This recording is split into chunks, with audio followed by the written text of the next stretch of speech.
Track is closed. Track is closed. Closed. No one on track. No one on track. Nobody on track.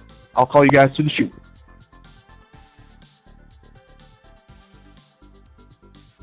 Sorry, they asked me if I wanted to practice.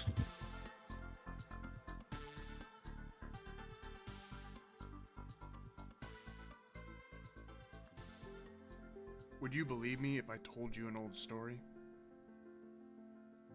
One where the beginning is more than 100 years old. One that's featured every big name to exist in auto racing.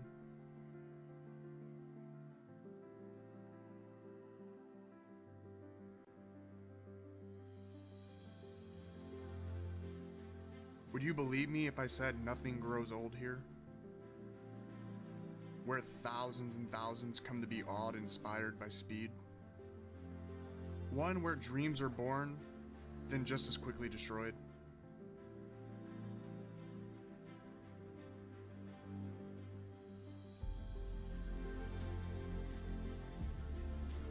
Would you believe me if I said it was more than just a race? One that requires so much sacrifice for just a chance at glory? One where their faces are etched into history to never be forgotten?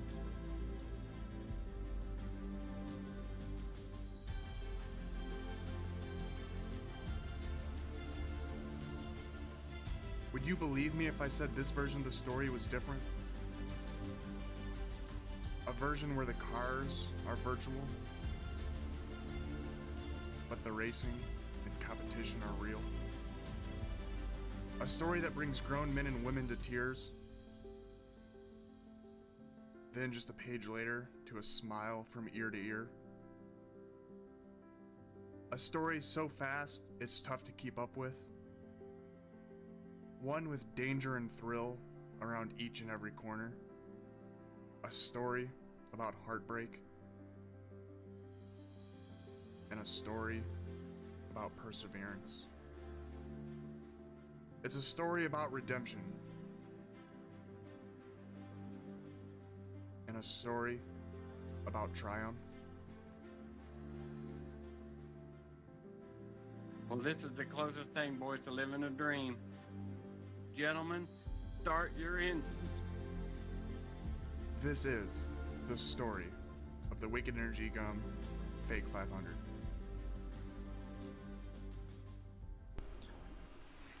Ladies and gentlemen, it is time. It is Apex Autosport Pole Day for the Fake 500. I know I'm ready. I hope everybody else is. Myself and Mr. Baden Stewart are with me in the booth. I know I know a lot of people have been looking forward to this day for quite a while now. And we are finally here. We've had a week long of practice. We've had a lot of big speeds on the charts. We've had some hot days. We've had some cool days throughout. But it has been an exciting first week and ready to get going. So, Baden, how's the old tummy feeling today? 2 words. Yeah, yeet.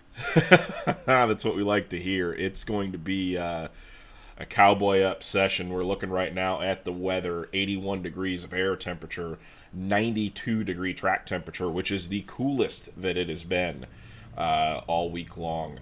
Overcast conditions today, wind out of the west at 10 miles an hour, which is going to be a very interesting dynamic into everything here on Apex Autosport Pole Day for the second annual running of the Wicked Energy Gum Fake 500. And before we get too deep into it, we'll look at some practice footage if you guys weren't here earlier in the week, and we will be right back. A week of practice has come and gone for the second annual Wicked Energy Gum Fake 500, and the early odds-on favorite will be the Illinois driver of James Tiernan, who set the bar high and shown the fastest speed in all 3 practice sessions throughout the week at above 192 miles per hour.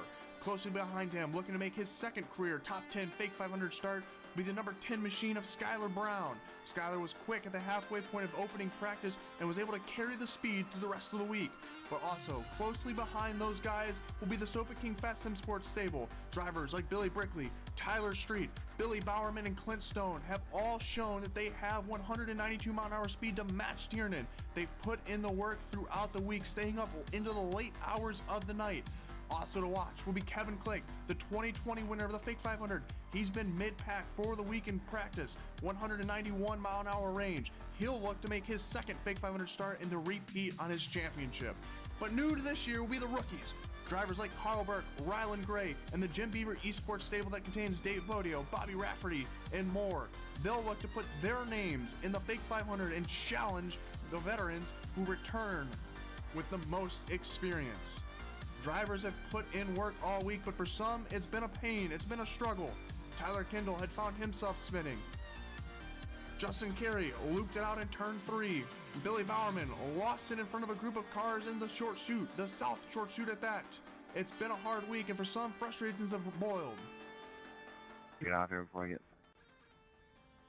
canned. Thanks for the help there, crew chief. That was a big pickup. Will Joshua Chin be able to bump himself into the field last minute, or will he look to just put himself in the field?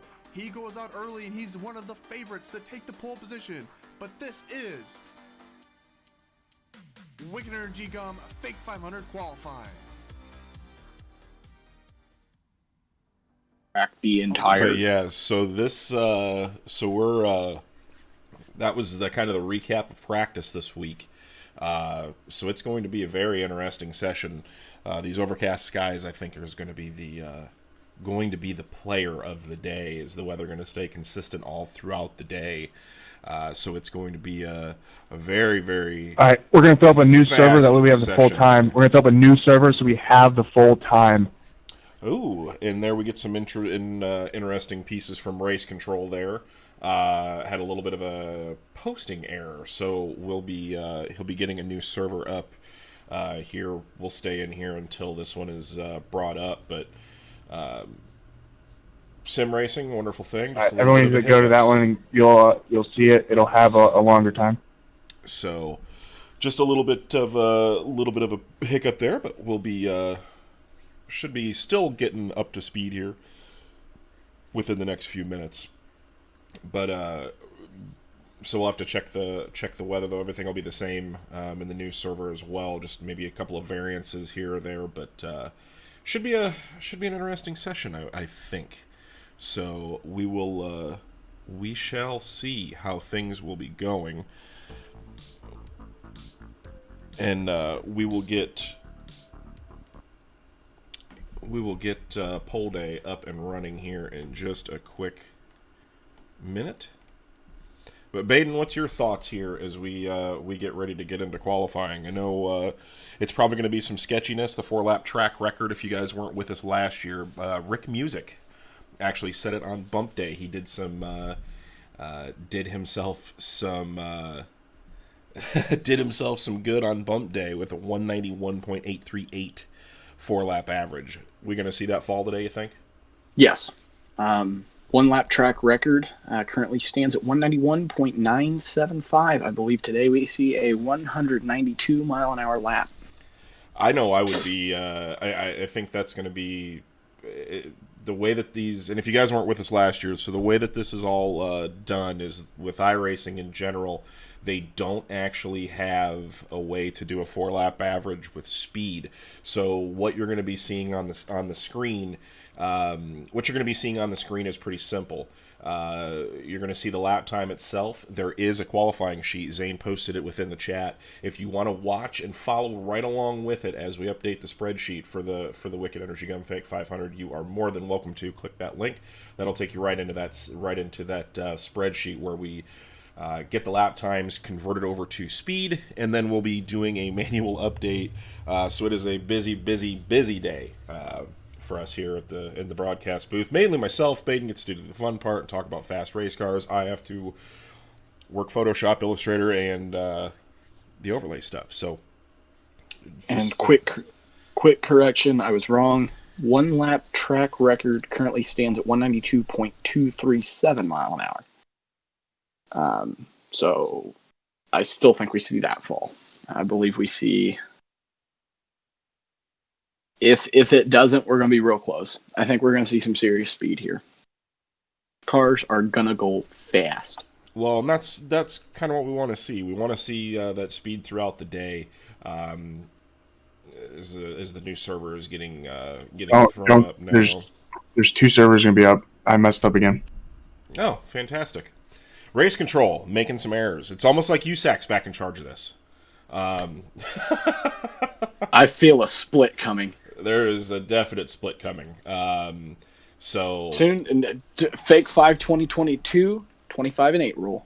Yeah, absolutely not. We are a 33 fastest making field, and today on poll day, Apex Autosport poll day, we'll be having the top 18 locked into the main event. So, gonna be a fast and furious day. We're gonna have 60 cars on track at some point today, potentially, and a lot more actually, because once we've gone through the first 60, so the format is your top qualifiers that will be going out first. Tyler Street, Chris Peterson is actually, he's kind of a wild card right now. He had messaged us earlier this week, said he was having some computer issues, so we're not sure if he's going to be able to make it out or not. But then Tyler Street, Chris Peterson, Lance Sponberg, Joshua Chin, Billy Brickley, Chase Roudman, Dustin Griffiths, Kyle May, Dallas Breeze, and then a late entry into the field. We had an unfortunate instance last night. Somebody had some things come up in life that are way more important and had to withdraw. That puts your 5th place finisher last year, Jeffrey Stewart, back into the qualifying field as he was the first alternate into the fake 500. So, which then again, that also goes back to he's currently at work, so he's going to have to do. Who was it a few years ago that AJ Foyt went to the airport to go pick somebody up? I think it was it wasn't Mauricio Gugelmin, but it was. They didn't turn a lap. Their first laps that they made were in qualifying as he got picked up from the airport. So Jeffrey Stewart going to be making a bonsai run late in the day. Doyle Lawrence will roll off technically in the 10th spot now. Another late entry into the field. Kyle Sosnowski, Ryan Broderick, Hank Silver, Anthony Carini. So it's going to be a fast and furious day. Very fast and furious day as we get ready to go. We're just waiting for confirmation from race control that the server is getting ready to go up as we speak. You do know these late entries. They excite me. I enjoy that. I very much so. I love the chaos. I really like the chaos. Zane, quick check. The one that is up now for 600 minutes, is that the accurate one or no? No. Yeah, okay. So, Zane, we're... hey, at least we're getting it out of the way now instead of on race day. Yeah, absolutely. I can tell the For those that don't know, last year I didn't have funds in my account to launch the race server. Well, we weren't going to say anything about that, but... I'll just throw myself under the bus. Yeah, we went... if you guys didn't know, these are all done through the league session races within iRacing, so we're just kind of sitting in a holding pattern at the moment, waiting to get everything fired off. But today is going to be a very, very full... very, very full day. Shane Haas in the Facebook chat says, really wish he could do the fake 500 again, but was kind of busy with the new business. But hey, congratulations on new business. Hope everything is going well for you, especially in these pandemic years. Unfortunately. And it looks like there is a new server up. Would that be the one for 960 minutes? Yes. Okay, alrighty. So, and you're in that one, correct? That would be the one I'm going to, correct? Okay.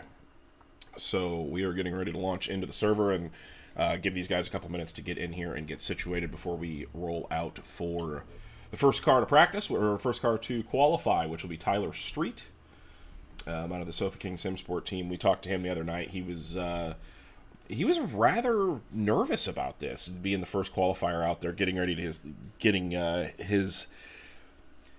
his sets and everything ready to go. I know last night when we were up, a bunch of us were sitting around watching the Tulsa Shootout, we noticed servers were going up quite a bit with fake 500 information on them. So I know the Sofa King Simsport guys, they were up extremely late.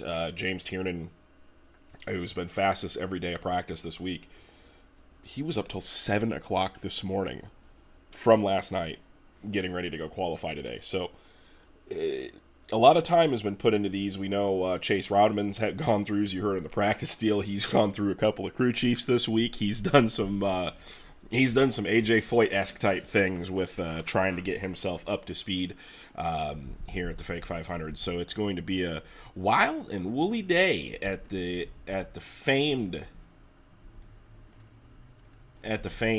Indianapolis Motor Speedway, as we're getting everything here set up and ready to go.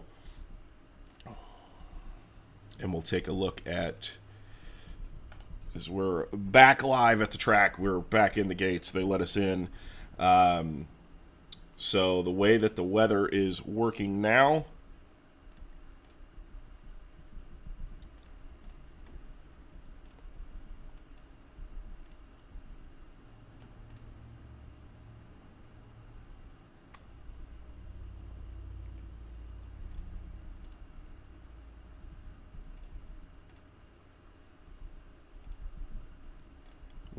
is looking now is a little bit different than what we saw earlier. So these guys getting thrown for loops all day long. So we're going to see some quick speeds, I do believe.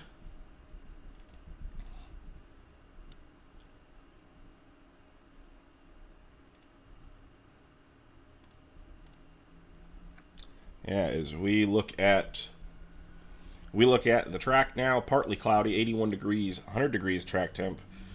So it's going to be a little bit different of a session as today, but still cooler temperatures than what we had anticipated throughout. Is getting ready to go. You'll be hearing some race control today as well. Zane will be we'll be listening to the on track PA as we're going to call it today throughout the event. So that way we can hear when the white flag is coming out and when the checkered flag falls.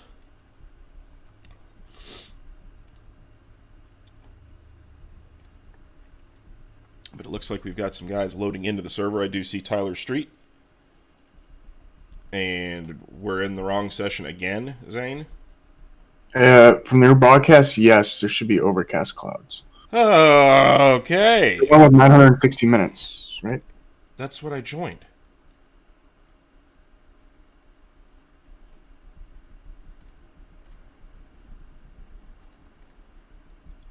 And flubbed. I just joined off of you, so that's what I did. Yeah, I joined the wrong one to make sure no one was camping in there. We're off to a great start here, though. We'll get things figured out. Better to get it done now than... Yeah, we'll get it out of the way. We'll just extend this 10 minutes so everyone gets 6 hours. So, your third weather report of the day will be coming here shortly.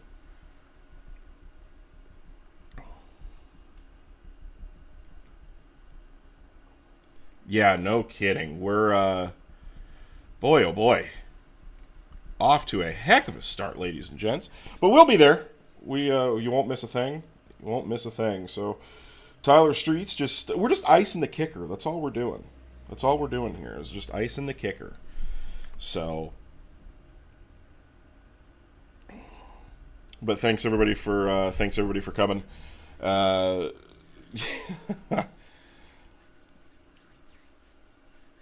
Brian Blackford says that Landon is going to be his test dummy. He's giving him the slightly loose set to see if he bends it. All right, so, I got check it. We're currently loading back into another session, so this will be the third time I've been kicked out of the Indianapolis Motor Speedway today. We're just sneaking back in. But again, better to have this now than on race day. So, and as usual, Sponberg want to get in the chute at the end of pit road. More than welcome to. And it looks like we are in. Just a reminder, guys, if you sit on pit road with the engine running, these cars do tend to just blow up for no reason, so I would recommend turning them off. That commitment line will be the white line where the wall is at, right where Tyler is stopped. So, weather report. There we go. Much better. Overcast skies, 81 degrees of air temperature, 90-degree track temp. So now we're back in action here at Pole Day. As we'll go... There we go. So, here we are, ready to rock. For Apex Autosport. Pole Day, as we're getting ready to go. This should be the way to be.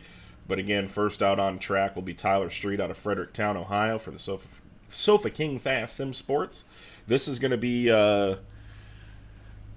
setting the benchmark here, Baden. What as he's going to reset and get some of that fuel before we get going.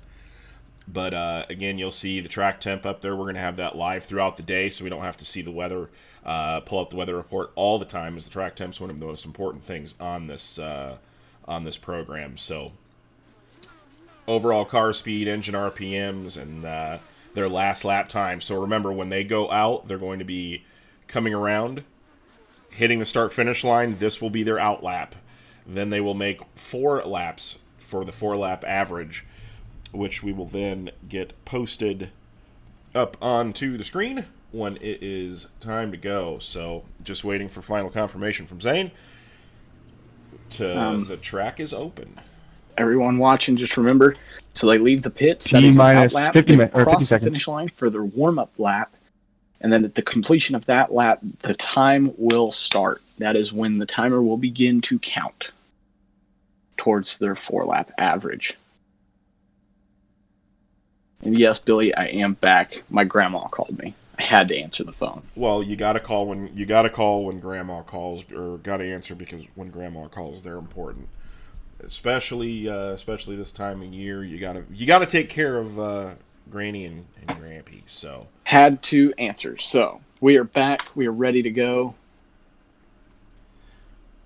See cars lined up here. This is exciting. Yeah, last year we saw some drama. Mr. Blackford decided to pull himself out. Alrighty, the track is open here on Apex Autosport Pole Day for the Wicked Energy Gum Fake 500. Tyler Street, go ahead and take the track. Tyler Street in the beautiful Sofa King Special. Your first qualifier of the 60 today. Chris Peterson, Lance Sponberg, Joshua Chin in the chute. Here's the question. They have a little bit different engine program. We're going to see if that Jack Mehoff power pays off here.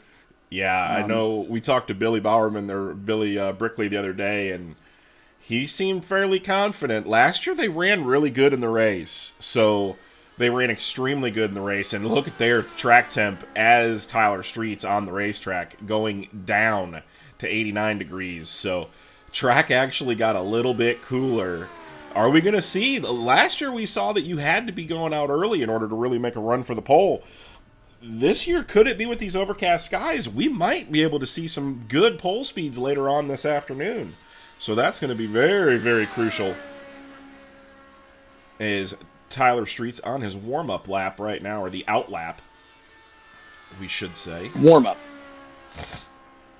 This is warm-up. So it's going to be... He's got good speed already down the backstretch, though, for his very warm-up good lap. speed. That Jack Mehoff power seems to be paying off right now. Yeah, 195 on corner entry. 195 on corner entry. That's actually pretty solid for his warm-up lap. And 186, 185 through the center of turn 4. Green flag. Green flag. Tyler Street, and we are underway with Apex Autosport Pole Day. Finally, third server, and we have made it work. But through turns 1 and 2, keeping some good speed and actually picking up some speed as he turns into the corner. 186 off the corner. Remember, South Short Chute is currently downwind. Looking at his warm-up lap, that is good speed. See what he's got on this end. This one's going to be a little more telling. His turn 4 speed was down. Again, he is getting into turn 4 with a headwind. Still pretty good turn 4 speed. Pretty good turn 4 speed. We're going to see what he's got here. Yeah, we were expecting to see some high 46s. That's a really good first lap, 47.271. I know last year that puts that an average. That's an average speed of 190.396 miles per hour on the charts. So not a great first lap, but I think it's a solid first lap to get one in the bank, get it in the books, and we've seen that these cars speed up throughout the run, though. Yeah, you're going to see, it would not shock me if he can keep on this pace to get the car down into the 46-second bracket, lap 3. If he keeps this up, this should be a 1 and get progressively faster throughout the run.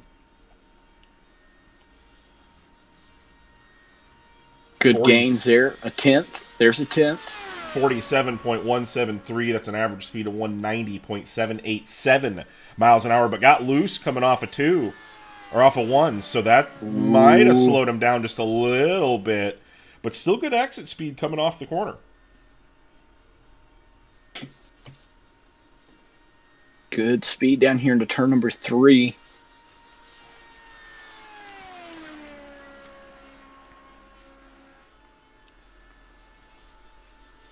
But yeah, wins are going to be very, very important here throughout, as Brian White Blackford flag, white says. flag. Next car, take the track. That'll be Lance. Chris is not here. Next car, take the track. White flag, white flag. White flag for Tyler Street as he goes 47.137, so a little bit quicker there for Tyler. That bobble off of turn 1 may have cost him just a little bit of time down the backstretch and through turn 2. Lance, take the track, take the track. 10-second warning, I think 10-second I just warning. heard him breathe the throttle. So Lance Sponberg is being called to the racetrack, but we're not seeing him take off yet. So we're gonna. There he goes. He's finally off of pit road. I heard Tyler Street breathe the throttle in turn 2. She's stuck, so he didn't lift there. Really good speed though, coming off of turn number 4 for the final time.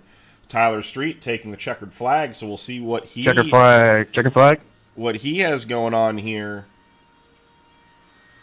Didn't see the huge gains that we were kind of expecting for the 4th lap.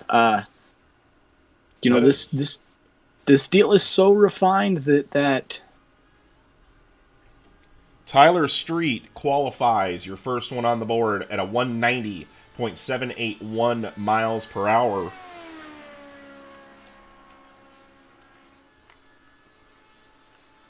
So he sets the benchmark at a 190.781 miles per hour. Joshua Chin, Billy Brickley, Chase Rodman in the chute. Joshua Chin, Billy Brickley, Chase Rodman in the chute.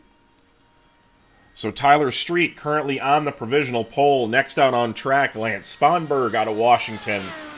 He's a privateer out of the Northwest. So Lance Sponberg with his first attempt on the day. As he comes car off looks very, very planted. Yeah, he looks almost like there's a lot of downforce on that car. 191, 192. Yeah, he's heavy on the downforce right now. So maybe thought of playing with a little bit hotter temperatures today, but Lance Sponberg getting spooled up here on his warm-up lap. He will be taking the green flag this time by. Do you think the only thing that's going to help Green Lance flag, with this green higher flag. downforce setting is being able to pinch your entry and your exit as he's doing, but I don't think that it's going to pay off. Yeah, the warm-up lap is not looking great. That's just not going to pay off. The trade-off is just not going to work for you here. He's going to have to pick up quite a bit of time. He's a half a second down on his warm-up lap compared to where Tyler Street was. So, and Tyler Street got progressively faster throughout the run. We expect the same thing out of Lance, just not exactly what he was looking for out here. So he's going to probably have to, I would imagine, probably get this one in the books. I don't see the reason really necessarily to wave off this early. but I could totally see getting this one in the books just so that way you've got a time up on the board. You never know what can happen. And then Take your time. You've used your attempt already, so yeah, and you've got 2 more attempts today. So again, if you guys aren't familiar with Indianapolis style, back in the day, you got 3 attempts, and that was it to get qualified into the race.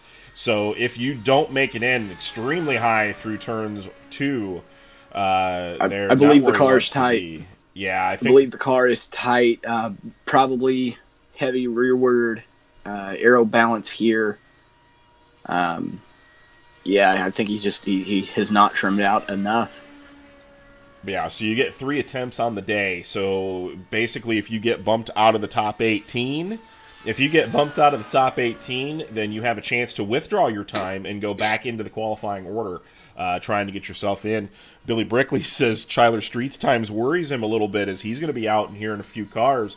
Lance Sponberg a little bit slower that time by 47.945, which is what we saw from tighter, I think. Yeah, it's getting tighter and tighter, but he didn't get down on the racetrack into turn number 2, so that's where part of that problem was with the slower lap time, trying to get that thing spooled up. But we'll see what he can do on lap number 3. So, real quick, I just got a text from Braden McMahon. He asked, do I have to run a naked mile if I crash in qualifying? I obviously told him yes. That seems accurate. So, Braden McMahon, this live stream could go X-rated by the end of it. You never know. You never know with us how white things flag, are white go. flag, next car roll, white flag. White flag is out for Lance Sponberg, and he goes a 47.723, so he does pick it up quite a bit. But still hovering around that 187 and a 188 average, which is not where you want to be to get qualified into the fake 500. So it's going to be an interesting last lap here for Lance as we get the next car rolling, which will be Joshua Chin, one of the favorites, to see if he can set this on the pole. Tyler gave him a pretty good number to look at to see what he can get done. But as we finish up here with Lance Sponberg coming through turns 4 onto the main straightaway. Checkered flag, checkered flag. Go ahead and slow her down after the first turn and pull off in the short chute. Checkered flag. And Lance Sponberg, 47.761. So very good entry into 1 for Joshua Chin there. Yeah, so Lance Sponberg, not really what he was wanting.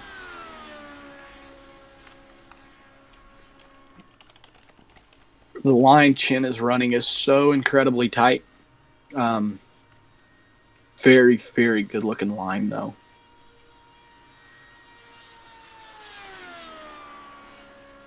Very good center speed in turn 3 there, especially for a warm-up lap. Yeah, he's already up in the high 180s, 187 coming off of the corner. Green flag, green flag. Billy Brickley, Chase Rodman, Dustin Griffiths in the chute. Solid run for Joshua Chin. Good, so far. Good warm-up lap. Yeah, great warm-up lap. 47.522, 195 on corner entry down into turn number 1. So big speeds. 193 we saw there going into turn number 2. Definitely where he needs to be. Letting the car. He's running that Robbie Gordon line, letting that thing really get up towards the wall. Joshua Chin, former iRacing Indy 500 champion in 2018, so he definitely knows his way around the speedway. Was in I would say in very good contention last year to win the race before a late race accident took him out. But this first lap is going to be pretty indicative of what these 4 laps are going to be. As he's coming down the main straightaway, he is, in the words, he is definitely on it. 47.292. Ooh, good lap. Good lap, but a little bit slower than Tyler Street's first lap. So he's really going to have to pick the pace up. Track temperature is still at 90 degrees, so this is a little bit cooler than what we saw, and it might have thrown a few of these guys off. We were expecting some faster times, but this may be, we may be looking at what we got. Nobody's near the track record right now from Rick Music last year, so track record's still intact. But I don't think anybody has a good enough Indy name. I don't think so. That's got to be it. But coming down the main straightaway, Joshua Chin finishes lap number 2. 47.217. Good pickup, but still didn't pick up near as much as what Tyler Street did. But that's a comfortable lap. Yeah, that's a very solid, comfortable lap. Well, and if you got to think, if you're going to get faster and faster, we saw this last year where guys were running pretty consistent first and second laps and then just really picking it up on the third and fourth. Mm-hmm. So this wind may be playing havoc right now with what we're seeing lap time-wise. Track is optimal for good speeds, but is the wind allowing it to happen? That's really the main... White flag, next car go, white flag. White flag is out, 47.198, so Joshua Chin. Very consistent. Yeah, 190.307 the first lap, 190.613 the second lap, 190.686 the third lap. So he is currently not on pole.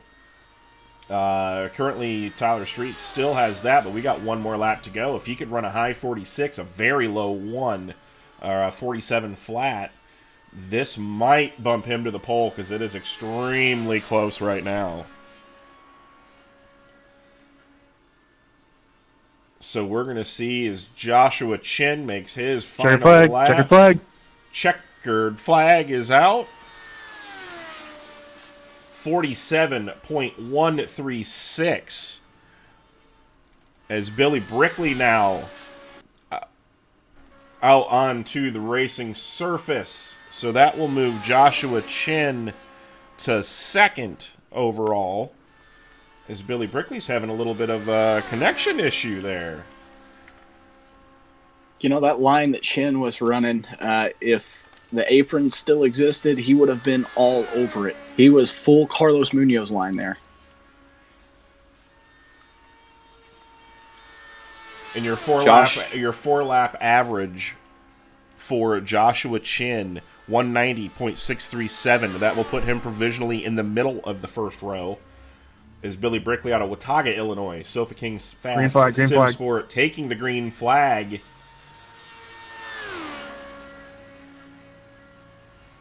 Good warm-up lap.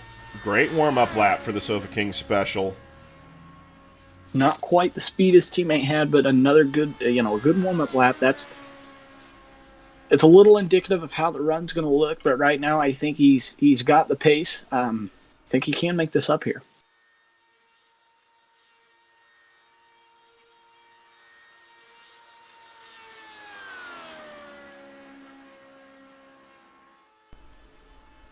Another car with Jack Mehoff power. Billy Brickley getting ready to finish lap number 1 here at Indianapolis. We're going to call him the Afro Man. What can he do? Lap number 1, 47.269. A touch quicker than Tyler Street. Just by a smidge. 47.270 was Tyler Street. 47.269 for Billy Brickley. So the Sofa King Sim Sport team, very, very quick. Jeremy Zarfos chiming in. He will go out and qualify here in just a little bit. He said that the wind caused more of an effect than track temps for him, which very well could be the case, as the track temp now rising up to 91 degrees, which is still way cooler than what we saw the 120s earlier this week in practice. So we'll have to see what Billy Brickley can put together here for lap number 2. Ooh. Is a little bit of a hiccup there. What do we got? 47.206.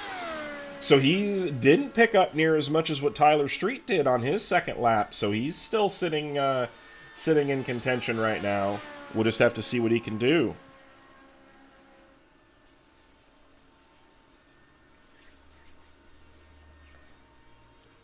Goes down the backstretch. That Lotus 79 absolutely screaming for dear life. 190 at corner exit through turn number 3. That's very, very quick. Good speed on exit of turn number 4. Yeah, and your corner exit speed. Checker flag. Next car roll. Checker flag. It'll be Chase Rodman. Wow, good lap. And Zane was saying checkered flag on that one, but that looked to be only his third White flag, white lap. flag. Yep. White Wasn't that flag white is lap? out. Yeah, white flag, my bad. So race You didn't control. lift, did you? Hell no. Race control getting in touch with Billy Brickley. He knew that he was on that lap. 47.140. So 47.139 officially on the board. So Billy Brickley very, very close. This is going to be very interesting to see what he can pull off here. Is Chase Now it's checkered flag. Checkered flag is out for Billy Brickley. Billy Brickley. Another good lap. 47.123. Solid on the board. That's a 190.742. So that will move him into the second position.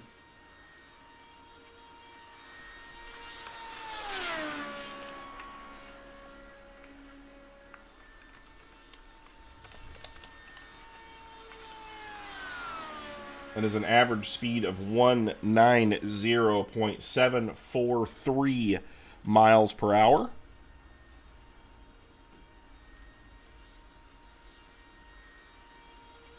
To get a few more of these cars up and running, we will get the rest of the boards updated here.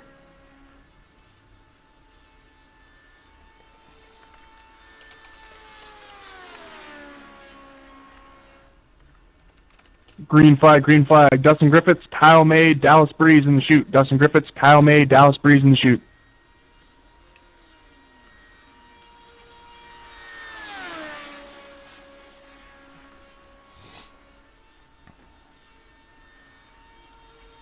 So Chase Rowdeman, he was one of those that was very, very, very, I wouldn't say nervous going into this, but he was definitely one that we were looking at as a potential favorite for the run for the pole. Can he do it? That's going to be the question.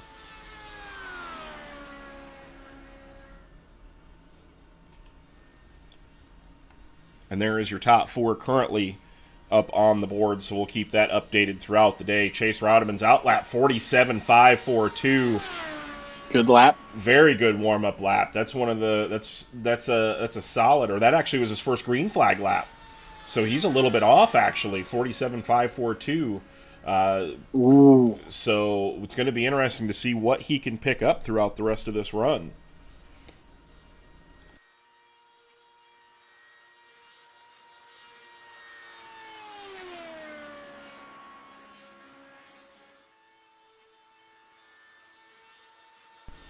Can the Californian announcer, we talked to him the other night on the broadcast, he ran a lot of races on the iRacing service before becoming an announcer, the official voice of the World of Outlaw Pro Series, as well as the late model series, along with a lot of other races on iRacing. Now works for Dirt Vision as well. So Chase Rowdeman, 47.407 on his second lap, so he's picked it up about a tenth and a half, so that's a good pickup as he's getting faster and faster. This should put him currently in fourth in front of Lance Sponberg, but we will see exactly where he ends up after this qualifying run. But Tyler Street still looking tough on the pole, barely misses, or barely keeping it from his teammate Billy Brickley. But those boys have done a lot White flag, of work. white flag. Next car, white flag.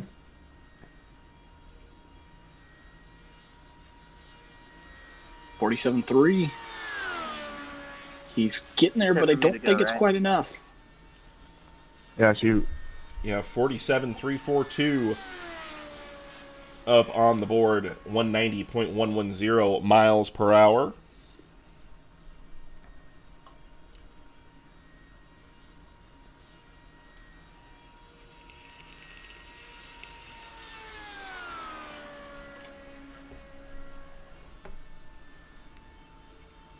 Chase Rowdeman coming around turn number 4 for his final lap on his qualifying attempt here at Checkered the flag, Fake checkered flag. 500.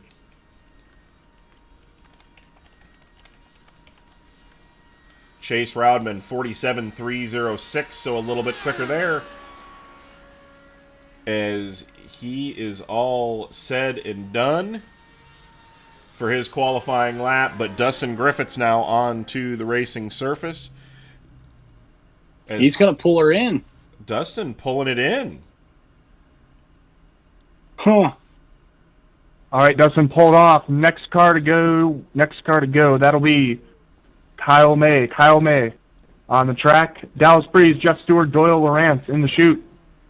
As Kyle May is firing that car up. So, Dustin spun coming out of pit road. no. Okay. So that's why we saw a little bit of that confusion there. So Dustin with a little bit of a mistake coming off there. So that's going to put him at the end of the qualifying order. So that early draw, not what he wanted to see there, as he spun off a pit road and couldn't get it up to speed in time. So tough break for Dustin Griffiths. He never took the green, therefore that should not count against him as far as attempts. Correct. So he still has 3 attempts in the bag. So if you're going to spin, it's better to do it on the first or on the opening lap, not taking the green or not crossing that start-finish line. Because once you start your warm-up lap, that is an attempt. So Kyle May from New Palestine, Indiana, the privateer. The world's tallest sprint car driver, officially on track now for his... Oh, and he has a big lift going through turn 1. Way off the pace, so this outlap's not going to be what he wants. He's really going to have... That's the problem. Yeah, and that's the warm-up lap, so he's really going to have to hustle now to get himself back up to speed.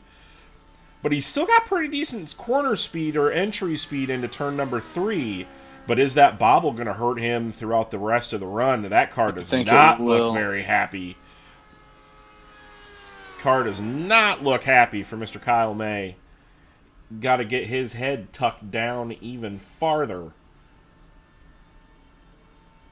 Green flag. Very good straight line speed, but 48.792 for his warm-up lap with that huge lift through turns 1 and 2. He's car not lifting snug. now. Car snug. Looks like it snapped free when it crossed the transition there. Yep, car's too snug for him right now. Yeah, not much you can do. There is no onboard tools in these cars, unlike the... Yes, there is. Oh, you do have an anti-roll bar that you can adjust throughout the run. So hopefully he's got himself up on the bars, trying to figure out what he needs to do to make this thing a little bit freer in the corner to try to get himself up to speed, as he's going to be a little bit off the pace here. But we'll see what he can do on his first lap. 47.7, not what he's wanting. No. But he's going to get quicker through the run, hopefully. No, car's way too tight there. Way too tight. There it goes. And Kyle May. Crash. In turn 1 and 2, crash. Next car out. Please go ahead. So next car Dallas up Breeze. on the order. Dallas Breeze. Jeff Stewart, Doyle Lawrence, Kyle Suzoski in the chute. So Dallas Breeze actually in that beautiful-looking Apex Autosport car. Part of the Elbows Up SimSport team, Apex Autosport, Over the Wall Photography, Jessup Logistics.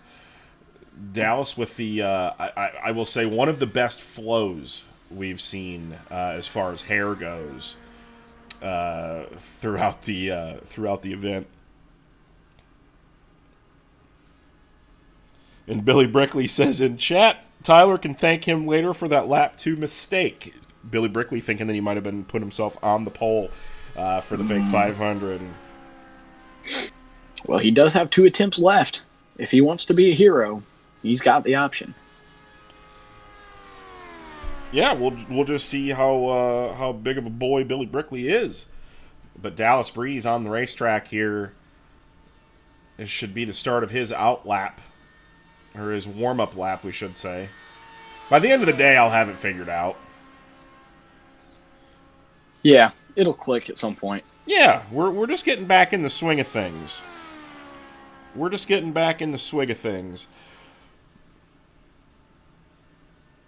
In the B-Main Bandit, that would be Mr. Kyle May. He says, well, poop, in the Twitch chat. And thanks again, everybody, for coming along. If you've not subscribed to the YouTube channel, it's going to be the main home of the Fake 500 as well as the DRT. the DRT and everything else. So be sure to head over to Green youtube.com/elbowsuptv flag. Green flag. and subscribe there today. That is totally free. And then that way you'll get notified for whenever we go live. Dallas Breeze 47.725 on his warm-up lap. Not exactly where he needs to be, but I know he was up this morning doing a lot of practice and doing a lot of testing. He felt pretty confident this morning, but then said that he felt like he lost a lot of his speed. So we're going to see how it all ends up. How it all ends up here. But not a terrible out lap or warm-up lap. Would obviously like to be down in that 5 range. I think that's where we're going to see your pole speeds.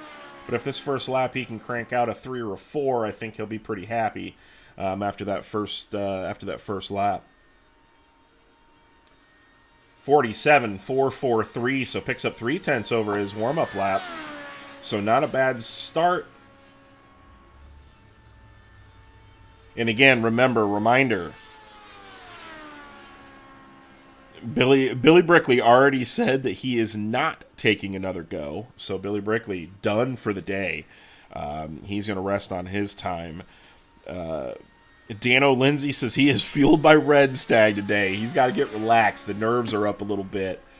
But it's definitely a nerve-wracking day, especially when you go out early.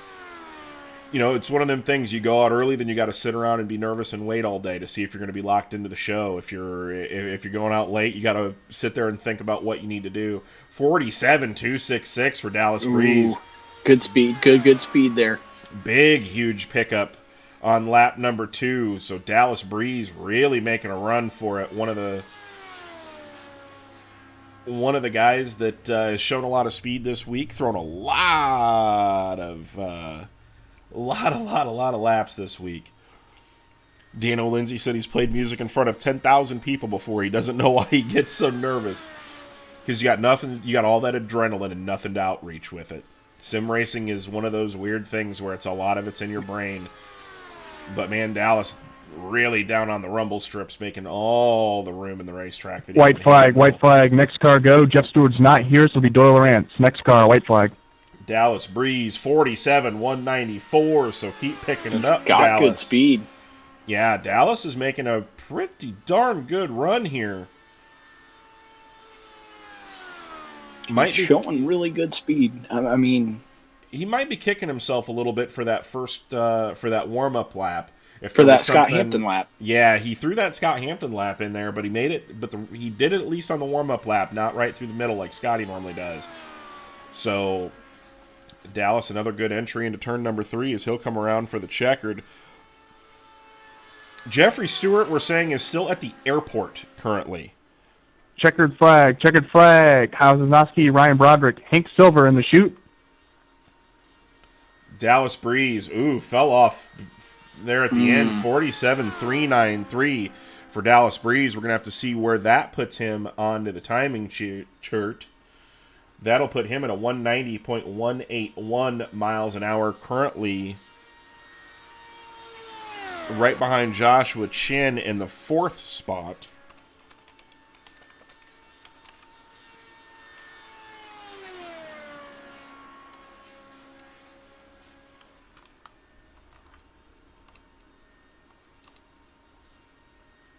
And we're getting some requests from some of these drivers. Here's your weather report: 11 miles per hour, direction out of the wind, track temp right at 90 degrees, air temp 82 degrees. So wind speed is making this a little bit more tricky than what these guys would have thought. Green flag. Green flag is going to be out for Mr. Doyle Lawrence. 47.791, so not a bad opening lap. Or not a bad warm-up lap.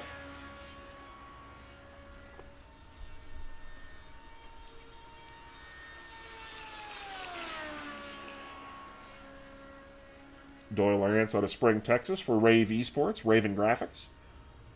Been on the service for a very long time. Very long time. One of the main veterans of iRacing, making his first attempt. His rookie attempt at the fake 500.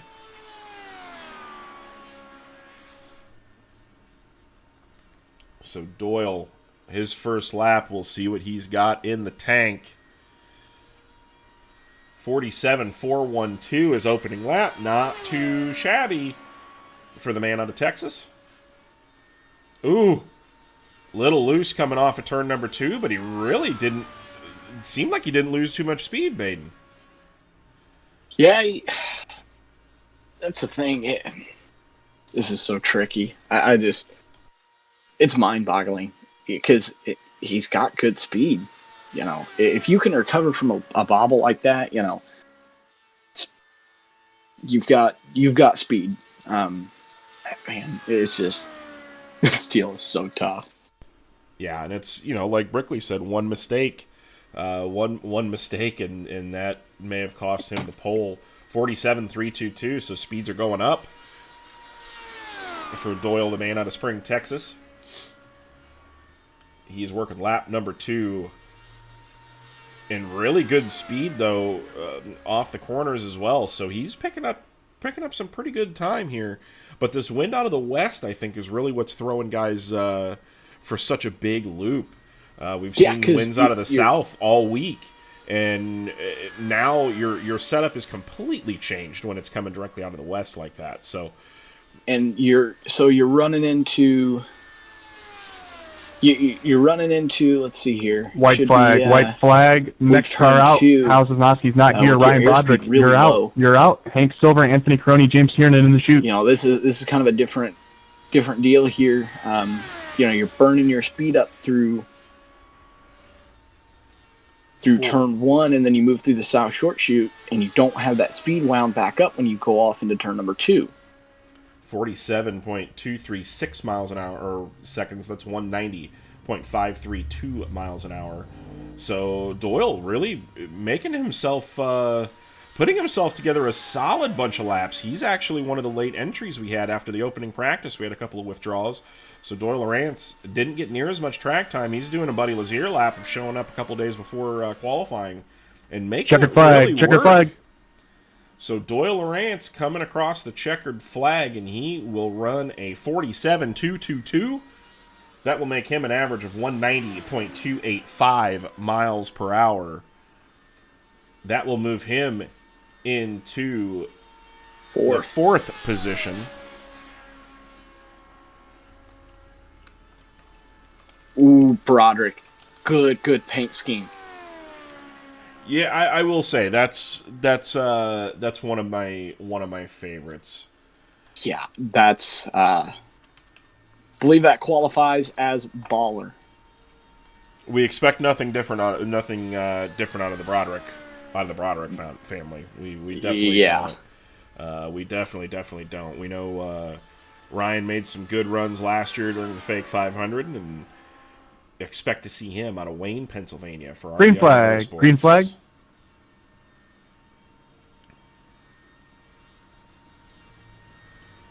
Out lap 47.682, so a good warm-up lap for Ryan Broderick. Not quite what we've seen with the fastest guys, but this is on pace to be a comfortable, safe run, I believe.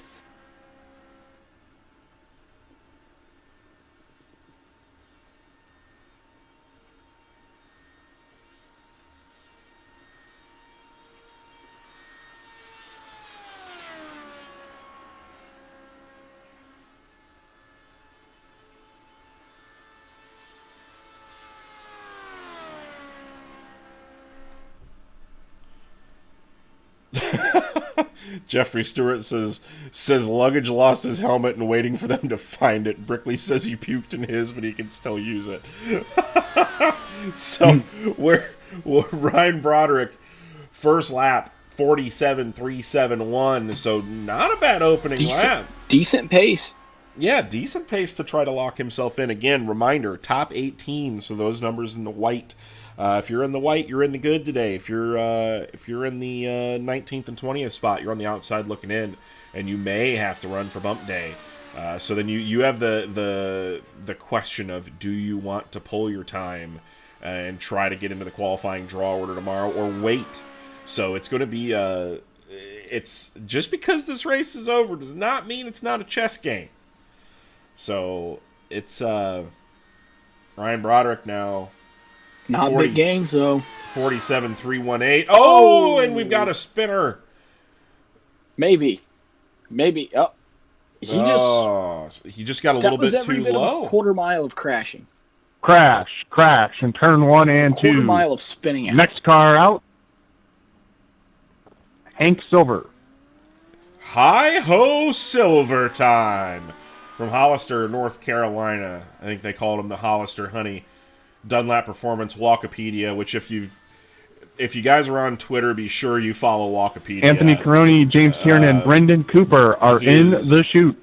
He is one of the absolute best at live tweeting, so be sure to follow Walkipedia. And Lethal Chassis on board for the Tyler Bachman Enterprises machine. But Hank Silver making his rookie attempt at the Fake 500, presented by Wicked Energy Gum. Huge thanks to them as well. Be sure to stop by wickedenergygum.com to pick up your packs today. Fantastic stuff. I've actually chewed probably 3 pieces of it this morning to make sure I'm all jazzed up for this deal today. I could use some. Hank Silver is kind of one of the unknowns here. Are we gonna be expecting some Rodman speeds, or what are we? It was extremely fast in the fixed setup rookie orientation race at Michigan. So it's going to be interesting to see what he's got here on his qualifying run.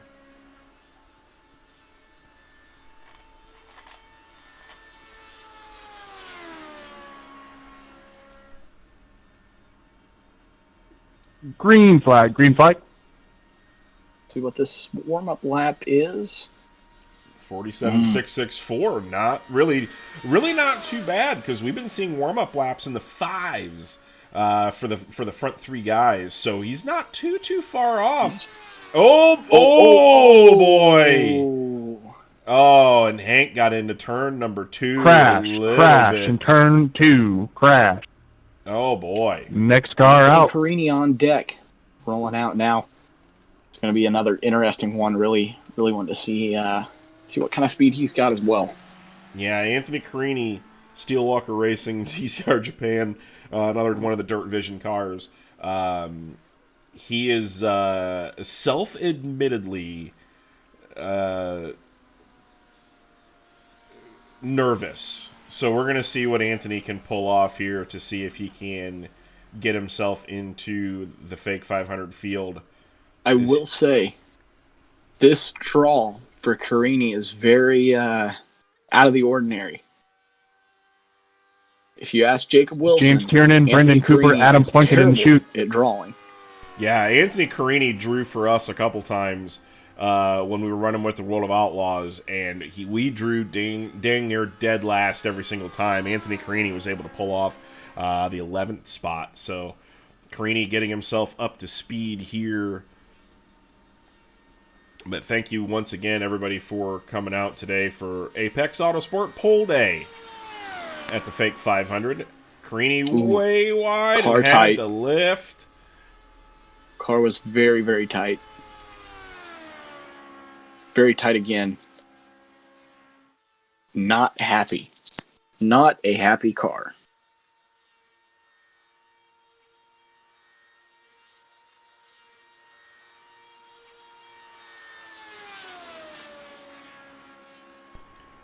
Anthony Carini, though, making his runs, so he's gonna get himself an attempt here for the Fake 500. In this warm-up lap, don't really expect too much with that big lift down into 1. Yeah, 48.253. Let's see what he can do. I truthfully think when we see Hank Silver later on this afternoon, Hank is going to be extremely fast, because that warm-up lap and that Robbie Gordon line that he was trying to run just had to swing it into the corner, and a big lift, though, coming off the corner. That's not what he's looking for today. Carini just doesn't have the balance right now. Gonna have to go back to the drawing board on that one. Yeah, Anthony Carini, rookie status, got his way in through the rookie orientation race at Michigan. Had a pretty solid run. Stayed out of trouble for the majority of the day. But Anthony Carini making his first lap, 47.831. He's going to want to pick it up.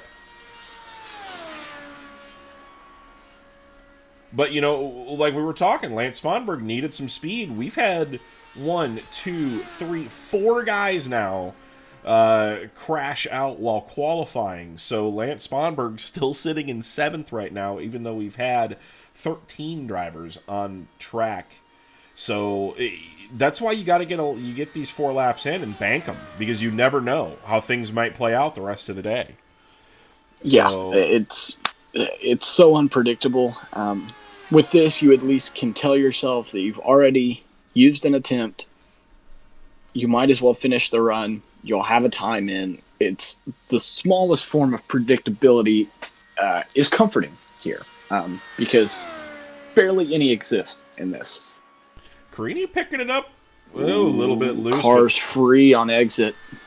But loose is fast and on the edge of out of control, as the great Harry Hogg would say. 47.668, an average speed of 188.805. So not what he's looking for speed-wise. But again, get yourself that run. Lock yourself, get yourself a time. As Big blink. Big blink, and is he gone? Still flashing. Nope, he's back. So good thing it didn't hit at the timing line. We'll see how that affects the run. Sometimes White flag, next car, white flag. So big blink. I thought we had lost the pop-off valve there. 40, yeah. Yeah, we blew the pop-off valve. 47.579. So he's still picking up some speed. So this really, truthfully, isn't a bad run. That another Scott Hampton lap.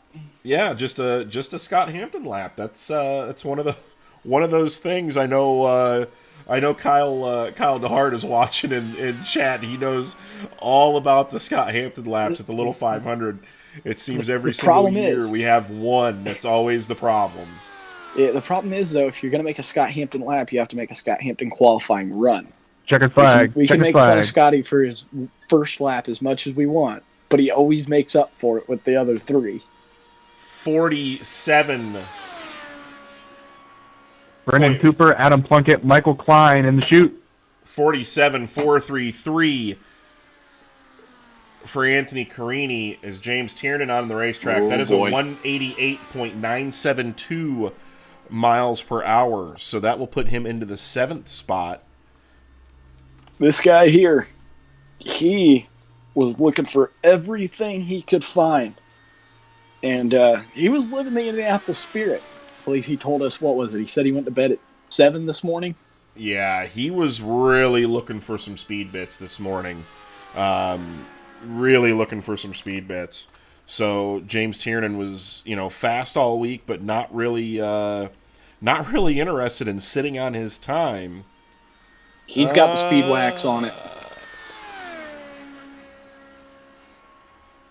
Do we have... I'm sorry, as we'll update the board. And again, these boards are all manually, so if you see something out of place, let That was me the know. green flag right there. That was the green flag. Dallas Breeze actually a 190.181, so he will be in 5th spot. And again, the official sheet is what need to go by. This is just an updated deal that we're doing throughout the day to keep everybody on track. James Tiernan, though, warm-up lap 47.592. Is this a run for pole? This is going to be in that Roofco Challenger, which love it. Yeah, big fan of the nostalgia. 47.340. Definitely not what James Tiernan was expecting, but Tyler Street has got to be sitting there going, woo, let's go, because that's not enough to put him on pole. He's going to need some big pickups throughout. But James Tiernan from Antioch, Illinois. For all those up Sim Sport, Hergot Real Estate, Motorsports Beat, Jessup Logistics, Roofco, and Flow Racing on the side of that car.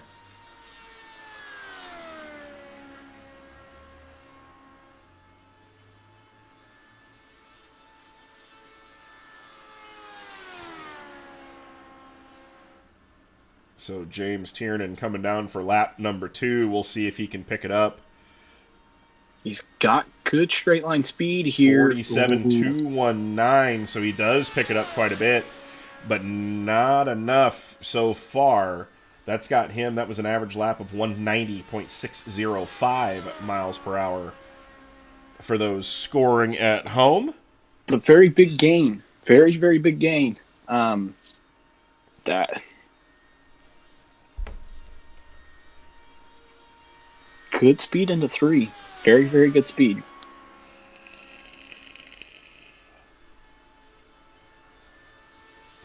Could this be the first time that James Tiernan is not at the top of the boards for the Fake 500 this year? Presented by Wicked Energy. White flag, next car go out, white flag. White flag is out. 47,175, so he's picking it up. I don't think that's going to be the pace that he's looking for pole, but that's in the field. Yeah, he's going to need an O here in order to snag pole right now. That was a 190.779 mile per hour, so this is this is definitely not what we expected, but with these wins, it's hard to dictate what you're going to get. So 47,175 the last time around, 190.779 miles per hour. As Brendan Cooper is on the racetrack, he will be your next qualifier, but checkered flag coming out for Adam James Plunkett, Tiernan. Michael Klein, Brady McMahon, Gregory Turner in the chute. James Tiernan, 47,130. I don't think he's going to be very happy with that. No, at all. But he's going to be setting okay. I mean, right now he's 4th quick. Inside second row currently. That is in the field. I think that's a time that will stand, but not what he wants. So what do you do now if you're James Tiernan? Do you accept that you're in the field and roll with it, or do you go hero mode? And knowing who we're dealing with, I'm not convinced that that's the last we've seen of him. Yeah, it might not be. Brendan Cooper on track from Pasco, Washington, the privateer out of Washington. He is making his rookie attempt at the Fake 500. We'll see what he can do. His opening lap, 47.944 for the warm-up lap. Not the pace you want for your warm-up lap. Ooh. Boy, oh boy, getting very, very snug off the corner, but he is on the hammer, using up all the available racetrack, letting the car drift out. Yeah. That was a green flag. Drift out towards the wall and running down into turn number 3. 195 blips up on the scoring pylon for overall speed getting into the corner. Not too bad, letting it drift out real wide. A little bit free on entry, which allows him to float it down into the corner. Pretty good exit speed, though. This should I would expect a 5 or maybe a 6 out of this. Good opening lap, 47.618. That will put him at 189.004 miles per hour opening lap. Oh, and he gets into the fence, but does he keep on the hammer? He's in it. He's still on it. He's still on it, but a little bit snug going through turns 1 and 2. I think he needs to soften that front bar. It looks like just past center. It looks like it's getting tight. I think if I was him, I'd soften that front bar up some. Got it in through 3 a little bit better. But this lap, pretty much a throwaway lap, unfortunately, as he got into the fence just a tiny bit. We'll probably see the speed fall off just a tad. But the pressure's on. The Wicked Energy Gun Fake 500 is no joke, 47.778. Average time of 188.371 miles per hour. And again, the wind is just causing him havoc through turn number 1. Keeps it out of the wall this time, so we'll see if this speed can keep up. I think he's turning downwind and he's just losing the balance. Track temperature, we'll get a weather report here. 91 degrees for the track temperature. Wind speed 10 miles an hour out of the west still. Air temp going up, but the track is staying pretty solid right now.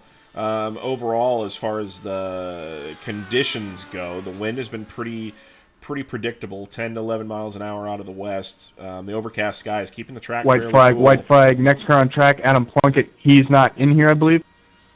47.758. So those turn ones, see if he can get through there any better. Much, much better. He must have got up on the roll bars a little bit, trying to get the... Next car out, Braden McMahon. Braden McMahon. Braden McMahon. Do I go now? Yeah, go now. Braden McMahon out rolling out on racetrack. Just got in from Mexico shortly ago. So Brendan Cooper, though, finishing up his qualifying lap, really out towards the wall, running this thing extremely wide. Doing what he needs to do to pick up some more time. I know he's definitely not going to be happy with this run with getting into the fence in turns 1 and 2. But Brendan He's Cooper, using the Checker racetrack. flag. this is the Robbie Gordon line. Gregory Turner, Nick Nichols, Ryland This Gray is in the the Robbie chute. Gregory Gordon Turner, line. Nick Nichols, 47.532. Ryland Gray in the chute. So that will be it for Brendan Cooper. He's right there on pace, but just those small bobbles, it's what kills you. I think showing that last lap, I think clean run, he's got decent pace. Yeah, Brendan Cooper clocking in at a 188.7 or 188.794 miles per hour. Currently puts him 9th overall, provisionally on the outside of the 3rd row. Right now, I believe on track, I think the only person in the field who's rocking cornrows. Yeah, I'm fairly sure he's the only one rocking cornrows. Like we said, went to Mexico for New Year's with the family, got back in this morning. You see his driver headshot there. Super tanned, Braden McMahon. I think flying in from Mexico with cornrows and jumping in a car and qualifying at Indianapolis is the most 1980s thing you can do. It's pretty baller. The man from Nashville, Tennessee, his father, very, very good sprint car racer. Drove on the World Outlaw Tour for a long, long time. Green flag, green flag. Absolute legend. Green flag is out for Braden McMahon. 47.685 for his opening lap, so not too bad. Here from the man from Tennessee for his warm-up lap, so not bad at all. Remember, if he crashes, he's running a naked mile. If he crashes on this qualifying run, you get to see a man in cornrows run a naked mile. God, I hope he doesn't crash because I don't think anybody wants to see it. Kyle Dagger says in chat, please keep the temps down. As he will go out and qualify later on this afternoon. Braden McMahon coming around to complete lap number 1 for the Team Jack Foundation Vapor Trail car. 47.468. Not too bad of a qualifying lap. And again, getting yourself in. That's an average speed of 189.601 miles per hour.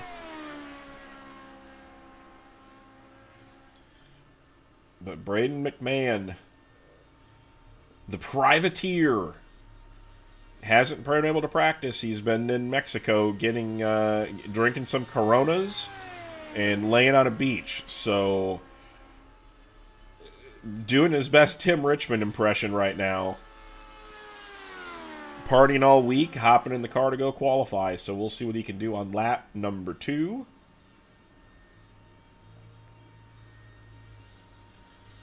$47.298, so a big pickup for Braden McMahon. Braden McMahon really making things work. 190.287 miles per hour. You might even be getting comfortable now. Yeah, he might just be getting tuned up. Tyson Landis in chat says rain is coming in an hour. Call it off. But these overcast skies keeping things a little bit more consistent. Braden with a good run through turns 3 there. Tyson, if you hear this, we've been watching, and we do have a window in Terre Haute. Yeah, white flag. Gregory Turner, go ahead, take the track. Next car, take the track. White flag. Bobby Unser said so.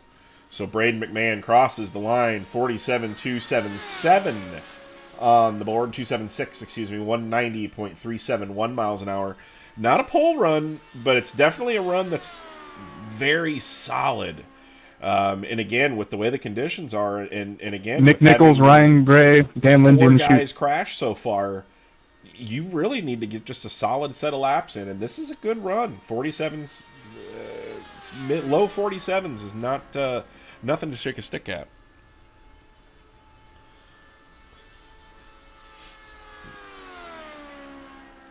So 47.277 last time around. Checkered flag, checkered flag. 190.371.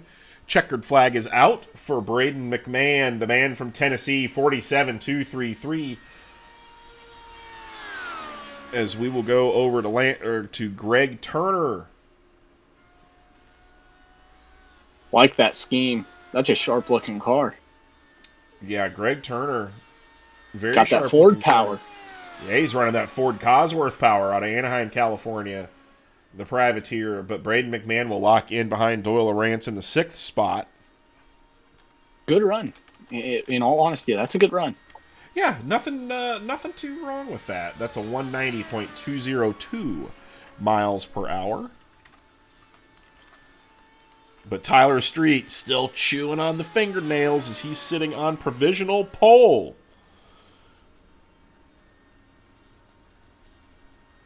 Brian Blackford says he was up till 4 a.m. looking for speed. Oh, boy. So big, That's not piece. what you want to hear. Yeah. There's a window in Terre Haute, and Jeffrey Stewart says the USAC already called the Silver Crown race for 21 and 22 for rain. So they knew it was going to rain, so they didn't even schedule it. This just in, Lima canceled the entire season due to rain. Already. Every sprint car race rained out at the Lima Land Speedway. I'm just kidding. Good news for us, though. Bobby Unser says there's a window in Terre Haute, and he also says, no, Sam, that's just wrong. But Greg Turner from Anaheim, California, the privateer, making his rookie appearance into the fake 500, 47.4 on his warm-up lap, 47.7, 47.483, 189.542 miles per hour on the timing chart. So not too bad of a lap for the rookie. I think that's decent pace. That's a good platform to build on. The car looks stable. I think that's not comfortable speed, but he's got balance. I think he's got room for trim here. I think he's going to be okay. He has, if you look, the car has very good balance here. Oh boy. Bob Rafferty chiming in. He says he is nervous for qualifying. Joshua Chin saying he just does not want to have to deal with bump day again at all. So that's I think what's on a lot of people's mind right now. Billy Brickley, if this track stays the same all day, he is coming for Tyler Street. So we could have some drama later on in the day. We saw that last year, remember? Yeah, absolutely. Mr. Brian Blackford made a little bit of a 2.0 gate. Whoopsie. Made a whoopsie daisy. But Gregory Turner, 47.364, picked up almost a tenth and a half on that last lap. So we'll see what he can do here. That was an average speed of 190.021 miles an hour. So Greg not playing any games. He's white flag. Next car, Nick Nichols. Go ahead, take the track. White flag. Decent pace. Really decent pace. Yeah, 47.311. Solid run here for Greg. If he can finish up this run, that'll put him pretty safe right now. Well, we think pretty safe. Again, we don't know. We really don't know, what the weather is going to do. That's the main thing. The wind could die off here later on in the run or later on in the day and make speeds go way, way up. If that's the case, we're going to see a very busy track this afternoon with trying to get guys requalified in. So stick around. It's going to be a long day, long day, but a lot of fun. Zane will be keeping up with us here. Checkered flag. Rylan Gray, Dan Lindsay, TJ Majors are in the chute. Checkered flag. Gregory Turner, 47.241. He has pace. He definitely has pace. Nick Nichols now onto the racing surface. Out of Colorado Springs, Colorado, the privateer. Good-looking Schaefer oil car. Best helmet in the field. So that will move Greg Turner into the 8th spot at a 190.078 miles per hour. Not a bad run there for Greg. No, for your first qualifying run here, that's very solid. 190.0. I know he did it last year, and I talked all about it, and I'm going to talk about it again. Nick Nichols with the best helmet in the field. Green flag, green flag. Just look at that. Just look at it.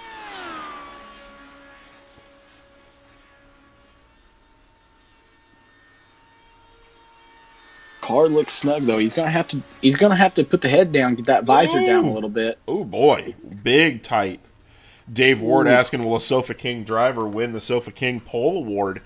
Which again, there's some cash on the line for Fast Time today. So big thanks to them for getting involved with this for the Pole Award once again. Brickley just wants his money back. Yeah, he couldn't afford it, but didn't want to say no. So now he's got. Brian, can you back your car up, please, so it's behind the wall? Now he's got to win. Now he's got to win the pole in order to get it. 47.552 first lap for Nick Nichols. For being that tight, for being that tight. That's a hell of a lap. Is he going to be able to keep it down? Oh boy, he does. Good. I don't think he lifted. I don't think he did either. He might have tapped the brakes, but wind update, wow. 10 miles an hour, still out of the west. Everything else stays the same. So consistency is really going to be everything right now. 10, 11 miles an hour. But Nick Nichols making his... Looks good, 3 and 4. Jeffrey Stewart coming in with the clutch tip of the day. Pro tip, make sure you vomit with the wind, not against it. So, Nick Nichols, 47.453. That'll put him at a 189.665 miles per hour on that last lap. That's there's nobody I think more experienced with puking at a racetrack. That very well might be true. Jeff Stewart is very experienced in puking at racetracks. Very, very good at it. That's solid advice. It's so Nick Nichols coming around to complete his third lap. I love that car too. We were talking about this in the broadcast the other night of all the guys that have got paint jobs for this deal. Next car. They've made them all as vintage as humanly possible, and I absolutely love it. And we're gonna get a 47.333 out of Nick Nichols, 190.142 miles per hour. So we'll see what the man from Colorado Springs has in order. Nick has dropped a full tenth every single lap, and you got to wonder what's he got speed wise if he can put down 4 solid laps. Yeah, this is a pretty impressive run. With the more that you look at it, he's gone from a 189.266 to a 190.142, so he's picked up the pace a bunch over these 4 laps, and that car looks better and better each lap around the racetrack. Dan Lindsay, TJ Majors, Chris Springer's in the chute. So Nick Nichols, 47 point. Did he just run an identical time? 1,000th of a difference. Okay, so it'll be identical on the scoring chart. Yeah, on the scoring chart, identical. 47.333. Consistency champion. 190.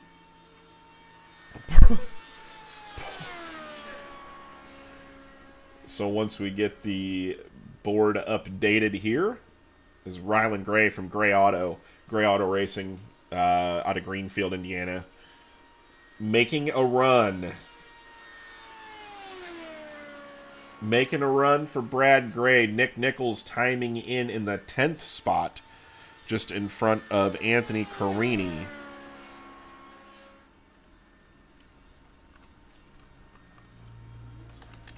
Green flag. And the bumping is officially on for locked-in spots. Technically. But yes, bumping is technically on, although we've got 4 guys that have crashed and did not complete their run. But yes, we are to the process of getting bumping people out. I can't withdraw your time into open qualifying, so you got to stay on the board for where you're at. So Nick Nichols getting it updated here onto the board. That will be a 190.805. James Tiernan is messaging race control. He's ready to basically just withdraw his time already. He said, throw the lap in the trash. Yeah, not surprised.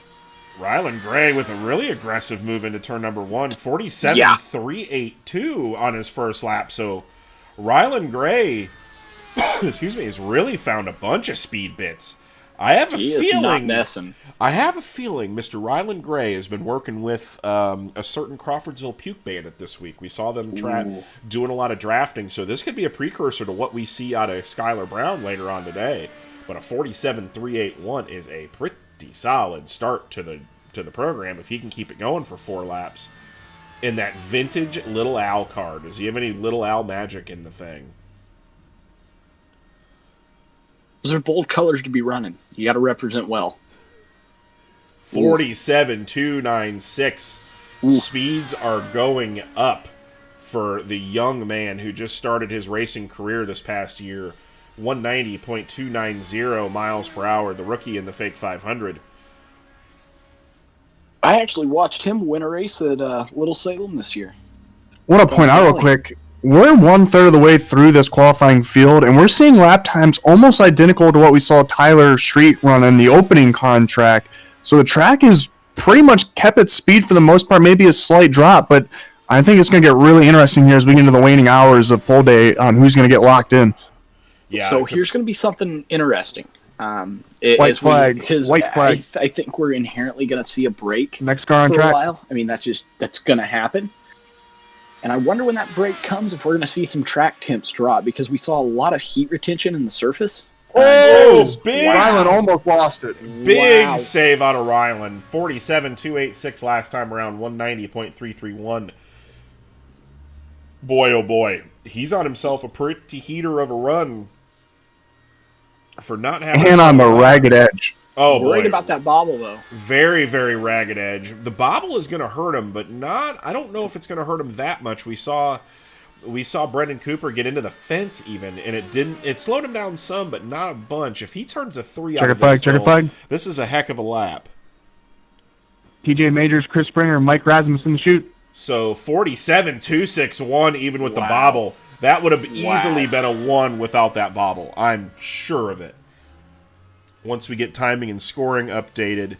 But the man, the myth, the legend, Rockstar Gaming on Twitch. He is out right now. Dan Lindsay from Terre Haute, Indiana. Vape the Straits team. Gray before shave, Rockstar Gaming, and the main mix music. He is out to qualify here. But Rylan Gray puts himself provisionally outside of the second row. Ooh, Dano Lindsay with a big lift coming off the corner. But Rylan Gray locking himself in so far with a 190.252 miles per hour.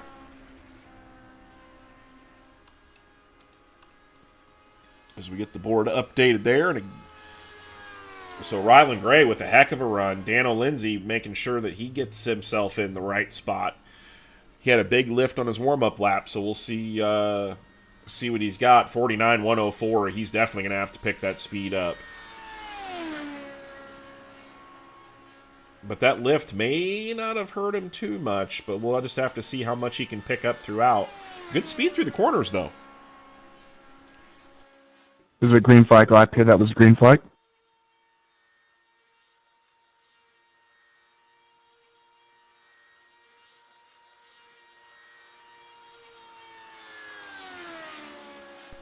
Dano Lindsay making his rookie attempt at the Wicked Energy Gum Fake 500.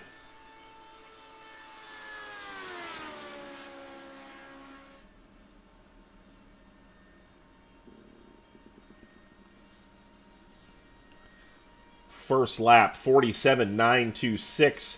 That's just indicative of that warm-up lap. But he'll have to see if he can pick up the pace here and get himself further up the timing sheets.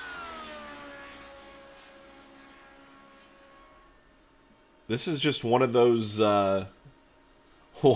days where when the weather doesn't change like this, it kind of makes you lick your chops. I know a few guys were not happy about their qualifying draws later on in the day, but with the track not really changing all that much, We're not seeing these big swings like we did before. So that track temp, 90 degrees Fahrenheit still. Yes, it does. Same rules as last year. If you leave pit road, you break that threshold. It's an attempt. So guys getting some confirmation. 47.626 picks up 3/10. 3/10 exactly. So not a bad recovery here for Dano Lindsay. But again, if you do this smart and get yourself kind of locked in, get your 4 laps in. That's what's most important right now. As we were talking about, the bumping process is essentially started right now. But with 4 guys crashing, they really don't have a time in. Right now, your 18th place car is at 0.09 miles per hour. So if you can get yourself into the program right now, you're in pretty good shape. And I just visited the Indianapolis Motor Speedway cafeteria, and they do have Chick-fil-A. White flag. So next car, things are looking white up flag, right white now. flag. We've got a window in Terre Haute. We've got Chick-fil-A in the cafeteria. It's going to be a good day. Big pickup for Dano Lindsay, 47.490 miles per hour. So Dano making himself a heck of a run here. As we are... You want the 15th through 18th on the board. Well, that's a lot more work for me right now. But because we asked nicely, I can see what I can do. But Dano Lindsay coming around and making his checkered flag. Checker flag. 189.513 is last time around. Can he pick it up again? 47.347. Picks it up a lot. So if he doesn't have that bobble on his outlap, he's right there. That's a 189.074 average. And next out on track is TJ Majors. Here's another one that really might be a contender for the pole. So Tyler Street.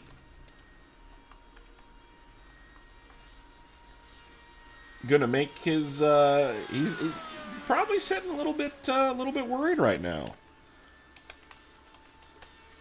But we'll see what he's got as we get Dano Lindsay up here on the board.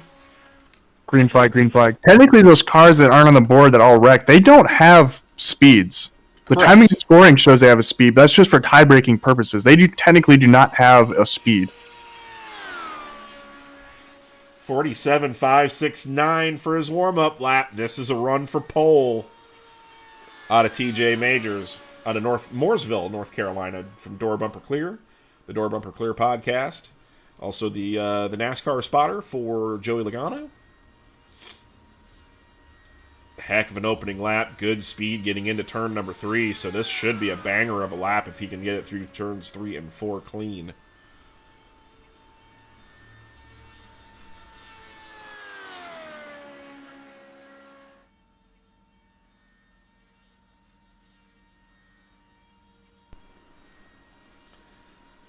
$47.353. That will put him so far 5th on the board. 190.061 miles per hour. So good opening lap for TJ Majors here. Track temp actually cooling off as we're going through later on in the day, fluctuating right between that 89 to 91 temps, which that's going to make a big difference as well. But that wind.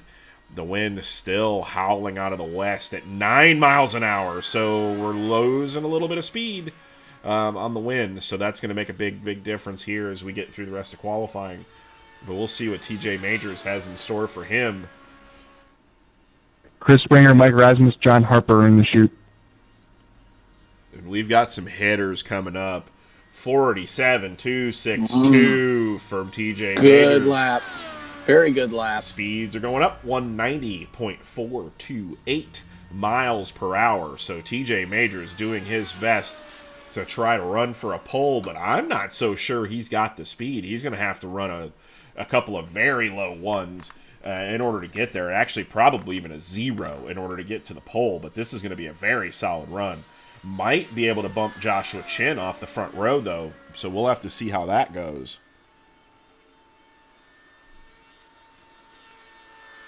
So TJ Majors rounds turn number 4. He is definitely on the hammer as we're coming down. White for flag, white flag. white Next car, next car, white flag. Next car is rolling, which will be Chris Springer. 47.242 out of the man from North Carolina, 190.512 miles per hour. But he is he's definitely sitting pretty solid right now into the field if he can just bring around 2 more corners.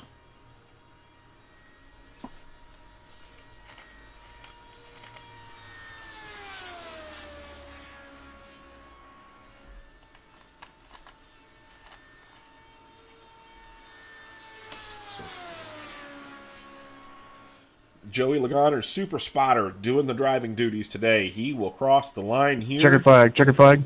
Checkered flag. John, you is should out. be ready to go when I call your name. So if you want to go at the end of the Another road, good you can. lap. He's got good pace there. 47.194. So we'll get the updated overall speeds here as Chris Springer now from Geneseo, Illinois.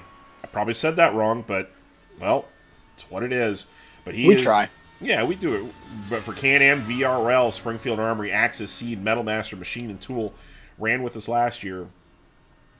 That will move TJ Majors into the 5th spot, moving Doyle Lawrence out of the middle from the middle of the second row to the outside. But TJ Majors currently in P5, middle of the second row with a 190.427 miles per hour. And again, if you're watching on the spreadsheet, Green flag. Mike Rasmus, John Harper, Juan Ruiz in the chute. we've got some international flavor coming up. Chris Springer, 47.666. First opening or warm-up lap. Good one for him. We'll see if he can do the average, pick up a couple of tenths here throughout this run. Good-looking race car, too. Oh, yeah. I'm a fan Very of bright. white and green. I like green. I don't know why. It's totally unlucky generally in Indianapolis, but Chris is making it work.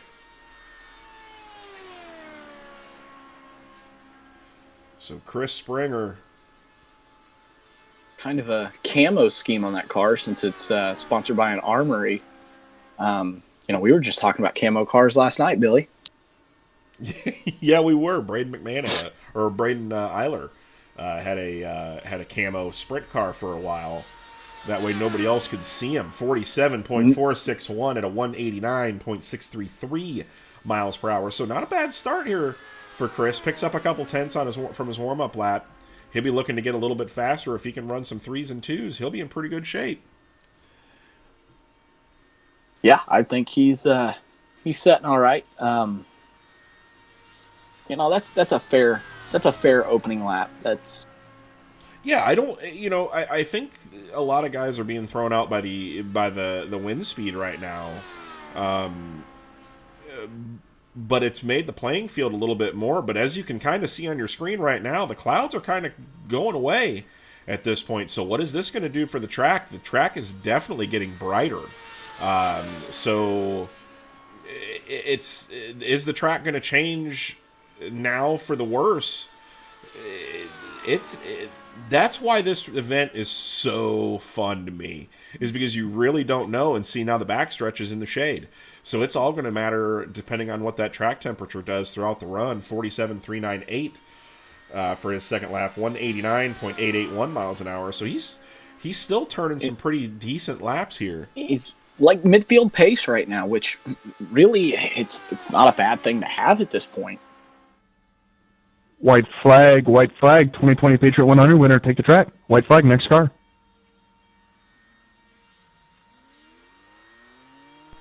White flag lap, 47.338 for Chris Springer. He is running pretty well, a little free off of 2. I don't think that's the gains you want to see as far as speed goes, but I think it's a consistent, stable car. John Right. Harper, Juan Ruiz, Christopher Tate in the chute. But we are getting ready to come to the checkered flag once we get through turns 3 and 4. Rockstar Gaming says, got that out of the way. Frickin' nerves, man. We've had guys last year. I know Skylar Brown said his feet shook the entire time. And his tummy hurt. His tummy hurt. Chris Check a Springer, flag. Check a flag. 47,293. So There you go. a good gain for Chris Springer. That will move him up into the 11th spot, right behind Gregory Turner. So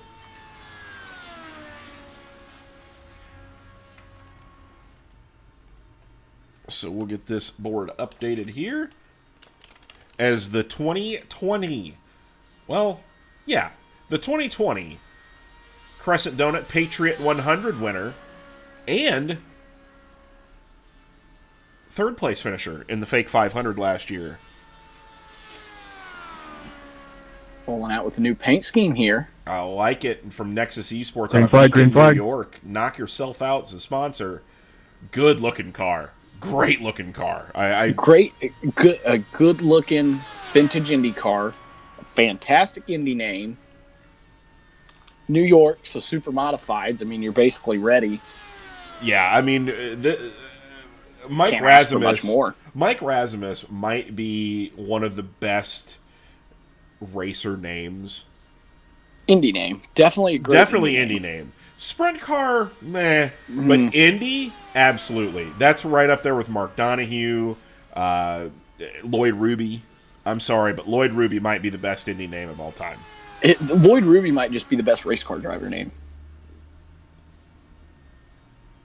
Tyler Street says, nerves is when you feel your heart in your collarbone. You might need to see a doctor, bud.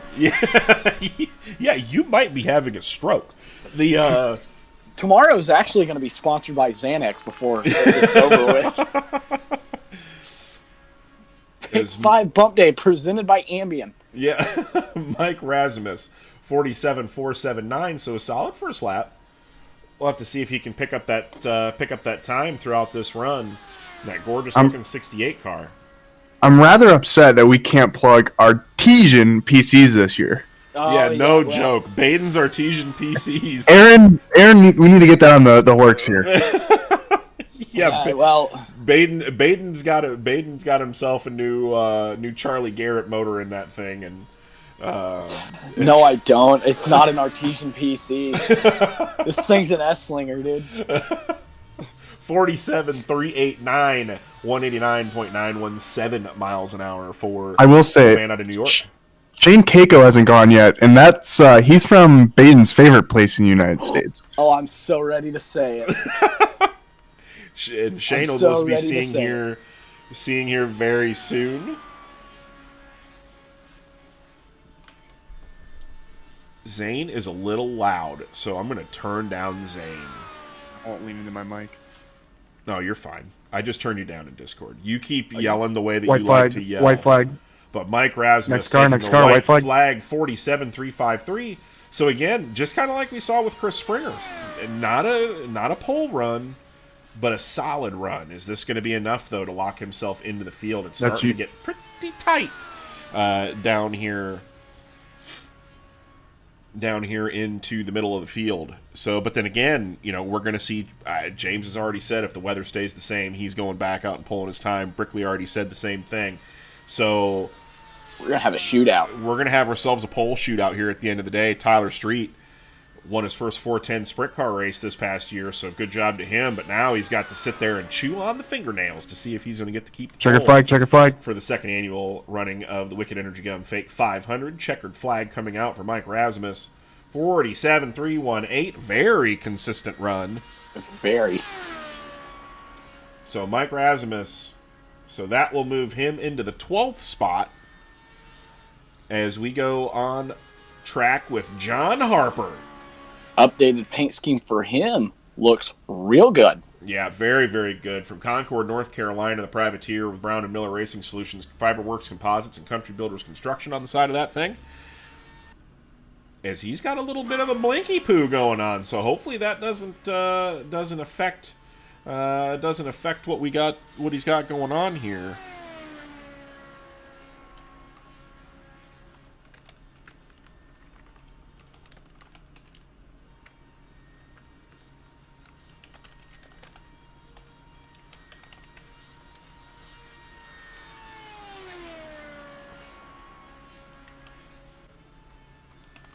Getting the board updated here. And with this qualifying run, bumping has officially Green flag. begun. Green flag. Tyler Street says Brickley doesn't like seeing my name at the top, he's already said it. So we're going to see some bonsai runs, I feel like, later on in the day. John Harper, 47.916, his opening lap. He was actually your pole sitter for... Juan Ruiz, Christopher Tate, Tyler Kendall in the chute. He was the pole sitter last year for the Crescent Donut Patriot 100.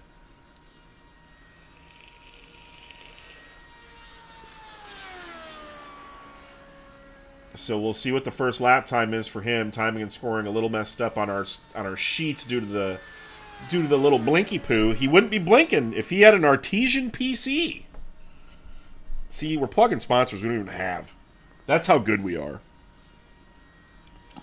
But first lap for John Harper, 47.356.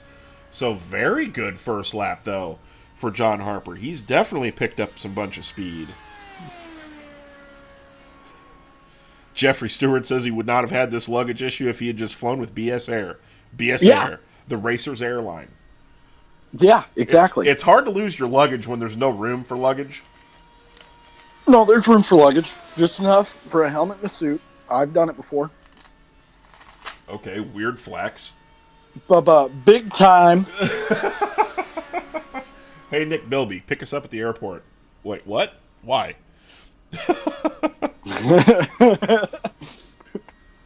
So John, are you serious? Yeah. So John Harper, 47.248. So speeds are going up for That's the man a from statement. North Carolina. That is a statement lap right there. So John Harper getting faster and faster as we run through this deal. Is John Harper on a hold my beer run right now? I think John Harper's definitely on a hold my beer run right now. This isn't going to be fast enough to get the pole, but it's going to be fast enough, I think, to possibly put him on the second or third row currently. Coming back from that warm up lap, it's just stout. And that's the Currently thing. on pace for third, or the third row. Yeah. So White flag, next car. White flag lap. 47.286, so a little bit slower, as we're still getting some blinky poo action out of the man from North Carolina. Juan Pablo, probably that's you, shouldn't roll. have said 10-second timer. All the stuff about, being really fast and whatnot. BS Air can lose someone's luggage if you leave the Next door. car, Juan Pablo, go. 5 seconds. I feel attacked. Yeah, as you should.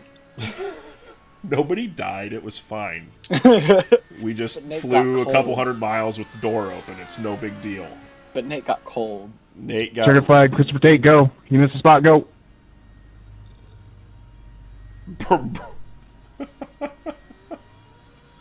So 187. 187. So a heck of a run there for John Harper. As Christopher Tate making his appearance onto there, and that moves John Harper. That's a heck of a run for John. As we have officially bumped Lance Sponberg from the locked-in field, John Harper now moves into the 6th spot.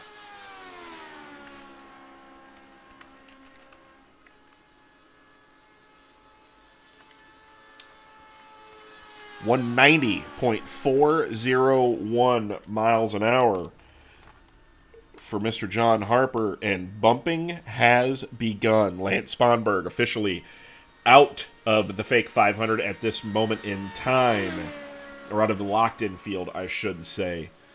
So Christopher Tate, Tyler Kendall, Kevin Click, Carl Burke. Christopher Tate, In the the rookie out of Decatur, Texas, from Grit Esports, the Grit marketing people. They've been doing a lot of work within the sim world here lately, so they've really pushed the envelope on this stuff. Christopher Tate made a very good run throughout the rookie orientation race, as well as the early practice sessions. So Christopher Tate on track right now. We'll see what his warm-up speed will be.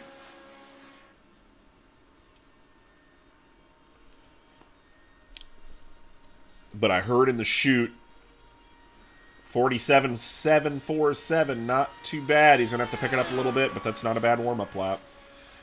Just heard a little bit in there that Kevin Click, your inaugural winner of the Wicked Relief Gum Fake 500 last year, now the Wicked Energy Gum Fake 500, will be on track here shortly. Tyler Kendall also in the house, Carl Burke, Justin Carey, Shane Keiko, Clint Stone. Clint Stone, I think, is one that a lot of people are sleeping on. He was a very, very quick one throughout the practices that we've had. So it's going to be interesting to see how that all shakes out. Another guy from the Sofa King Simsport.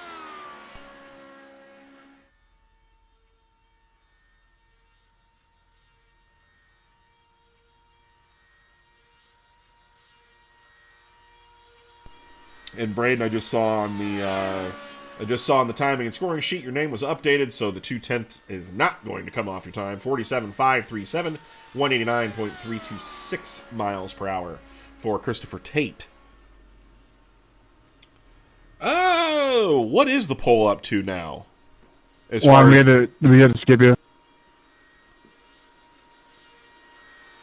I'd have to go back and look. I want to say the poll right now, Zane, is worth $50. Like 100, I believe. Ooh. Well, he's gonna have to go check the spreadsheet afterwards. You get one lap of the car on track to get out there. We had surpassed that mark. I just sent out the next car. So Christopher Tate, 47.445 on the lap time. Little squirrely coming through turns 1 and 2, but not too bad, picking up some time here.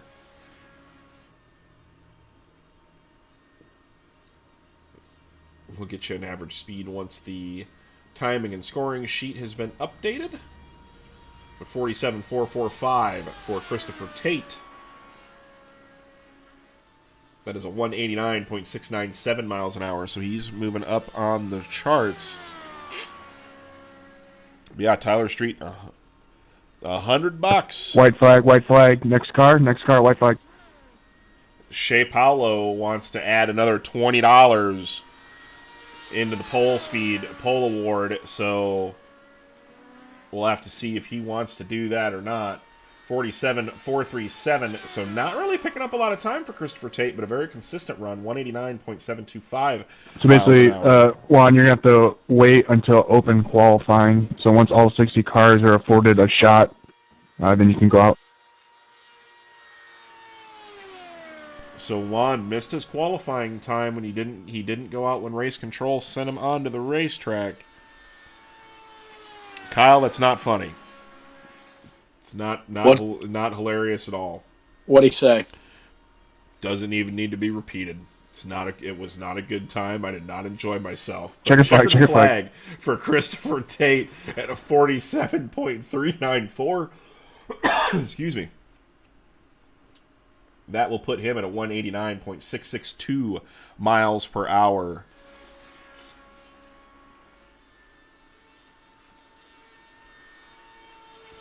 Ooh. On track, Tyler Kendall.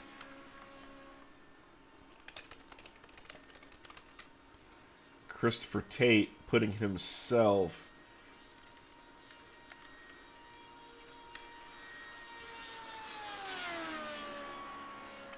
into the 16th spot, so almost on the bubble.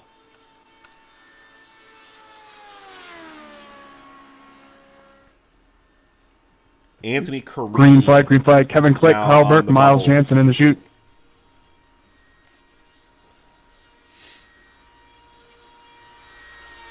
Which I must say, Tyler Kendall sent me a headshot, and I was like, no, I'm not using that one. I'm using the one where you're holding this adorable dog. Because that's just how I roll. I did not realize that Tyler Kendall was from Connorsville, Indiana. Yeah, he's a local boy to me, only about a half hour, 45 minutes away. Yeah, that would have been nice to know that night that me, you, and AJ were stuck in Connorsville. Yeah, part of the Quick Lift, or he's a privateer, but that thing's painted up as a Nolan tribute. The Quick Lift's Coors and Bassett attorney-at-law car, making his attempt at the Fake 500. 47.656 was his warm-up lap. 47.417 for his opening lap. track temp now moving down at 10 miles an hour, still out of the west. So the conditions are still about the same. And Tyler Kendall gets into the fence off of 2. Oh, no. Car snug. As we were just talking about that weather being rather treacherous through turns number 1 and 2 today.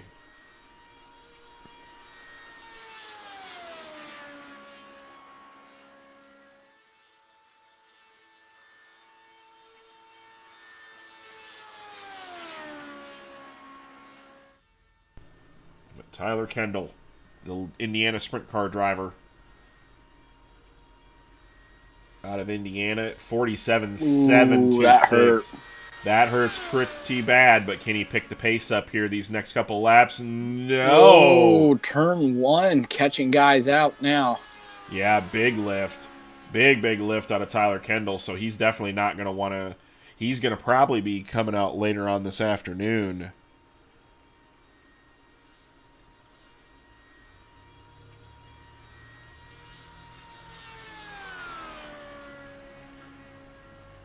But big lift going through 1 and 2, so that's also going to hurt this lap as well. Hopefully you can pick it up. But again, get yourself on the board and put yourself at least into a qualifying time. You've already used your attempt, or one of your attempts. White flag, next car. 47.878. We'll see if he can get through turns 1 and 2 a little bit better this time. Really driving her down, and he got her to stick that time. Oh no. Boy, there it goes. Crash, turn 1 and 2, crash, turn 1 and 2. He looked like he was getting so much better through there. But, so, tough break for Tyler Kendall. The man of the hour. The only man with the champion tag on his driver bio. I'm going to be honest. I really wish that car would have went to a 32 and been a Marmon Wasp paint scheme. Would have been pretty nice. But Kevin Click out here from Ontario, Ohio, the man that got to drink the milk last year from the Brent Mark Sim team, Alkaline 88, wicked cushioned on the side of that car. We will see Carl Burke, Miles Jansen, Clint Stone are in the chute. So he is going to try to bump Anthony Carini out of the field and lock himself in so he doesn't have any bump day drama. Last year when Josh Chin, if you guys didn't watch, Joshua Chin made a bonsai run with 15 minutes left. That actually Kevin Click got bumped out of the field and was not given another opportunity to qualify because time had run out. So Kevin Click was on the outside looking in, ran the Patriot 100 and did pretty well. Got himself into the fake 500 and won the event. So just because it was a hell of a story last year. He went from the outhouse to the winner's circle. Green flag. 47.606 out of him for his warm-up lap, so not too bad for Mr. Kevin Click. Really, if I'm Kevin Click right now, I just want to be in the field. I don't care about fast time. I just want to be in the field. I think it'd be a nice change of pace for him. Yeah, I think if Kevin Click could start 16th on the race on Saturday, I think he'd be pretty darn happy. Jeffrey Stewart coming in saying he is being paged to the service desk. He believes his helmet has been found at the airport. So later on in open qualifying, as Jeffrey Stewart missed his qualifying spot, we will be seeing him out on the racetrack for the fake 500 qualifying session presented by Apex Autosport. So big thank you to Spencer Stubbs, one of the best guys in racing. Absolutely one of the best guys in racing. One of my favorites, 47.384, so a pretty solid opening lap there for Kevin Click. If he can keep picking up the pace here, this might be a run for one of the front 3 rows. Man, if I'm in the field, if Kevin Click makes the show, I'm worried because he won the race from not even being in the field. If he literally qualifies in the field, I'm worried. Yeah, this is, I know, watching the video last year of Kevin drinking the milk the night of winning the race was pretty darn special. 47.286, so speeds are picking up. Oh, boy. For the man out of Ontario, Ohio. your inaugural champion of the Wicked Relief Gum Fake 500. Now the Wicked Energy Gum Fake 500. 47,286. That's a 190.331 miles an hour. So definitely getting after it here is Mr. Click. I'm still waiting on the Clint Stone qualifying run. Yes. I truthfully believe that Clint Stone might have a run for the pole as part of that Tyler Street and Billy Brickley. White flag, white King flag. 614. Next car, white flag. Could we see like a Penske lockout front row? That'd be cool. 47,250. That's a 190.476 miles an hour, so speeds are still going up.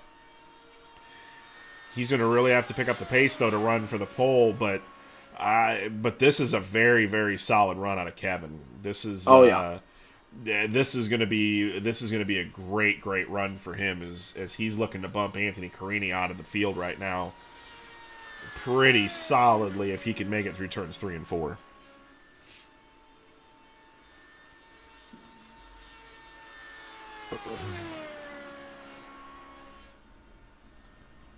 Car just looks so happy. Checker flag.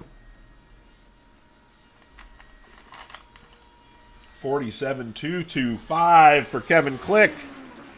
That will put him pretty solid into the field at a 190.330 miles per hour. That will move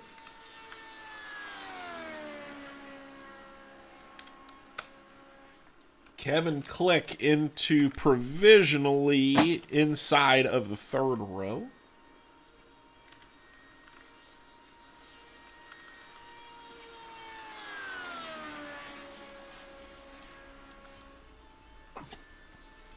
So Kevin Click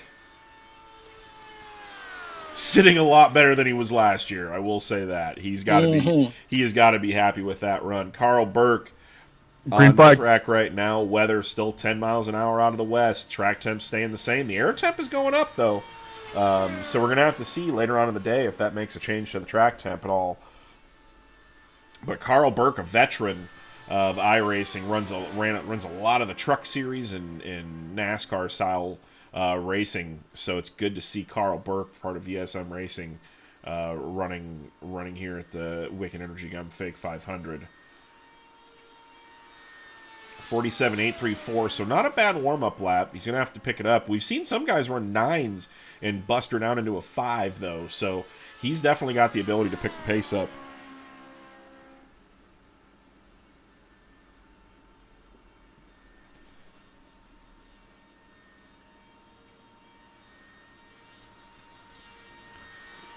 Tyler Street saying, hey now, Clint's my teammate, but easy now.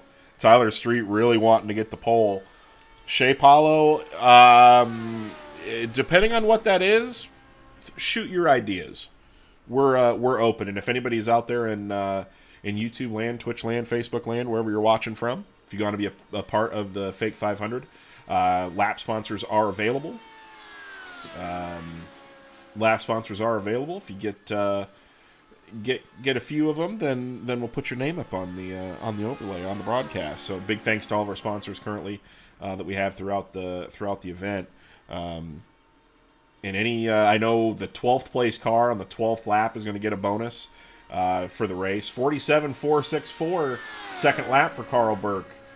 189.609 miles an hour. Super tight though off of turn number 2. And Carl Burke waving off his qualifying runs. Wave off. So Carl Burke. Next car on track, Miles Jansen. He's not here. Clint Stone roll. Clint Stone now getting that car fired up. So here's the man from Chattanooga, Tennessee, part of the Sofa King Fast Sim Sports team, Speed World Hobbies, Jessup Logistics, Goliath Trucking, and Redline Race Designs. He is going candy apple red. Love it. That just looks fast. Oh yeah, always does. So he is going to be out on track now as we're watching him get up to speed. This is going to be an interesting run. Can he knock off the teammate Tyler Street and put this thing on the pole? It's going to be very interesting to see.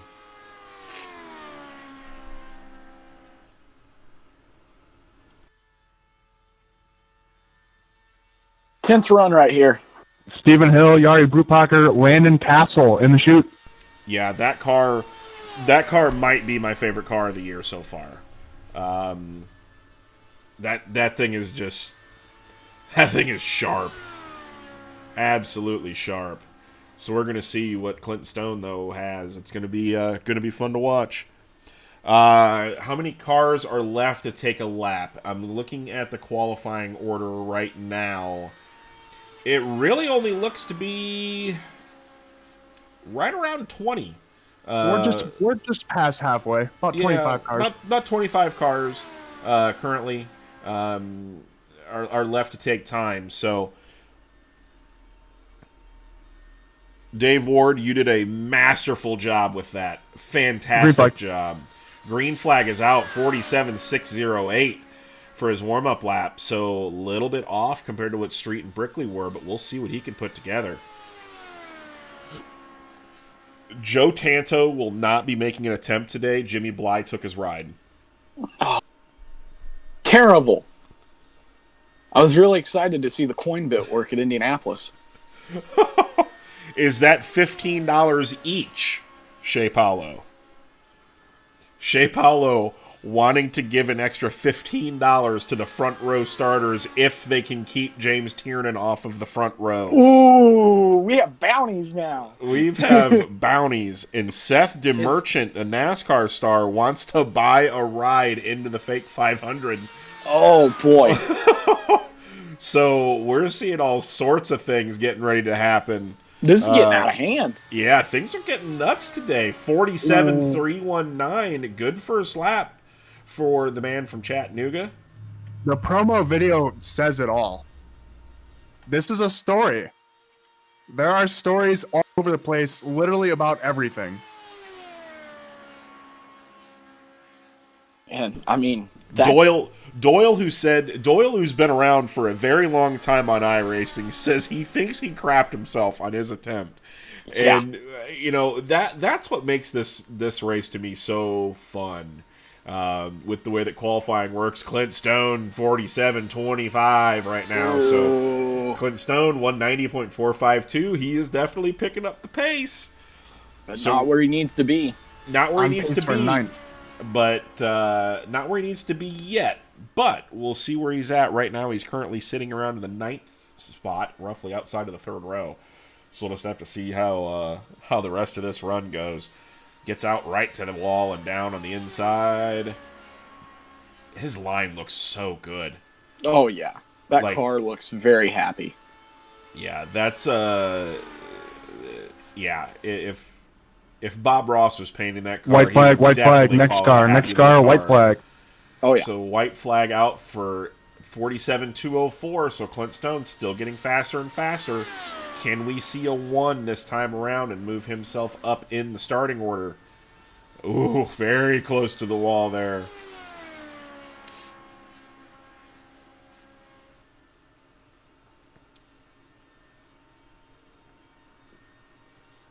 But what a qualifying run so far for Clint Stone. It's been a heck of a day so far. Oh, yeah. And we haven't even got to the wild part. Absolutely. Jeffrey has left the Indianapolis airport, and he is headed to the track, boys. So we're going to see some flyer laps out of Jeffrey Stewart later on today, who really hasn't turned any laps checkered flag yet. So that's going to be interesting. Checkered flag 47.174 for Clint Stone. Very good run for Clint. That'll move him to a 190.524 miles per hour. 5th place. As Stephen Hill now on to the racing surface. Mud flap out there with that luscious flow. Last year won the Best Mullet Award at the Dusek 600. So he'll be looking to defend his title there, but he's going to try to make the fake 500 first. But Clint Stone at a 190.525 miles per hour moves into the 5th starting spot. Steven, I think last year we decided that mullet produces downforce. Green flag, green flag. Yari Brubacher, Landon Castle, Justin Carey in the chute. So here's the fun part. Blackford, if I'm guessing Brian Blackford saying Landon Castle is the wild part, Landon Castle is probably on the Brian Blackford setup. So we're going to really get to see what the man spent or was up till 4 a.m. working on. But Stephen Hill, 47.786. The Team SETI driver from Jacksonville, Illinois, now resides in, I believe, close to Anderson, Indiana. With Northeast Indy Bedbug and Pest on the side of that car. That's his own business. So the man is a pest control wild man. He will bring his mullet into your house and kill your bed bugs.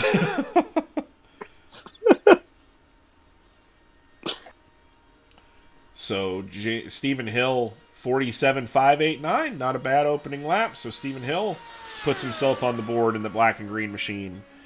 So Shea Paulo, Zane. The Brownsville Bullet. The Brownsville Bullet. $15 each if James Tiernan stays off of the front row. If James gets the pole, he will get $20. So, and then Dan is matching what Shea Paulo threw down.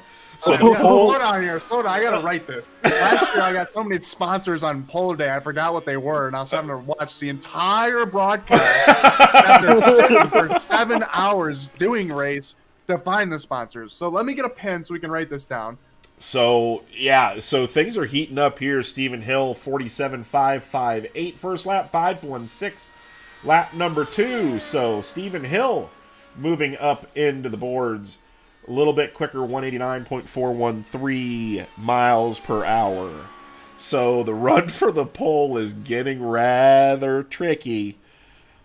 Already $100 down. Already $100 from Sofa King SimSport on their Fast Time Award here on Apex Autosport Pole Day.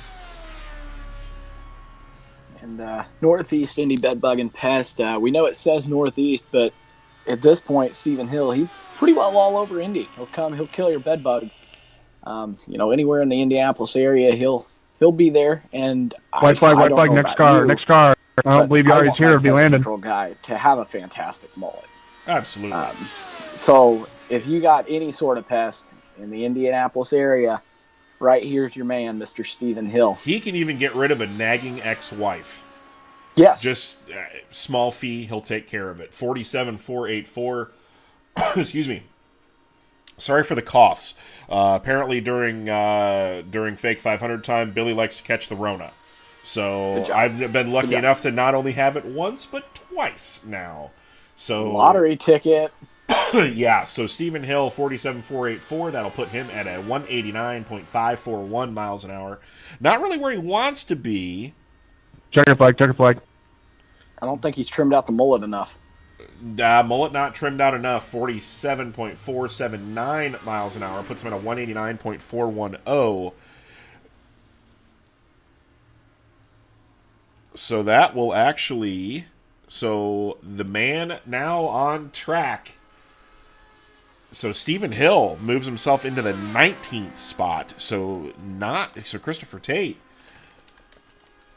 still into the show.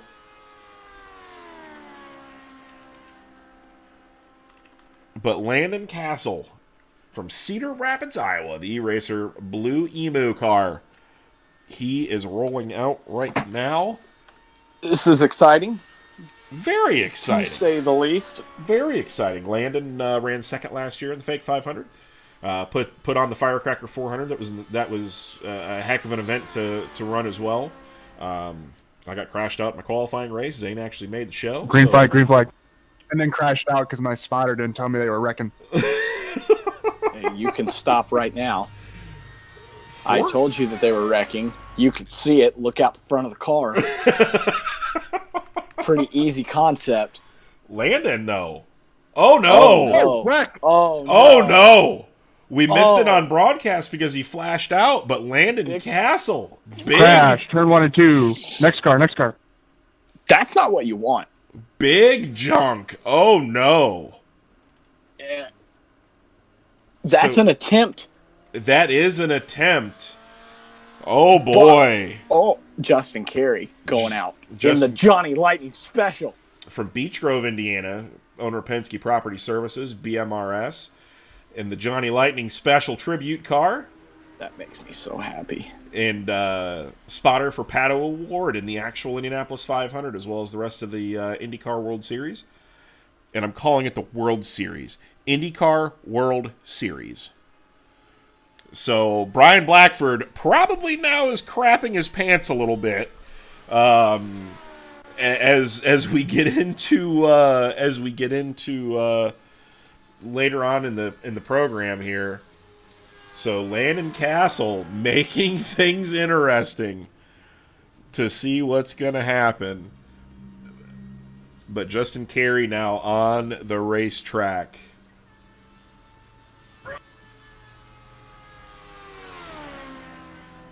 Who is slowing down?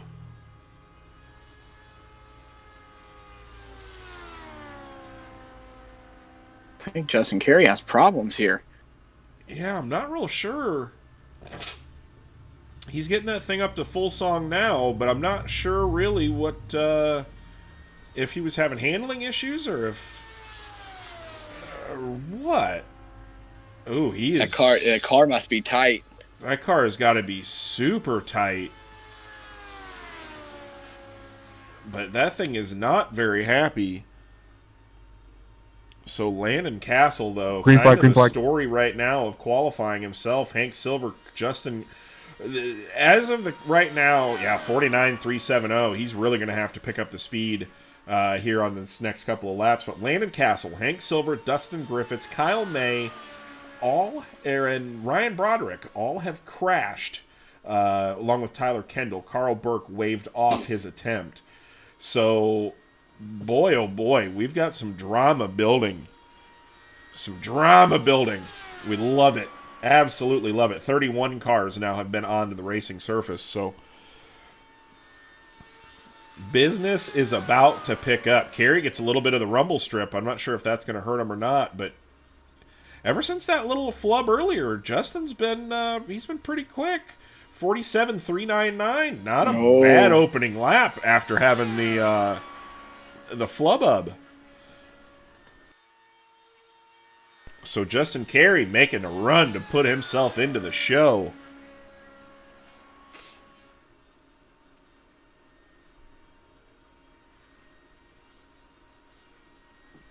And again, this stuff's all going to change because when these boys go back out, or if they decide to go back out, it's going to bump people back into the field. So it's here in about an hour or so, business is going to pick up.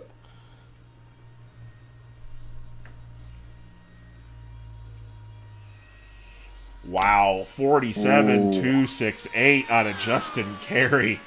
This is a heck of a run.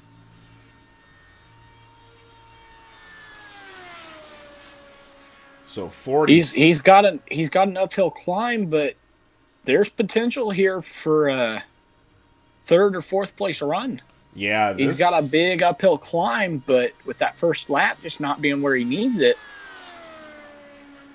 there's a lot of potential. This is going to be very, very interesting to see how this next lap plays out. Good exit speed off of the corner.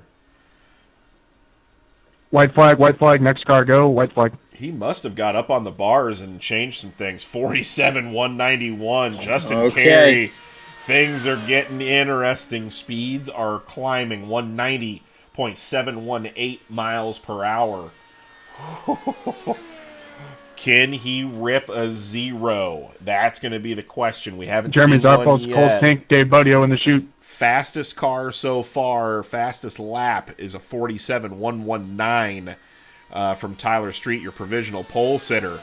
So can Justin Carey knock that off? And we are still ways away from the track record right now. Yeah, I thought we were going to see much faster times today. I thought we were going to be seeing 192 averages, but no. Justin Carey, though, 177. Ooh. So not a bad run at all for him. That's a 190.444 miles per hour. That will move him into the outside of the second row. As Fast, but not fast enough. I don't think he gained enough on that fourth lap. I think we were expecting more there. So that moves Justin Carey into the 6th spot. Check the press box chat. All right, here we go. Brian Blackford on track.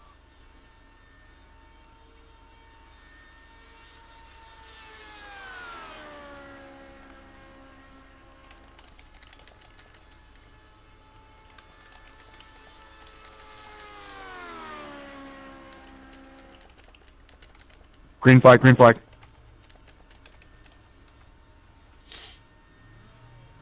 So we are Brian Blackford. Wow. 48.481. And again, I really truthfully think that a lot of these guys, I really wonder if a lot of these guys are, if they're just going out and feeling what they're feeling through turn one and getting on the bars and making their adjustments when they need to. I really just wonder if if it's just that drastic of a change. But Brian Blackford from Seminole, Florida, part of Slip Angle Motorsports, an employee at the virtual racing school. So he definitely knows his way around the sim. Very good time so far for Brian Blackford. 47.254. wow. Okay, here we go. That is on pace for the pole. Now we're partying. Brian Blackford, that is the fastest first lap time. So we will see what can happen here. Oh, boy.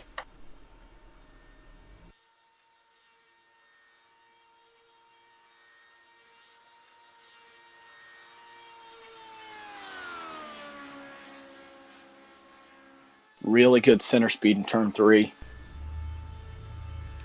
Oh, boy. Yeah, Brian Blackford making a run for the pole. 47.173 was Tyler Street's second lap. We'll see what Brian Blackford's is. 47.214. Not as big of a pickup.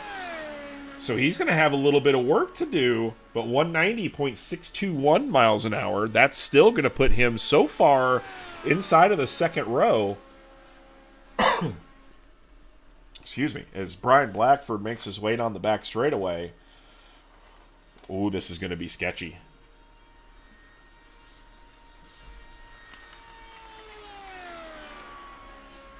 Right now, he is on pace for front row. Yeah, he's Tyler Street says that's it for me. Bud, I don't know.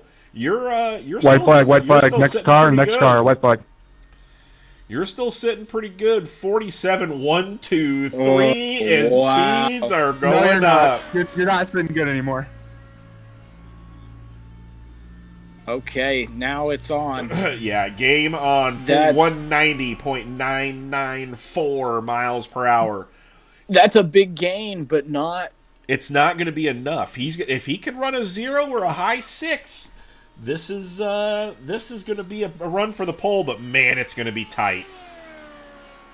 It's going to be tight. The man from Seminole, Florida, making his bid for the pole. Oh, boy. Can he do it? We're going to find out. Oh, boy. Here he comes. Checkered flag is out. 47.104. Pole position. Oh, Oh, boy. Ooh, boy. Brian Blackford puts it on the pole. Crazy. Just crazy. You gotta love it. You gotta love it. So, Brian Blackford. Pole, but not by much. Not by much at all. 190. Ooh. This, when you guys see this is gonna. I like it. over I like a it. 4-lap average. 0.005 miles per hour. Unbelievable.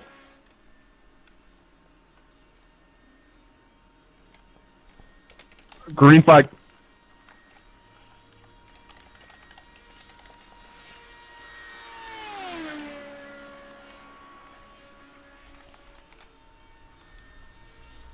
As we get everything updated, Brian Blackford, now the pole sitter. Jeremy Zarfos out on track, part of the Brent Mark Sim Racing team. They sponsored the second day of practice this year from York, Pennsylvania. M&M Painting and Construction, Fredericksburg Eagle Hotel, and Alkaline 88. Oh, boy. Jeremy Zarfos making a bid for a fake 500 spot.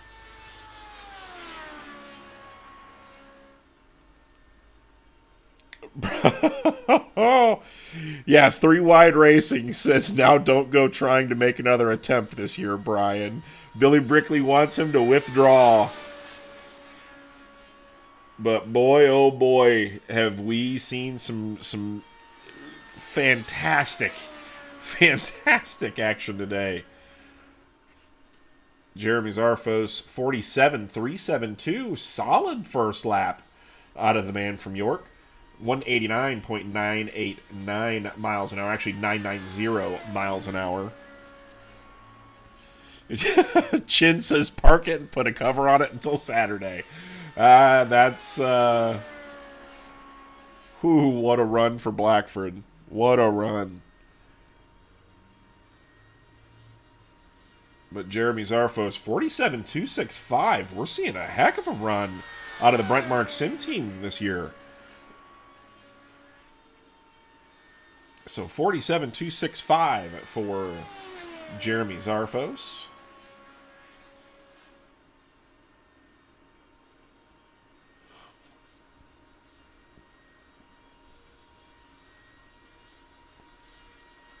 I just want to state real quick, Blackford went out as the 32nd car in time trials and put down the pole award. For people like James Tiernan and some of these guys that maybe felt slow on their first run, that is really, really great news. Yeah, absolutely. White flag. Absolutely. Next car. Billy Brickley says, oh no, he is withdrawing for Let's go sure pink. now. Jeremy Zarfos, 47.255. Speeds are still going up.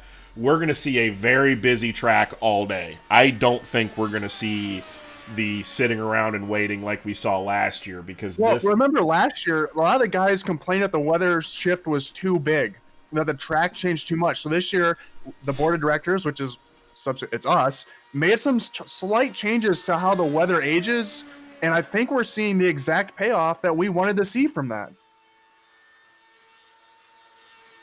Yeah, exactly. I think the weather is making the weather is playing a very big impact Checker on flag. it.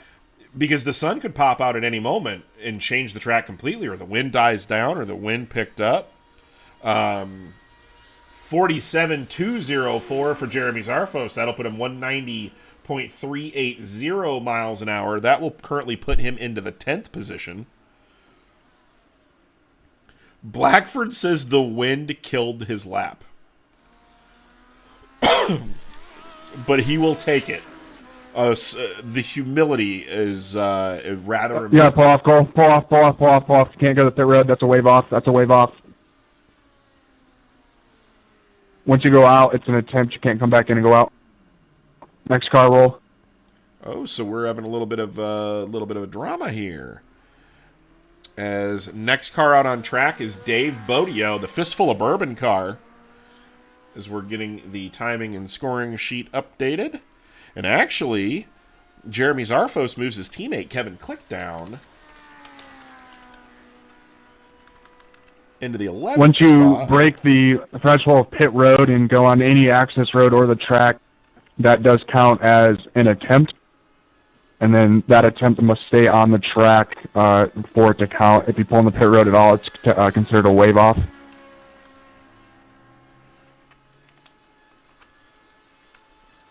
I will review it.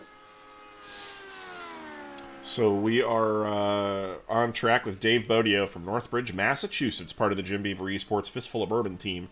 Fantastic group of guys, very, very professional with how they run their program. Themselves, Keith Jeffrey, Bob Rafferty, all going to be attempting qualifying here today. So Dave Bodio, though, going to make his run for pole. That's a team of good Indy names. Absolutely. Absolutely. So we have actually crossed over into the 35th qualifier now out onto the racing surface. Yeah, we're not getting a break all day. This is going to be... let's put it this way. I went and bought snacks this morning for this afternoon, and Green flag. I proceeded to eat all the snacks. So we're gonna have a very, very late day for Billy to get some food in him this afternoon. Yep. But 47.715 for Dave Bodio on his warm-up lap. Not what he'd want to see, but we've saw some really big pickups throughout this race, or throughout this program. So the disparity through the field right now, or the difference between speeds right now, is actually pretty impressive. Everybody's really, really close. The differences in times are very minuscule. So it's going to be a long, long day of guys getting knocked off the pole or trying to get the pole. 47.436 for Dave Bodio. Not a bad time. So we got a storyline developing. Someone who has crashed out, Mr. Kyle May. He has to make a run early in the open qualifying portion.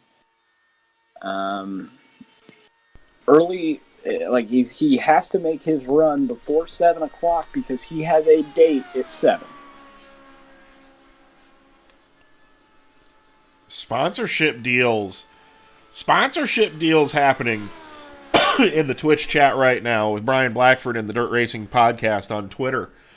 So we got some action going here, boys. We got some sponsorship deals getting made. 47.373 for Dave Bodio, his lap number 2. So Dave Bodio picking up some speed, and what great looking cars too. Just absolutely awesome cars. Adam Blocker, Shane Keiko, Kyle Dagger are in the chute. Shane Keiko, another one that's going to be very interesting to see what he can put together. Another guy that was very fast last year and has shown a lot of speed in practice too. So just this field last year was very, very broad. This year with them some extra... I think white flag, next car, white flag. People have stepped their game up. 47.323. So we're seeing a lot closer of a field this year than we saw last year. But just like the intro said, this is a story. Indianapolis is a story no matter what you do with it. 190.186 miles an hour. So he's broken that 190 threshold. But can he pick up the pace just a little bit more to move himself farther up in the field? Right now, you got to be over a 189.9 just to make it in. Ooh, big bobble out of 3. That's going to kill his 4th and final lap.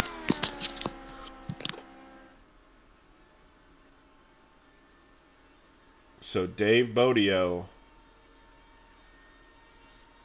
47.593, not what he was looking for. Not what he was looking for at all, but Adam Blocker now onto the racetrack. Good looking black and blue car. I need you to pull off, Dave. I need you to pull off. Got a car coming quickly behind you. I like that. That's a sharp car. Very sharp car from Westland, Michigan. Power Slide Motorsports. So Dave Bodio right now in the 21st spot. That last lap really, really hurt him. So we'll be seeing him later on today. But Adam Blocker from Westland, Michigan rolling out onto the racetrack now. We'll see what he can put together here for a qualifying 4-lap stint. Green flag, green flag. Jeffrey Stewart says he's stuck in traffic on I-70. An old Milwaukee semi and a Pall Mall truck ran into each other. Oh, no. Are you sure you're going to the right racetrack? You're on your way to a NASCAR race, friend. So Adam Blocker, 47.542 for his warm-up lap. Hey. So Adam Blocker, He's been quiet. he's been very quiet, but he's very, very talented. A lot of people said when we were actually earlier when we were talking with Justin Prince earlier on the broadcasts, he had mentioned Adam Blocker as one of those guys he was going to watch.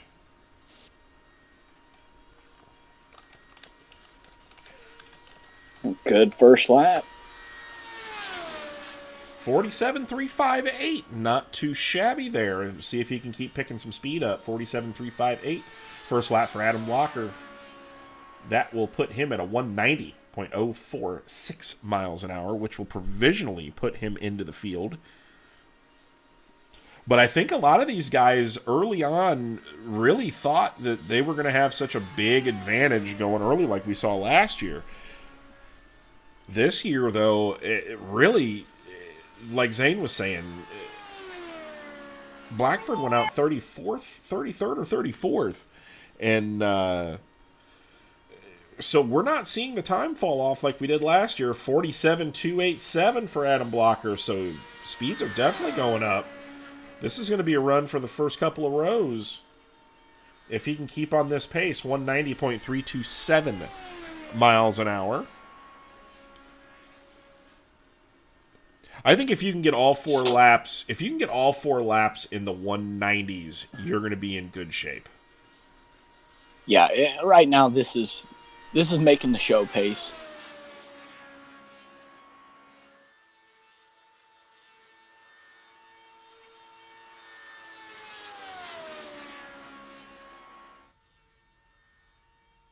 White flag, next car, white flag, next car. White flag is out for Adam Blocker, 47.252.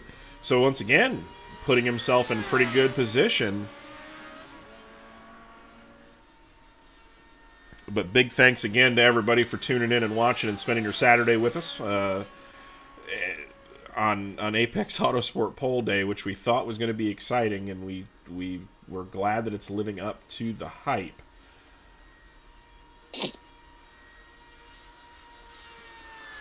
So we'll see what Adam Blocker can do on his run through turns 3 and 4.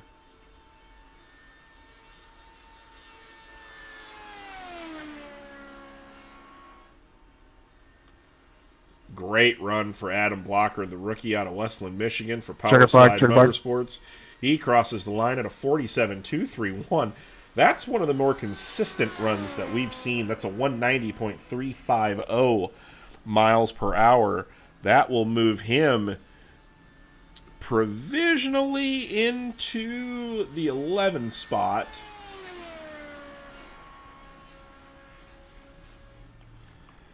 Right now on track in the Indy Racing Images car out of, wait for it, Rancho Cucamonga, California. It's Shane Keiko. It's just as fun as it was last year. I was waiting for you to take over just to say it there. So happy. It's just as fun as it was last year. In a good-looking race car, part of the Indy Racing Images SimSport team. Good warm-up. Good warm-up. Yeah, very good warm-up. 47.523. Can he keep it up through turn the rest of these corners? Jeremy Zarfo's wholly nervous, glad that's over. John, these are the Lotus 79. We wanted to have an Indy 500 feel, and basically just kind of mimic that on the sim. And we wanted it to look cool. We don't not a big fan of the aero screens, and we wanted to do something different. So over this past May, when the real 500 wasn't running, we decided, Brian, you check your PMs. Let's make it the fake 500. So the fake 500 presented by Wicked Energy Gum is ran with the Lotus 79. These cars absolutely scream around the racetrack. We haven't actually gone to my favorite camera angle for a while. So we'll go. If you're sitting in the grandstands watching qualifying, we'll watch Shane Keiko rip through down the backstretch in turns 3 and 4 from the fan cam. And any commentating now we have to do with our hands covered, covering our mouth. Gotta sound like we're on the PA if we're gonna be on the fan cam. The driver out of Rancho Cucamonga, California.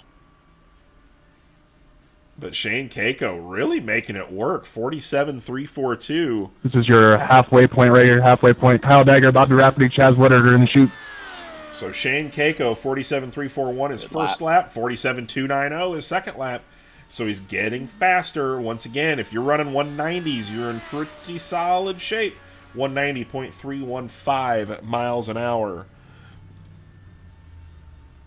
So Shane Keiko. I need all drivers when called to the chute to immediately get in the chute. Immediately get in the chute. When I call your name, in the chute. So, typical race control, yelling at race car drivers. That's just what they do. It's just what they do. So Shane Keiko coming through turns 3 and 4. Down the front straightaway, crossing the yard of bricks. White flag, next car. 47.226, so speeds are still going up. For Mr. Shane Keiko, 47.225, 190.577 miles per hour. So he is sitting actually in really good shape.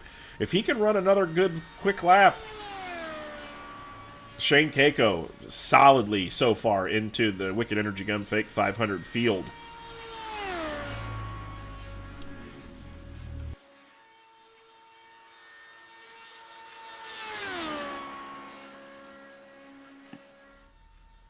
Checkered flag, checkered flag.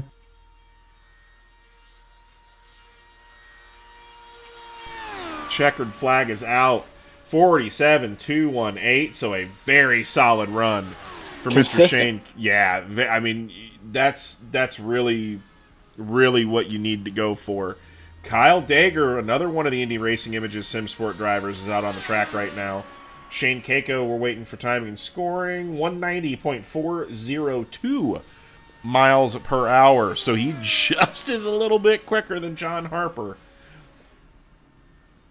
So Shane Keiko moving into the 9th spot.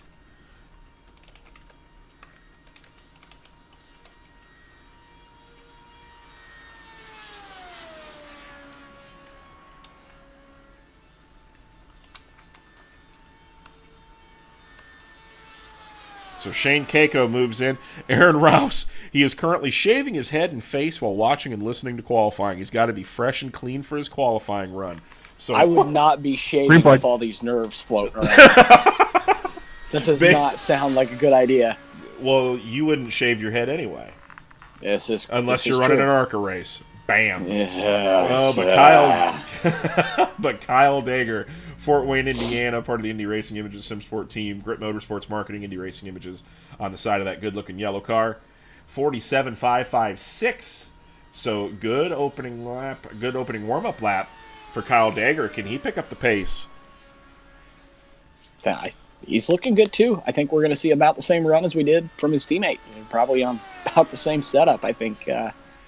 Yeah, probably pretty close. I know they all work pretty well together. Adam Blocker says after his qualifying run, the wind in Turn 2 is pretty evil. But you know what's awesome about this? That's the trouble spot. Evil. That's the whole trouble spot at Indy. If you can get off of Turn 2 at Indy, you're doing something. And that's where everything comes out to be. Kyle Dagger, 47.358 his first lap. So not too bad, 190.041 miles per hour on the speed charts for his first lap. So getting himself down in there pretty good. We're going to see if he can keep getting faster. Track temp up to 92 degrees now.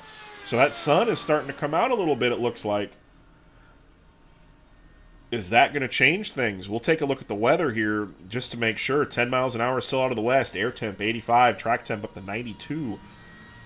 And again, a lot of these guys in 47.295 for Kyle, a lot of these guys have been practicing. You know, all of our official practice sessions this past week were all over 110, 120 degrees. So, pretty astounding, really, of how the speeds are going. You know, we were talking earlier, we thought speeds were going to be way, way up, but that wind is really just kind of killing it right now. And again, if you're sitting 19th through 33rd, you got a tough thing to do tomorrow, because is the track temp going to be close? White flag, next car, white flag. The track temp tomorrow could be 130 Chaz Woodard, Tyler Grafton, Skylar Brown in the chute. So it's all going to be a questionable experience. 47.266 for Kyle Dager. So speeds are still going up for him. So good run for Kyle. That's a 190.412 miles per hour. So the Indy Racing Images team really bringing the heat this year for the Fake 500.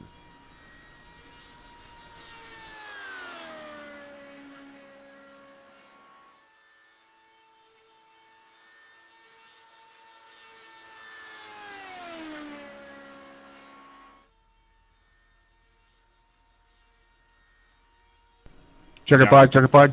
Checkered flag is out for Kyle Dager out of Fort Wayne, 47.282. So a little bit slower lap number 4. That'll put him at a 190.276 miles per hour.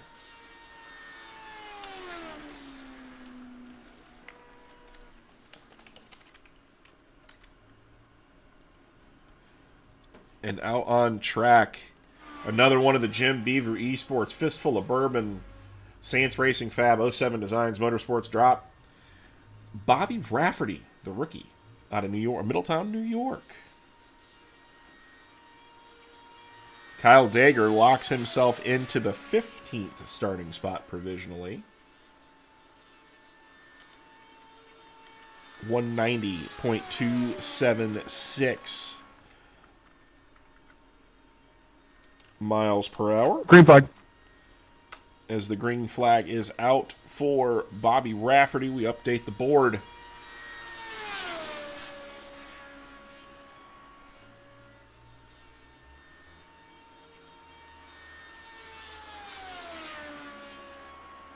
.47.815 opening lap. Got a little bit free off of 2. Track temp, though. Look at this thing. Climbing. The sun is now out. Track temp is climbing. Are we seeing shades of last year now with the track temperature change? Ambient temperature up to 85. Track temp at 94. So what are these clouds going to do? But that wind off of turn number 2 is really causing a ruckus for all these guys.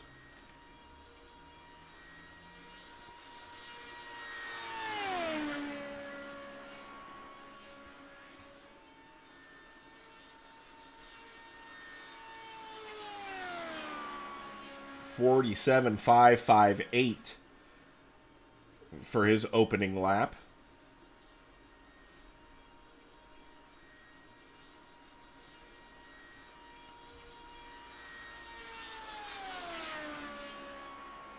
.189.247 miles per hour on the timing charts.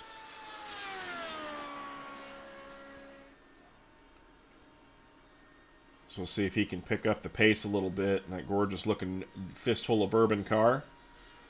47.417, so he's going in the right direction, just needs to go a little bit more.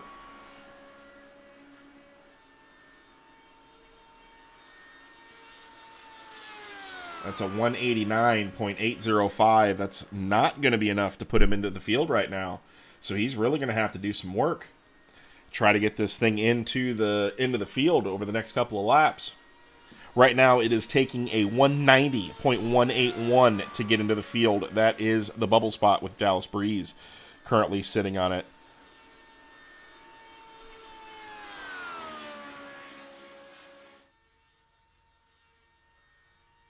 White flag, next car go. That's Tyler Grafton. Chaz Woodard's not here.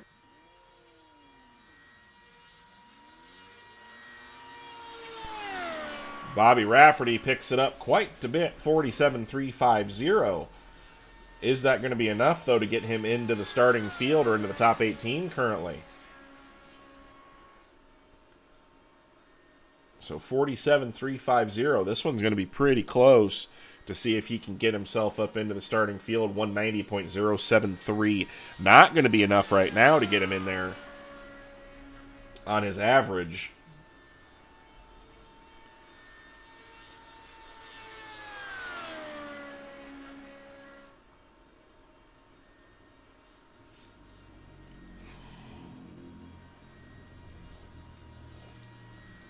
Checkered flag is out for Bobby Rafferty. And again, did we run a pretty... We ran another identical lap. 47.349, 190.077 miles an hour. Tyler Grafton now out on the racetrack from Springfield, Illinois, the privateer for Holy Cow Beef Snacks.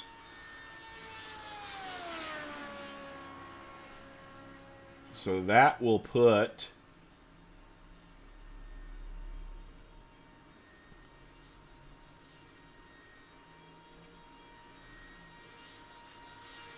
Yeah, Bobby Rafferty, 24th currently overall at a 189.801 miles an hour. So Tyler Grafton, the veteran last year, Springfield, Illinois. And what I'm going to call probably an AJ Foyt Coyote tribute car. See, he's pretty serious about sponsor here because there's literally nothing else on the car to take attention away from the sponsor. Yeah, and I really want beef snacks right now. Like I think any snack sounds good. Yeah, I ate all mine already. Like this was a bad call. Terrible call. You burned the tires off. Oh yeah, in Harry Hog terms, I did 50 laps my way, and it was not very good. You should not have done that. No, definitely not. So Tyler Grafton, 47.641 or 671, excuse me, on his warm-up lap. So he is on track. We'll see what he can do for his first actual timed lap. 47.434, so not a bad start here. That's currently good enough to put him into the field if he can get that pace up lap after lap, but that's a pretty decent first lap for him. 189.741. Again, the magic number right now is 190s. Skylar Brown, Billy Bowerman, Tyson Landis in the chute. And we have got some hitters coming. That is for sure. Skylar Brown, can he make a run for pole? I know he was pretty quick last year, so we'll have to see if he can do it. But right now, Tyler Grafton, the nerves have to be shot. Sitting there looking at sitting there looking at your relative, just trying to find all the speed you can. 47.345. That's going in the right direction, but he's going to need a little bit more. He's going to need a tenth or two each lap to try to get himself into the field. That's a 190.094 miles an hour. Not enough to get himself into the fake 500 field at this point in time. So this is, and again, we've still got some guys that have not gone out yet that are really going to be pushing. So if you're sitting in the 15th or even really 10th on back, you're definitely not in the safe spot. I think really the top, 6 to 7 might be in pretty solid shape. But it's gonna be interesting to see what happens the rest of this race or the rest of this qualifying session, because we've got white flag. Some guys next that car, really. Next car. All cars trying to get to the end of the pit road. Get in the chute as fast as possible. Let's go. 47.259. So speeds are definitely going up for Tyler Grafton. 190.443. He's on pace right now to put himself into the top 18. We'll see if he can finish out this run as Skylar Brown making his attempt or getting his warm-up lap in, or getting up to speed.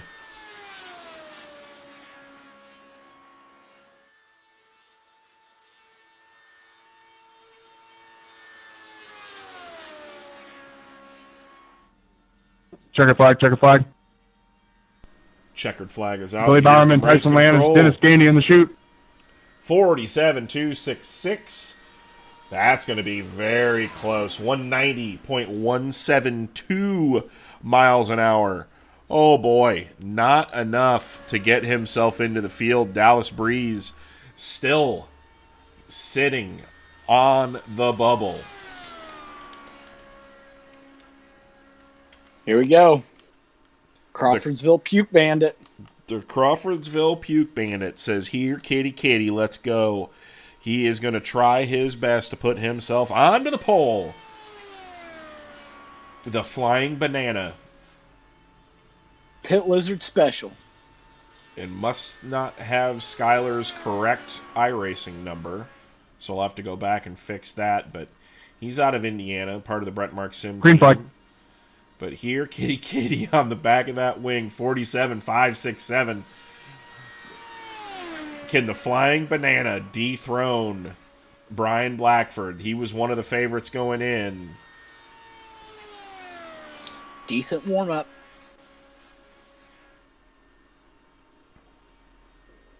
Yeah, very decent warm-up. Good opening lap for Skylar Brown. So this is going to be very interesting to see what he's capable of.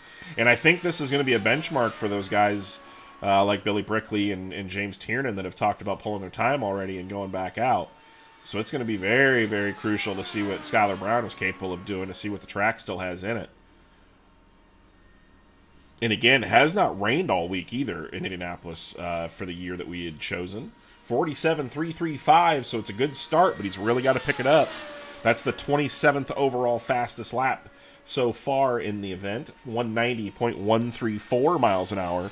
Not fast enough currently to get himself into the fake 500 field, but he's going to be picking it up here, I think, pretty quick. The man from, I believe, Greensburg, Indiana. Again, part of the Brent Mark Sim team.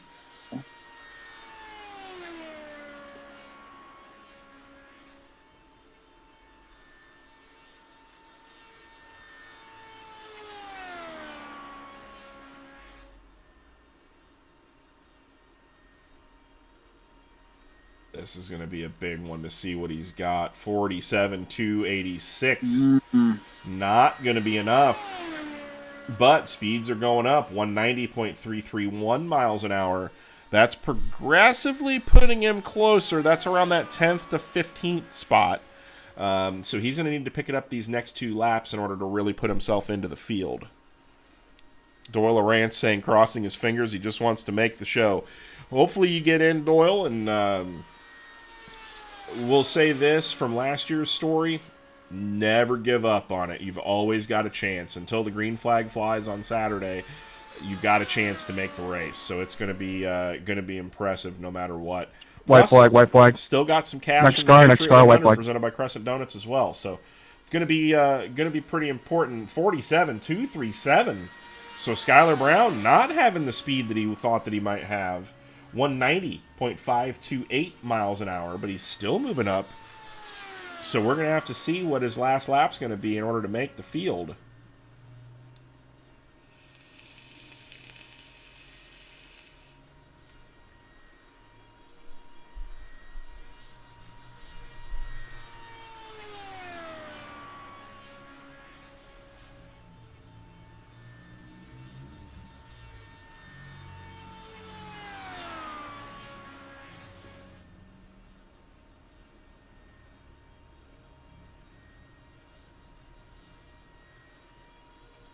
Checkered flag, checkered flag. Checkered flag is out for Skylar Brown. 47.216. Not what he was. 190.402 miles per hour on the speed charts overall. Not So what we're he gonna was have to looking see. for. That's about the same speed as Shane Keiko. We're going to have to see where it comes in. Actually,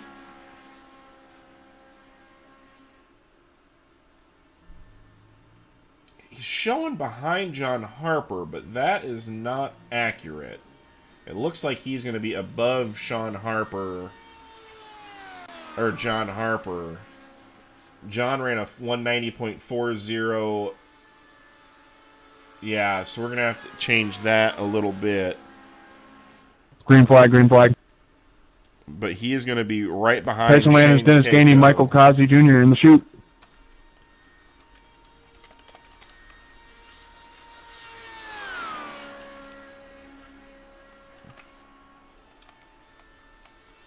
Shane Keiko just beating him out there a little bit.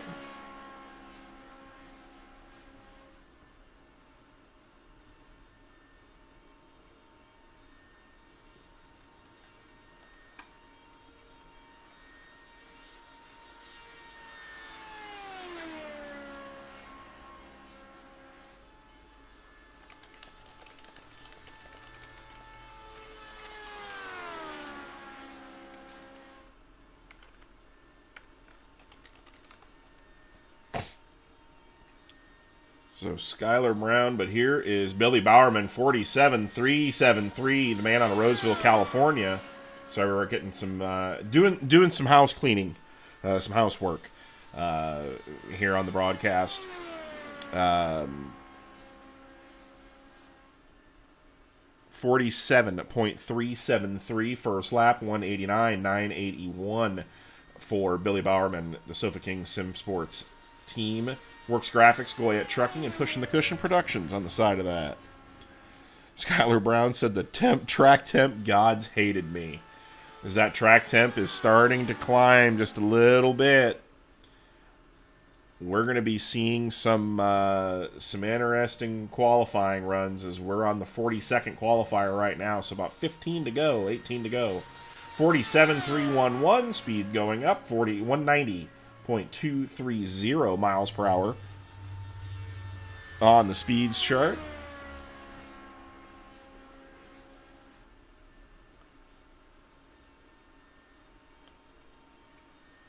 So Braden McMahon, now your bubble car, as Dallas Breeze officially bumped out of the starting field as of right now. But Billy Bowerman putting together some pretty solid laps. Just got to get going a little bit quicker for the grandpa of the Sofa King White flag, Fast next car, Sim next Sport car. team. 47.309, so about the same speed. Needs to get it going a little bit. 190.239 miles an hour. That's going to put him into the field, but just on the bubble right now. So it's going to be interesting to see what happens here throughout this last run down the back straightaway.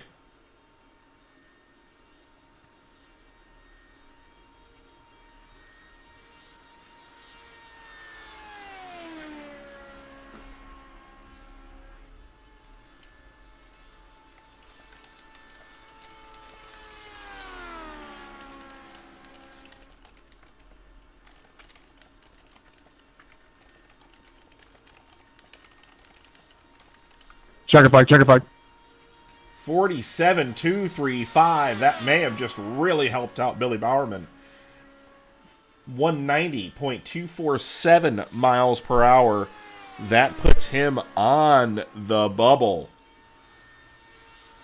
Missed that. Do I go one more lap, keep going, or no? No, pull off. You have 4 laps.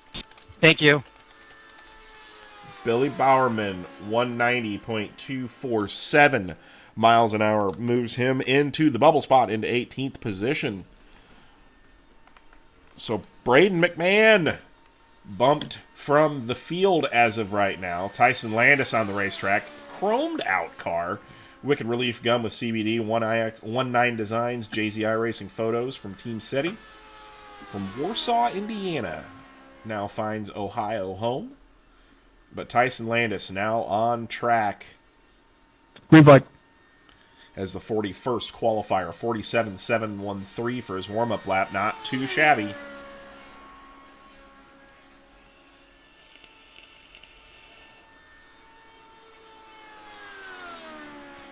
Check the track temp here. Track temp going up. Sun is coming out. The track temperature is rising. 96 degrees now. 10 miles an hour still out of the west. So things are starting to get a little bit heated in both ways. But this is part of the allure of this race. You got one shot really to make it work, and you've got to make it count. But that wind is really what's getting guys off of turn number 2. So it's going to be interesting. What can Tyson Landis do here? 47.381. So a heck of a good lap there. Not bad, especially for what we've seen recently. Yeah, not a bad starting lap there for Tyson Landis. So we're waiting for timing and scoring to update here. I know Zane's juggling about 2 or 3 things right now.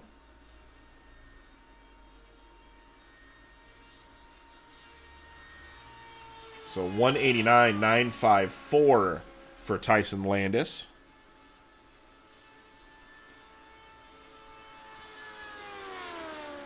Usually not a fan of chromed cars, but this one came out pretty cool.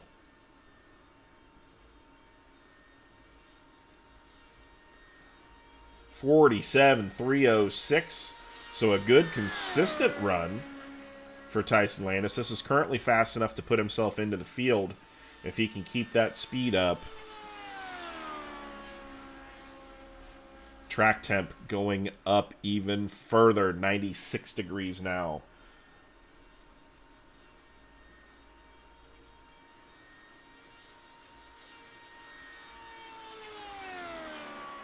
If this track temp keeps going up, we may see some guys. We may get a little bit of a break in the action. 190.255 miles an hour now for Tyson Landis on that previous lap. We'll see what he can do on lap number 3 to try to put himself into the fake 500 field. 47.218. Big number for Tyson Landis there. Not a run for pole, but this is a solid run. Next car, white flag. 191.489 miles an hour. So he is really trying to scream this thing around here. 190, excuse me, 0.605 miles an hour.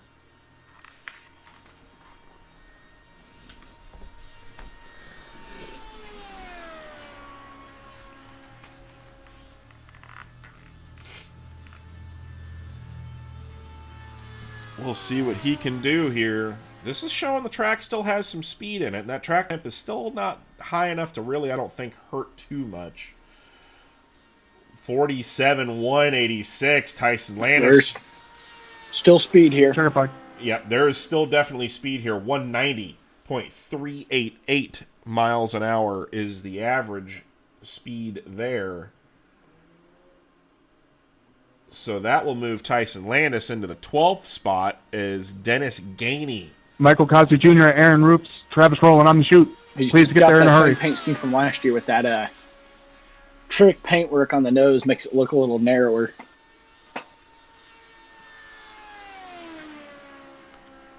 So Tyson Landis. No, Oh no! Dennis Crash, turn 2. So Michael Cosby, go ahead, shoot. Next car, go. Tyson Landis, though, I think with the hero run of the last little bit, moves into the 12th spot. Michael Cozy Jr. moving onto the racetrack, another IRI car. There's potential for some speed here. The IRI cars have been really stable. They've looked pretty good here. Yeah, Hagerstown, Maryland driver, Indy Racing Images, Artesian PCs, and Starcom Racing. Artesian PCs, he'll have some speed.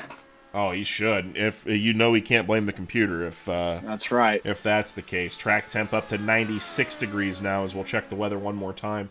85 degrees, track temp 96. Still with the overcast skies, but their clouds are starting to burn off as we get into the afternoon. Wind speed out at 9 miles an hour still out of the west. So the track still has speed in it. It's just a matter of you've got to nail. I know for a fact that guys were running 47.1s consistently in hotter temps than this. Right now, it's just down to finding the right set. Finding the right setup and making sure it works for what you want the car to do.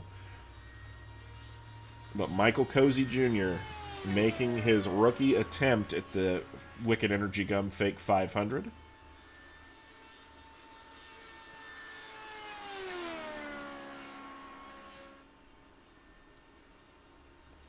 Blackford says his car was extremely sketchy on cold tires. I imagine it was. That's why it was fast. Yeah, 47.087 for his warm-up lap, so he's going to have some work to do. We'll see if he can make it. Ooh, got a little unhappy coming off of turn number 1. We'll see off of 2. He's a little bit better, so not too bad for Michael Cozy Jr.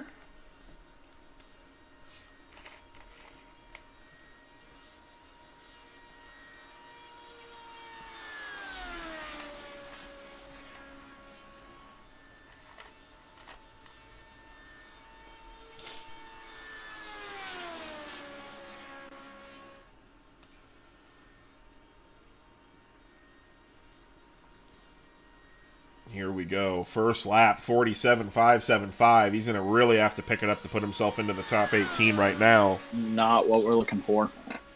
Yeah, not what he's looking for. Ooh, loose off off a 1. Ooh. Good looking race car though. Oh yeah. Good looking race car, but not real happy through turns 1 and 2. So wind definitely hurting the Hagerstown, Maryland driver.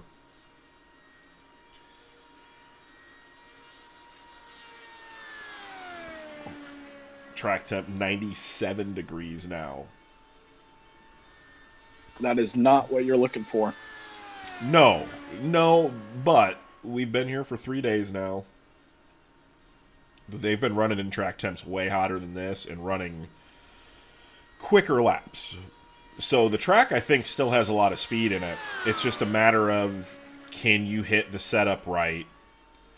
Can you hit the setup right to get through turns 1 and 2? And right now, that's the with main qualifying, thing. You're chasing unknowns. Yeah, you haven't been on the racetrack yet. So I think truthfully on the grand scheme of things,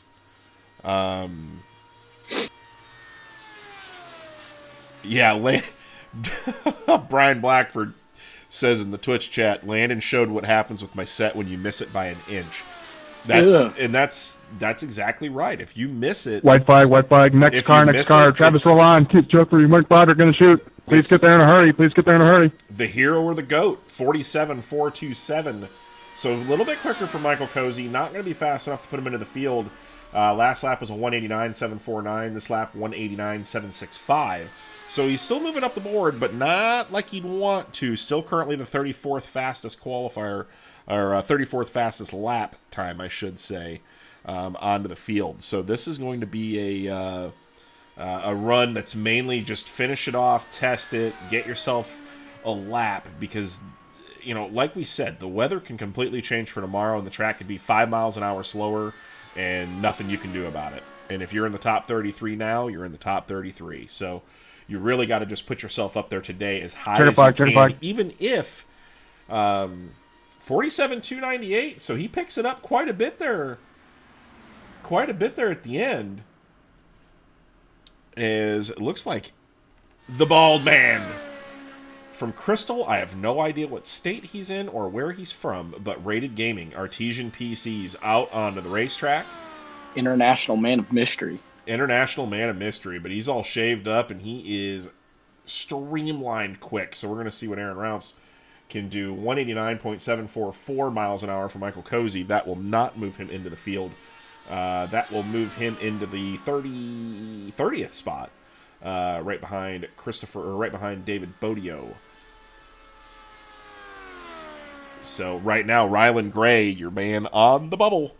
190.252 is what it's going to take to get yourself into the field. So let's see what Aaron Ralphs can do. I know he was fast last year, and that's a good opening warm-up lap. 47.685. For track conditions right now, that's... Absolutely. I truthfully think that we still have a pole speed, or at least a top 10 speeds within this track right now. Tyson Landis showed that just a little bit out with a 190.388. I still think the track has 190.4s in it. I really do. The track temp is starting to get hot, but I really feel like there's a lot of speed still in it. And Aaron Ralphs got through 3 and 4 extremely good. That's extremely good. So Aaron really putting together some solid laps here. 47.427. It's not too bad. He's going to have to pick it up quite a bit, 189.769, but still, he's getting his, going to get faster throughout this run.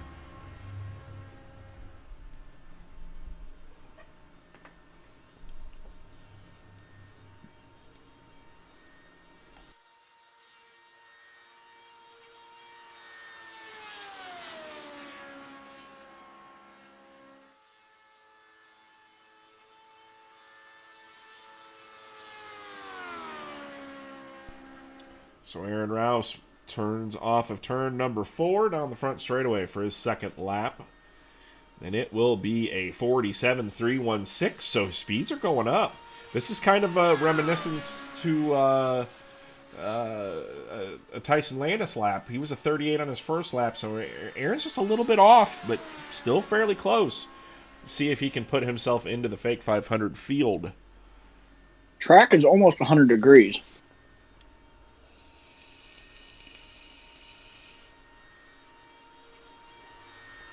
Three Wide Racing is asking, are the folks who waved off going to run again today or only for a second round? Basically what happens is once we get done with the first round of qualifying right now, which we still have roughly about... White flag, next car. We're closing in on the not end. here, next car. We have 5 cars that are left to qualify in the first round. Then what happens is that if you do not have a time, you are allowed to go back out in order of which you line up in the chute. And in a case like James Tiernan, Billy Brickley, or any of these guys that want to go back out and requalify, they have to withdraw their time. So if Billy Brickley wants to go out, he has to turn that 190.743, he has to turn that over and say, I don't want it anymore. I want to go run for pole. So it's a very big risk. Do you want to pull your time? Do you not want to? So there may be a little bit of lull in the action while we sit and wait, for what those guys are going to want to do. But yes, the guys that did not have flag are going to make an attempt. But Aaron Ralphs is making it tough. 147.239. So this is going to be close. 190.191. Not enough to get him into the top 19 or top 18. That will put him 21st on the board. But still a very solid run for Aaron. Now up on deck, Keith Jeffrey from Auburn, Washington. Jim Beaver Reeve Sports Fistful of Bourbon car. He's a guy that's been working on a lot of super late models this past year.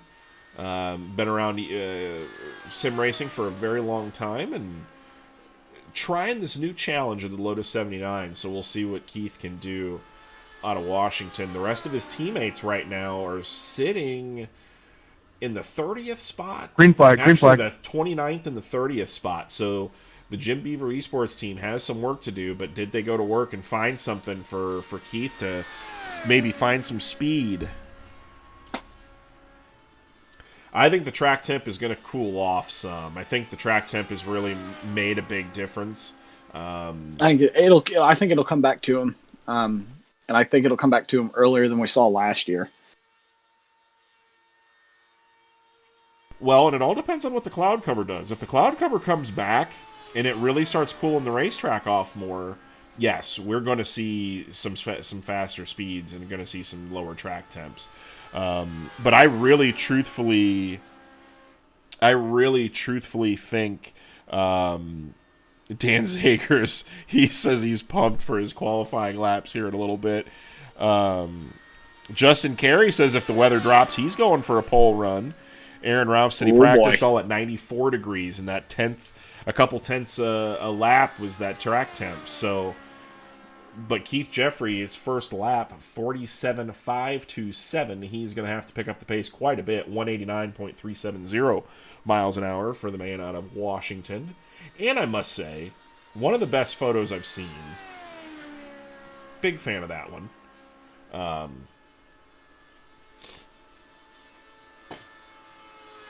But Keith Jeffrey going to try his best to put himself into the fake 500 field. Rylan Gray is the one chewing on his fingernails right now.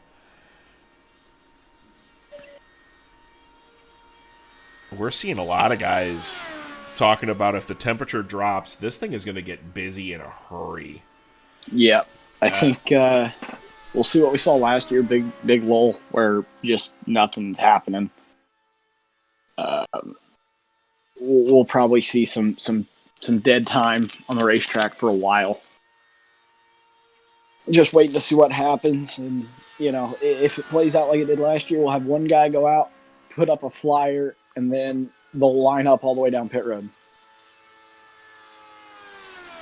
That was the interesting thing. Everybody just waited for a guinea pig to go out. When somebody white flag, next car. You saw a big line. See, and Aaron Ralph's keeping things into perspective right now. It's still not a bad qualifying run at all. Not locked in, but 10 spots higher. That's the thing to really pay attention to, because like we were talking about, if you're in the 19th, 20th spots, you almost have a very tough thought process, because do you pull your time today? Because that choice has to be made today. when the gun goes off at qualifying, when it's over. So you really have to figure out, do I want to pull my time? Do I pull my time and hope and pray that tomorrow's conditions are better to where I can go faster? Or do you sit on it and wait till open qualifying tomorrow? We're not going to have near as long of a line. Checkered flag. But checkered flag is out for Keith Jeffrey, who did pick up quite a bit over the last lap. 369. Not going to be enough to put him into the fake 500 field as of right now. 189.779. But Mark Broderick out onto the field.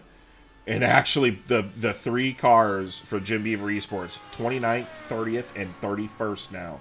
Keith Jeffrey following into the 30th spot. No one can pull their time just yet. I'll let you guys know when you can. But yeah, Mark Broderick. No official declarations yet. Mark Broderick now out on the field. You see his fantastic driver photo there with a cone on his head. We'll see what he can do. Part of the Brett Mark Sim Racing team, Fredericksburg Eagle Hotel. From King of Prussia, Pennsylvania, which is a legitimate place. He didn't make it up. Green flag. Last two cars in the chute, Dan Zeggers, Michael Sheridan, get there in a hurry. And you have to denote with Broderick that he didn't make it up. Landon Castle says he just got back from the hospital and the boys have the backup car ready, so he's making another run. Zane, can we get an official time on how much time is left in the session? It is currently, what, 5:15? Yes.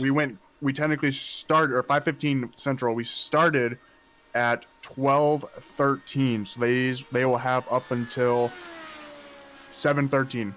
And that's Central, right? I gotta think here. Time zone. That's Eastern. Add an hour to where you're at. You're in Texas now. You're really... Yeah, you're an hour behind. So we started at 1:13 Eastern time. So we will be going till 7:13. 8:13 Eastern time. I have no laps registering for Mark Broderick.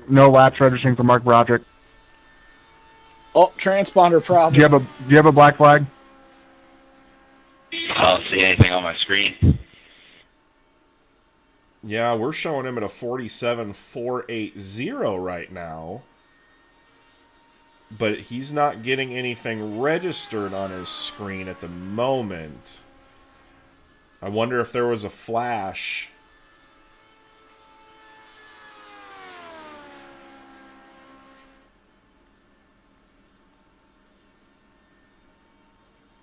So the first lap was a 47.480, then a 47.404. I don't have anything. Admin, this can be a race control wave off. So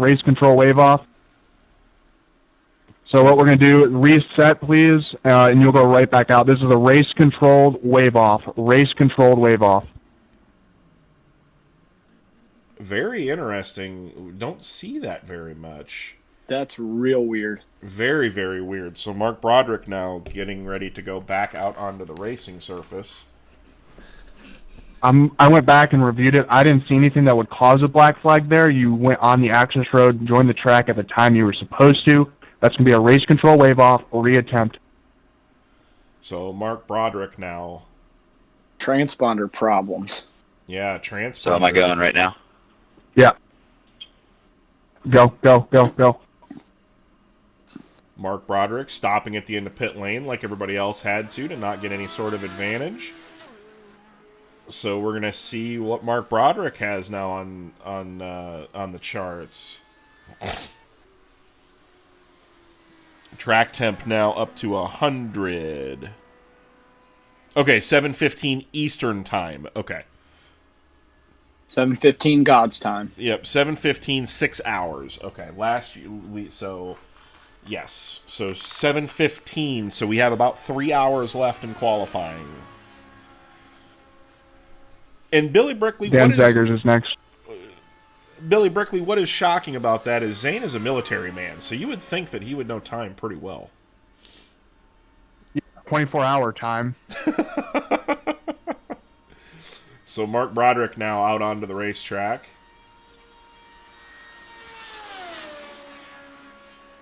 Hopefully, transponder issue fixed on the 51. No wave offs or no declarations for second attempts just yet. I'll let you guys know. We're still in ordered qualifying.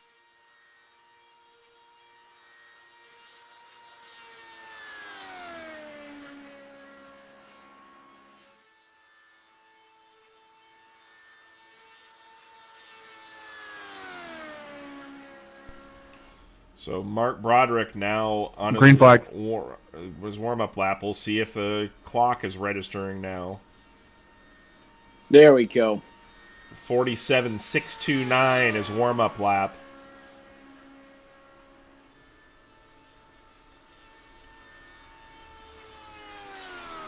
So not too sure what would have caused... I do have a time on file. This run is official. So 47.629 is his warm-up lap. Yes, Shay, it is 4:19 Eastern Central Time. Or Eastern Time, 3:19 Central.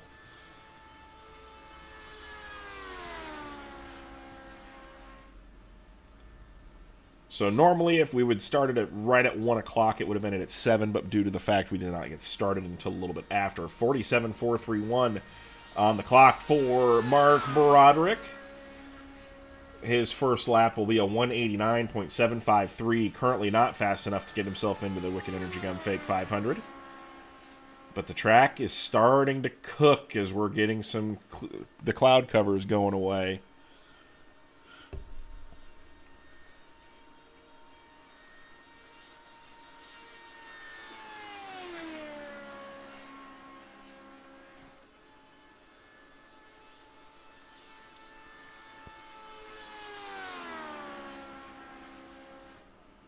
Dan Zegers, Michael Sheridan in the chute. Dan Zegers, Michael Sheridan in the chute. Those are the last two cars. 47.344, so speeds are climbing for the Brent Mark Sim Team driver. 190.098, he's still going to have to pick up the pace. 190.252 is going to be the average to get yourself locked into the Fake 500 right now. But again, just like we're saying, you're hearing Zane say over race control, guys are already wanting to withdraw their times to get themselves into line to try to go back out and re-qualify into the Fake 500. So just because you do it after first round does not mean it is the top 18 when the gun goes off.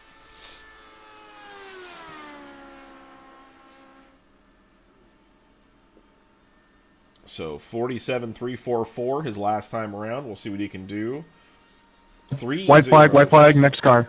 47.306 for the King of Prussia driver. He will be at a 190.251 miles an hour. So very, very close. He's going to have to pick up the pace here to try to get himself in. He is extremely close. He's got decent speed and the car looks happy. Yeah, the car doesn't look too bad, really. It's just a matter right now of what the track has in it. But he is extremely close right now to the bubble spot. So if Mark Broderick can put a 2 on the board, he's going to be into the field provisionally, it looks like.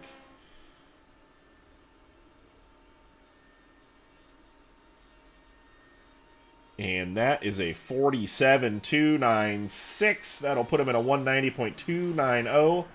190.098 miles an hour. Not fast enough to put himself into the Fake 500 field as of right now. Daniel Zegers, though, that'll actually put Mark Broderick in 24th position overall. But Dan Zegers from Pella, Iowa, Elbows Up SimSport, Cartel Promotions Group, Roofco, Anderson Speedway, Motorsports Beat, he is a pavement guy that's started to convert himself over to some dirt. This is exactly his jam. Definitely not the qualifying draw that he wanted to have. But 101 degrees of track temp now, so we're going to really see what the Pella, Iowa driver can do. Green flag, green flag. Green flag is out on the field, so we are going to see what he can do. 47.8, so definitely not what he wanted on his opening lap, but we're going to see what he can do if he can get himself through.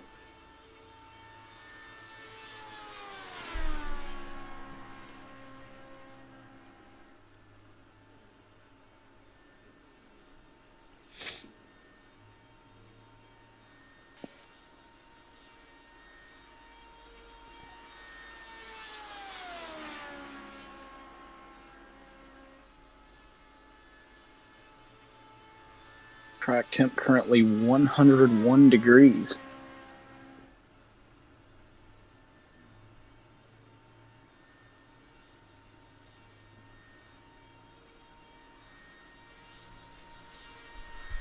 $47,428. He's going to have to pick it up pretty big for, oh boy, big loose off of turn number 1. Not what you want. No, 189.765. Not going to be fast enough to put himself into the field right now.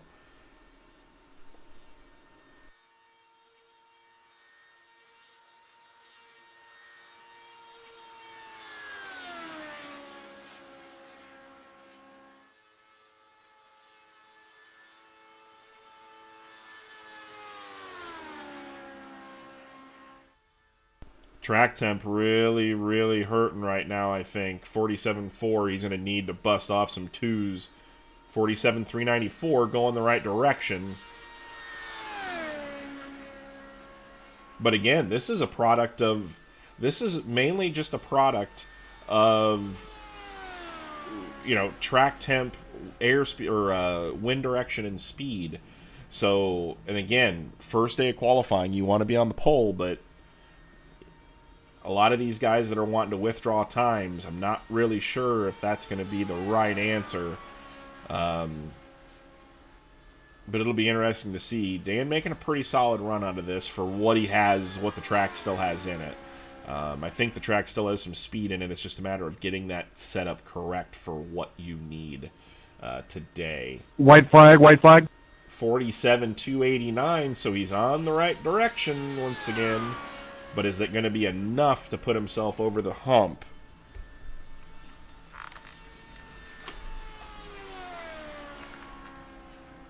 Big hill to climb after yeah, that first after that first lap. Yeah, that first lap's really the struggle. Track temp now 102. So 47,289. We're just waiting for timing and scoring to update as he is coming around for the checkered flag here.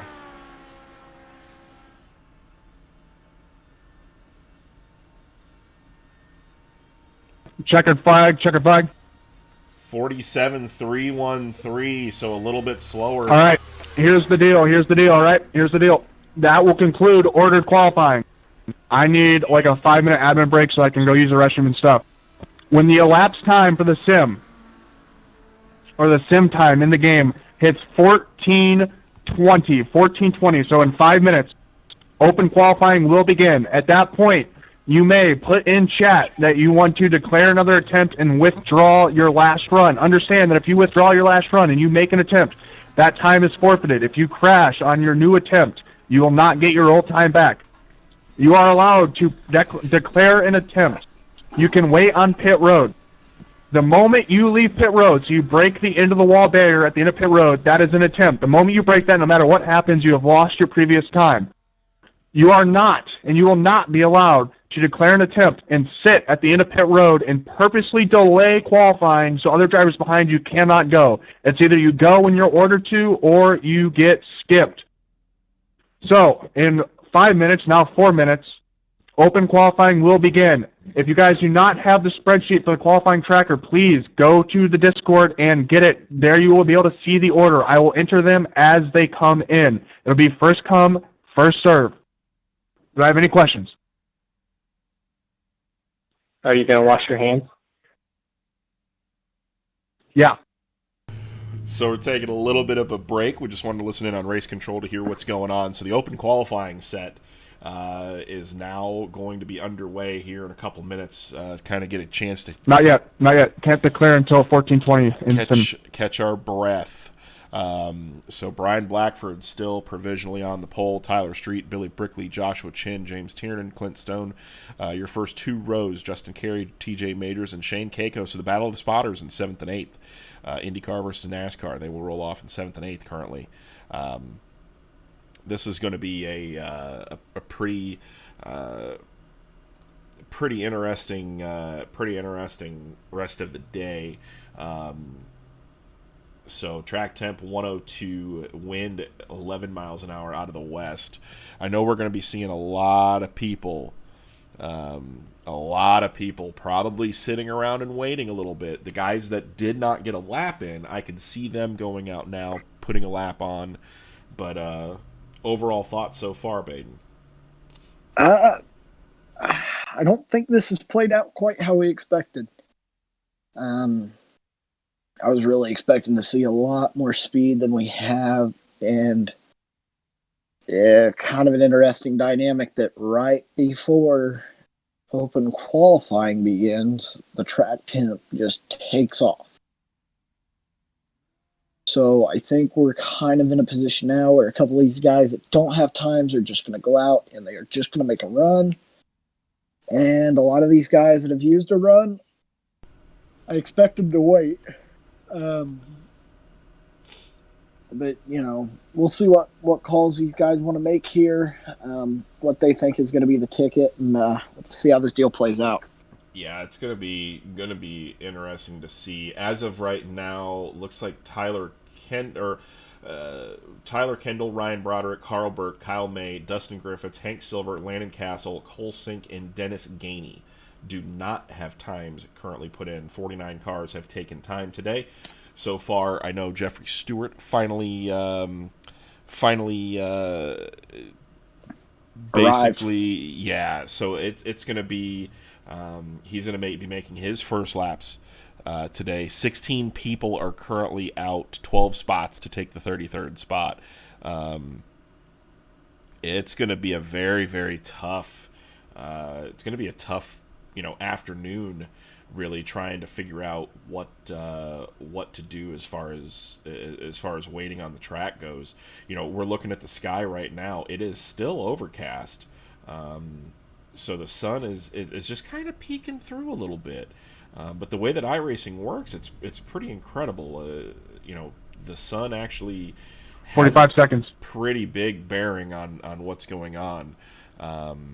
So 45 seconds.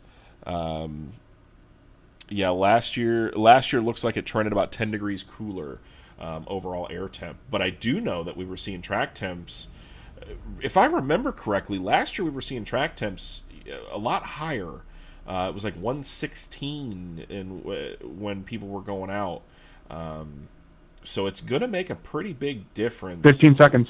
It's going to make a pretty big difference. The end of open qual will be at 1700 in sim time, so 5 p.m. in sim time. 5, 4, 3, 2, 1. Track's open for open qual. So, oh my God, the amount of declarations. Oh boy. Boy, oh boy. All right, give me 1 second. Wow. Write these down. So a lot of people probably were withdrawing time, so this is the fun part of the program for Billy, where he gets to really pay attention to the scoring sheets. So, here on the broadcast, we're not seeing who's all declared, who's all declared, but you're seeing on the tracker, on the qualifying tracker, if you're paying attention. All right, Dave Bodie, Landon Castle, Tyler Kendall, Jeffrey Stewart to the end of the chute. Dave Bodie, you can go ahead right onto the track. Dave Bodie to right on the track. Landon Castle, Tyler Kendall, Jeffrey Stewart, Jeffrey Stewart to the chute.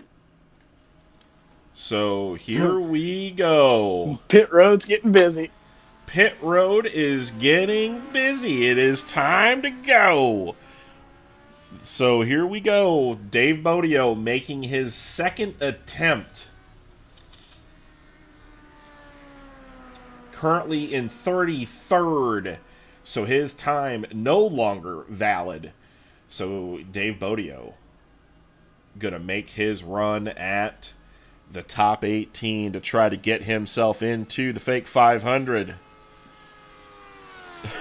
Jacob Horde says, part of me is sad I'm missing this, but the other part of me is glad I'm not spending the weekend absolutely stressed. 14 cars in the chute right now. 14 cars, including the one on track. 14 cars in the chute that have... So here we go. Warm-up lap time for Dave Bodio to see what the Jim Beaver Esports team has done here to try to make these cars a little bit better. Brian Blackford says the hotter the track could help help for 1 or 2 laps, but really hurts you on 3 and 4. So it's going to be interesting to see. Last year, Josh Chin says it was an 87-degree track temp with 72 degrees ambient. So gonna be interesting to see. But the track temp is still 15 degrees cooler than what we saw in a lot of cases for practice. So these guys do have hot track experience. It's just a matter of, can you get that down? Green flag.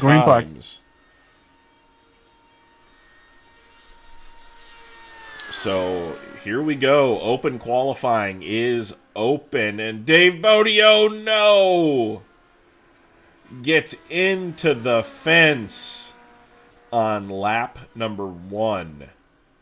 So Dave Bodio uses up his second attempt, and he will be waving off. Gotta wave off. Next car, Not go. the crunch time you want.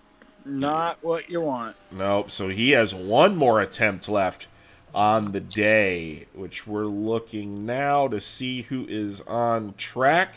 That is the man, the myth, the legend, the Blue Emu man, Landon Castle. What can he do with the Brian Blackford brain?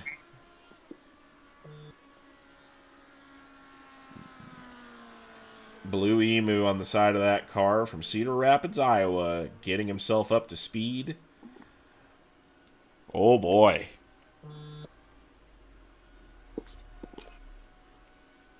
Three attempts today, and 3 attempts tomorrow. So you have 6 total chances to get yourself into the Wicked Energy Gum Fake 500. It's not over till it's over. That's for sure. It's this is going to be one of those real tough. The qualifying order for tomorrow will be the cars that declare they want to requalify. They will enter into the random draw once more time. So it is possible, if you qualified dead last today, you could be first tomorrow. It could be if you qualified 50th today, you could also be at the back tomorrow as well. So everything is completely random.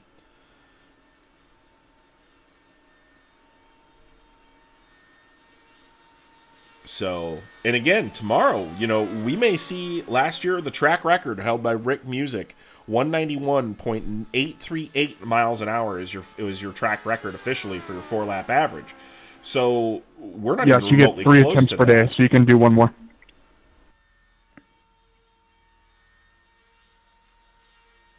Green flag. Yes, Shay, that is correct. If you declare...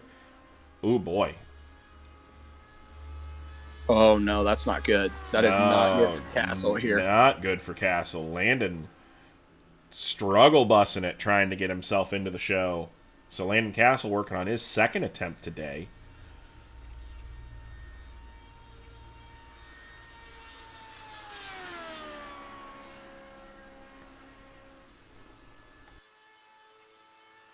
With that big bobble, this lap is going to suffer. Landon Castle could get forced into crunch time here real quick. Well, but here's the thing. Even with that lap, you still have to go. 47.8, not good at all. But what you do at that point is you try to see what you can get the next 3 laps. If you can run the next 3 laps and get a lot more speed, then you feel a lot better when the track temp goes down here later on in the afternoon. So Tyler Kindle, Jeffrey Stewart, Cold Sink in the I chute. should say if the track goes down in the morning. So this is going to be, we're going to see a lot of these guys that did declare and pull out. They may see these laps and go, you know what, I might wait a little bit. Uh-oh, is Landon Castle a little blink on the screen there. Now track temp up to 103. Yeah, so the wind's still blowing, track temps heating up. This is going to be interesting to see what he turned, and 47.256. So all we did was we proved the track still has speed in it. The last lap time you're seeing there blink around is a little bit misleading due to the blinks, the way that iRacing scores things. But Landon Castle, 190.456 miles an hour that lap, which, just to give you guys some insight, 190. Well, that if he could run that without that first lap flub, he could be sitting in the third row. So this track still has speed in it. It's just a matter of you cannot make a mistake. White flag, next car, white flag. 42. Wait, 47.251, 190.472. So, but this is, again, like we said, a good thing. Landon is going down and laying down some laps. With that first lap, it's going to really mess him up completely. But this is going to put one in the bank for him and show himself and prove to everybody else that this track still has good mid 190 speed in it. But it's going to be very, very tough to do. Like we said, you've got to be perfect every single lap. And these last 3 laps have been really quite good for Landon Castle. So we're going to see what he can pull out here. So Landon Castle coming down to take the checkered flag on his second qualifying attempt of the day. We're going to have to wait for timing and scoring to update. 47.174. Wow. That's that first lap. 189.971 average. But all we did was he just showed that this track still has some speed in it to put yourself into the race. So very, very, very concerning now. He has one more attempt at this field to get himself in. Tyler Kendall now onto the racetrack from Connorsville, Indiana, with his adorable dog. Jeff Stewart, Cole Sink, Lance Sponberg in the chute. His second attempt of the day. No time on the first attempt. Currently, just for you keeping track at home, Landon Castle, currently 28th overall on the board. So this track definitely still has some speed in it, I think, with a 47. Dave, was that a declaration, or are you just asking a question? I need to clarify on that. No, I need to go again.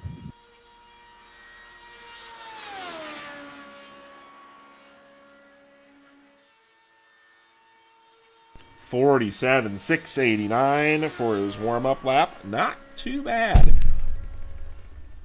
As if you heard that through my microphone, that was just me running my elbow into my table.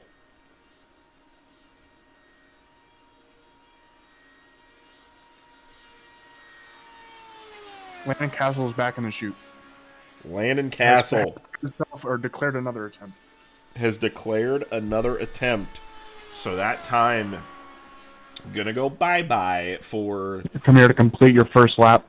Tyler Kendall now completing his first lap on his second attempt of the day. He will have one more after this, 47.487. So he will be completing his second attempt right now, 189.529 miles an hour, but that is not going to be enough to put him into the field. So he's really going to have to pick the pace up, 190.247 or 252. Excuse Jeff me. Stewart, Cole Sink, Lance Sponberg in the chute. Get there in a hurry.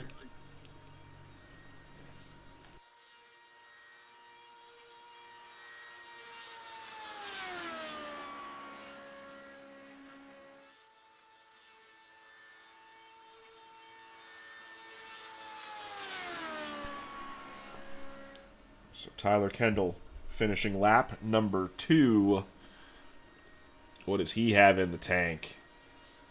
Crossing the yard of bricks, 47.479. Not going to be enough. 189.557 miles per hour. Ooh, loose. Gonna have to get up on the bars here. I think at Indianapolis they call that having a moment. Yeah. When in those moments you saw in the opener, Sebastian Bourdais comes to mind off of turn 2, making a hero run for the pole and just crashing big time through turns 2. Indy is just it's white flag, next car, white flag. Tyler Kendall coming around to take the white flag. His lap 47.392. So heading in the right direction, but still not fast enough. 189.905 miles per hour. Track temperature up to 105. So this thing is getting awfully interesting here.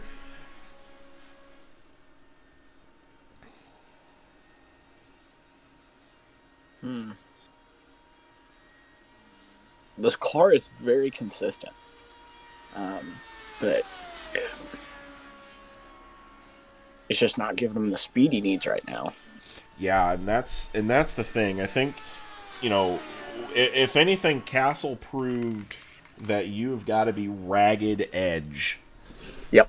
Ragged edge Certified, to certified.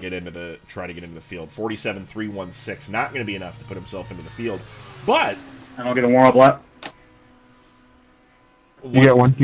189.801 miles per hour on that time. So as Tyler Kendall comes down, Jeffrey Stewart now on the field, or on the racetrack right now from Elbows Up SimSport BS Air over the wall photography.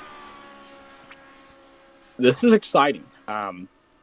If Jeff's got speed here, nobody's going to practice at all next year. Yeah, no, that's going to be no joke. Jeffrey, you know, not feeling a lot of pressure, just coming on in, going to try to do his best to get qualified into the Fake 500. Ran 5th in the race last year. Noticing he's still got the rookie stripes in the back of that wing, so he's going to have to pull them babies off because he is no longer a rookie.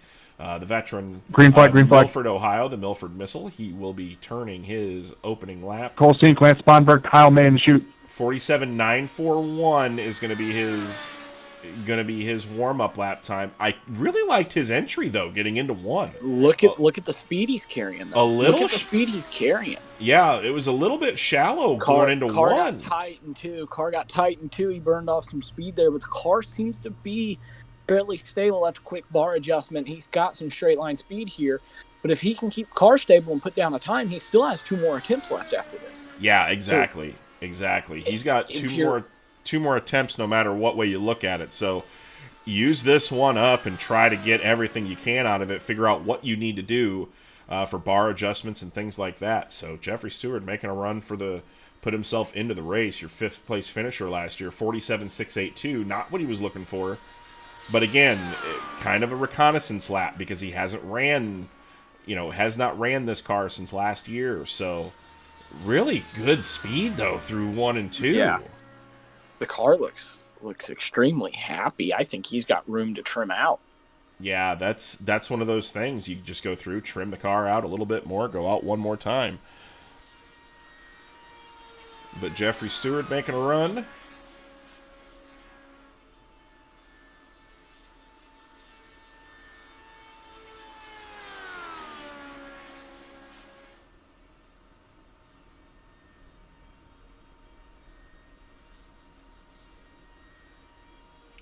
.47.540 on his second lap, so he is definitely getting faster. Ooh, a little bit tight through 1, got it loose. Dives her down into 2.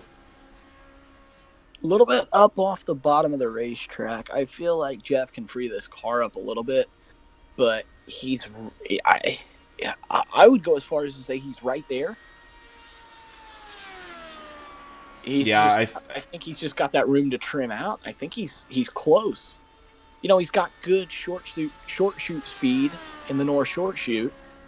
Just getting a little bit slow down the straightaway is the biggest problem. White flag, next car. And next I think car, he white frees flag. that car up and trims out a little bit here. Yeah, see that push in turn 1, I believe, kind of killed that lap. But he's right there. Yeah, I mean, the car has the stability. I think you've got room to dig deep here. And he's got 2 attempts. He is in a much better spot than a lot of people.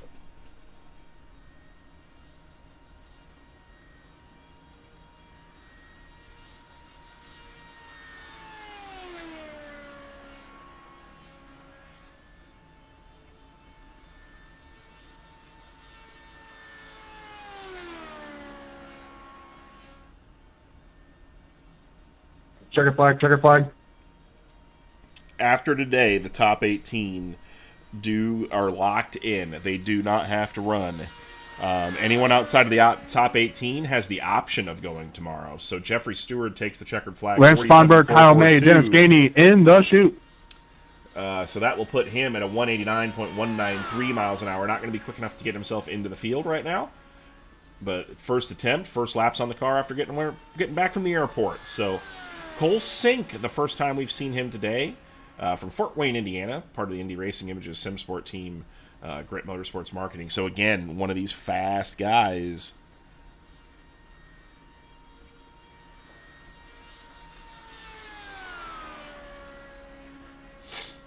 one of these fast guys from the Indy SimSport or Indy Racing Images SimSport team. We'll see what Adam Blocker can do. Yeah, just to clear kind of any confusion up, if you're in the top 18 today, you are locked into the field. When the gun goes Green off, flag. when the gun goes off, you are locked into the field. That is your starting position. If you are in the 19th spot on back, you basically, if you're in the 19th through 33rd, you have to declare if you're going to take a time tomorrow. If you don't take a time tomorrow, or don't declare yourself into the draw for tomorrow, you have to wait until you are bumped from the field or withdraw your time after the qualifiers are done. So it's kind of a chess game. I know last year a few guys decided if they were 19th or 20th, they did not pull their times. They sat on them, and it cost a couple of them. So you really have to kind of play a thinking game of what the weather's going to be, or what you hope the weather's going to be. So I haven't looked at the forecast to see, but Cole Sink making his second attempt on the racetrack today, 47.882, not where he wants to be. Not where he wants to be, 187.965, so he is a little bit tight through the corner, but he's going to do his best to put himself into the show.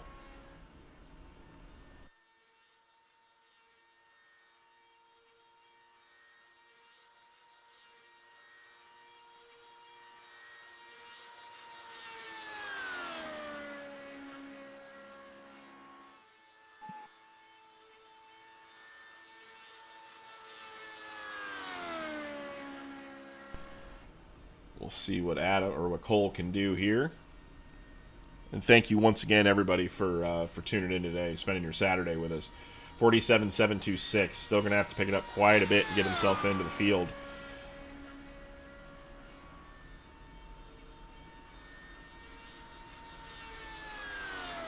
.106 track temperature now. Ambient temperature still 85 degrees, so really hasn't risen much, but that sun just came out and started heating this track up. But 10 degrees or 10 miles an hour out of the west still, so going to be very interesting later on this afternoon to see what this track temperature does. I'll be honest, I'm kind of shocked that there's this many guys in line waiting to go out. White flag, next car. I think it's time to consider waiting. Yeah, I think if you're sitting there 5th or 6th right now in line, you're kind of waiting. 47.665 for Cole Sink on his third lap, 188.817 miles an hour. It's just kind of one of those things where, but in a case like Cole, where he really didn't get a first attempt, go out, burn one up now, figure out what you need to do to the car, make some adjustments, and then kind of watch track temperature and wind. Hope for the best and see what happens. So it's kind of just one of those waiting games where once we get to that crunch time, the last hour or so, as we're coming up on right around 2.5 hours-ish left in practice, or in qualifying, I should say, 47.691. So that will be a 188.520 miles per hour. Lance Sponberg now on the racetrack, one of your first qualifiers out there. We'll see if he had found any more speed to try to get himself into the field. Currently, he is in 43rd position, so he is out altogether right now.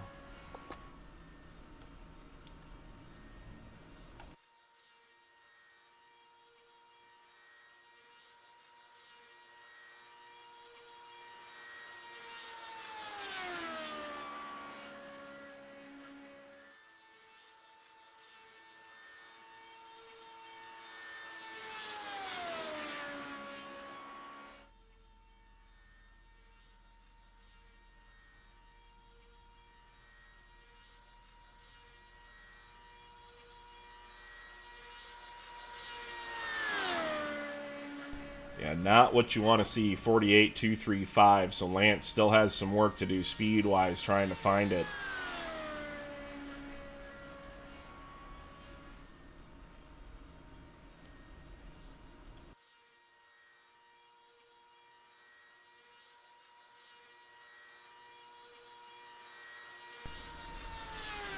So Lance Sponberg out of Washington trying to do his best to get himself into the field right now. Not going to be enough.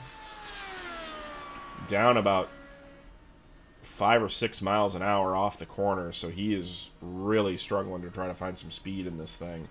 Lap number 2 will be a 47.936, so a little bit slower.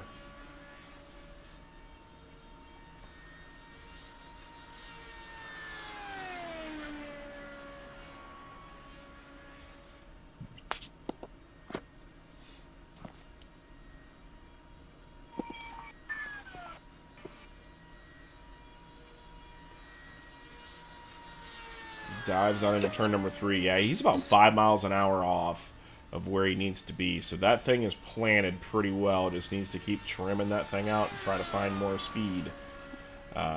First lap, 47.947. We'll see what he's got on the second lap here. 47.824. So he's a little bit faster than what he was the last time. So he has found about a tenth. But still only a 188.170 miles an hour, so still a little bit off the pace. Not what you need. Kyle May, Dennis Gainey, Mike Rasmus in the chute.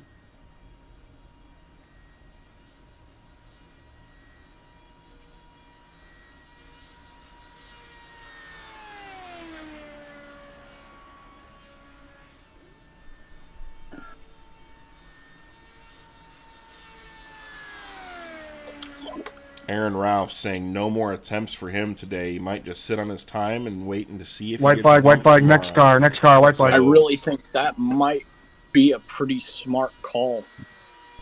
Yeah, I agree as well. 47.874, so still a little bit better than what he was last time, but not by a lot. Still only a 188 average. Going to have to find a lot of speed tonight and tomorrow to try to get himself into the starting field.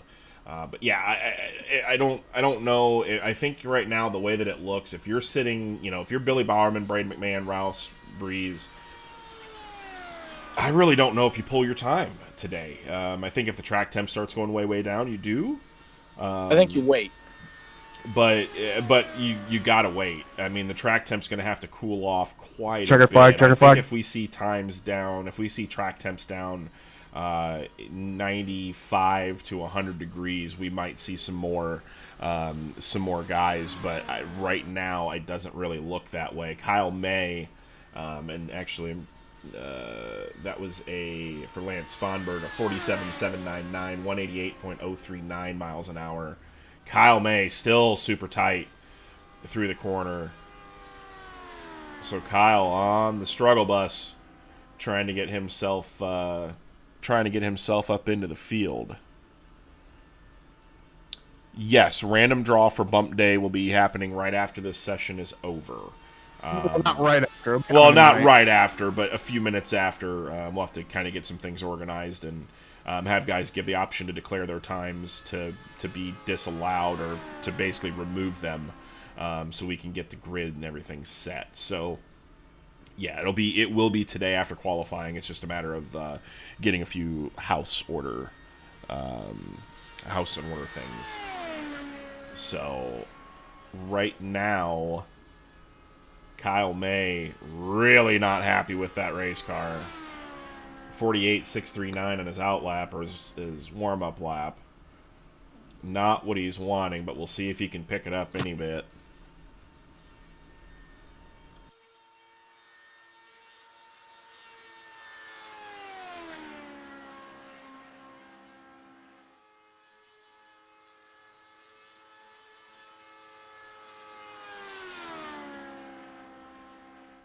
We're only on Apex Autosport Pole Day, but Bump Day already having some implications. Ooh. Not a good lap for Kyle.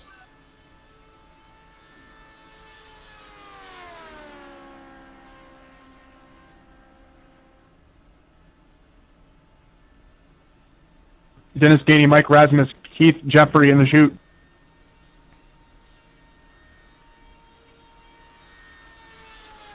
47.997. Not what he's needing.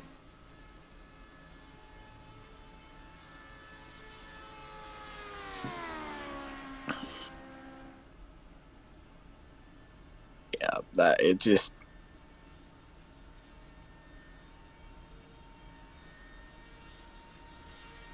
seems like the car's trimmed out. It's just not getting off the corner. Yeah, just having a lot Way of trouble. too tight. There it is. Oh no! And looped it. Kyle May, second attempt, Crash, second crash. turn 1 and 2, of next the car, next car. day. So next car out onto the racetrack, waiting to see who that may be. Dennis Gainey. Dennis Gainey rolling out onto the field, or out for his qualifying attempt from Bettendorf, Iowa. Team DGRD, RS button boxes, and AccuTool on the side of that thing. Crashed in his first attempt, so we'll see if he can just go out and get a lap time, or get a set of 4 laps laid down. Indy Racing Images is saying Shane's car is done and in the garage. Happy with 9th so far. So Shane Keiko looks to be like he is going to be happy sitting on his time. Another attempt for Cozy Jr. to put it in the show later on this afternoon. So track temp 107.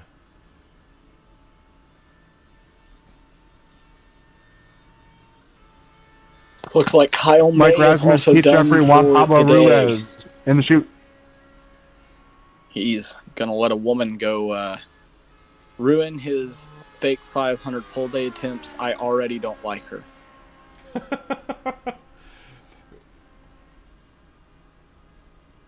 Kyle May will be back for Bump Day tomorrow. For Roofco Bump Day. He'll be back for bump day, even with 1 attempt left for pole day. He's just gonna come back for bump day. Well, you know, he's crashed 2 cars, used up 2 sets of tires. Yeah, you might you gotta watch crash 3 and burn off 3.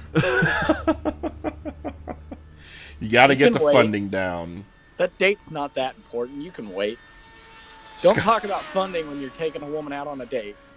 Reflex. You know what? That's a fair point, actually. I'll agree with that statement. But Dennis Gainey, 48.392. Ooh, boy, real Don't tight. like that.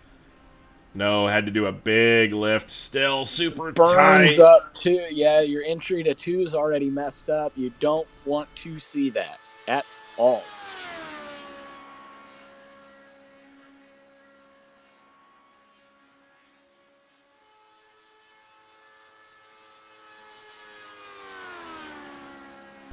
Dennis Gainey looking tighter than a banjo string right now.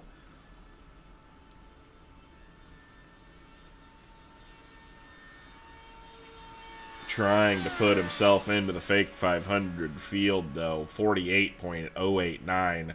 Not what he was looking for. And way off the throttle. Way off, wave off, wave off. Next car, next car. So Dennis Gainey done for his second attempt. Still no time on the board for Dennis Gainey right now. And then it looks like Mike Rasmus, your Patriot 100 winner last year, now on to the racetrack for his second attempt to see what he can do in the Knock Yourself Out car.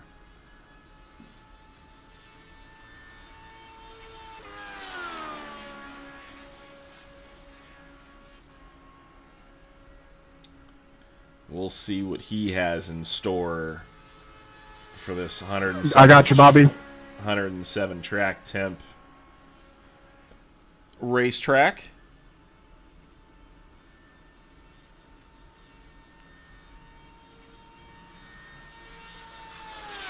But right now, Blackford, Street, and Brickley looking pretty solid for keeping the keeping James Tiernan off the front row, which I think is one of the bigger storylines of the day. Is track temp now rising to 108 degrees, so the track getting hotter and hotter and hotter as we go through today.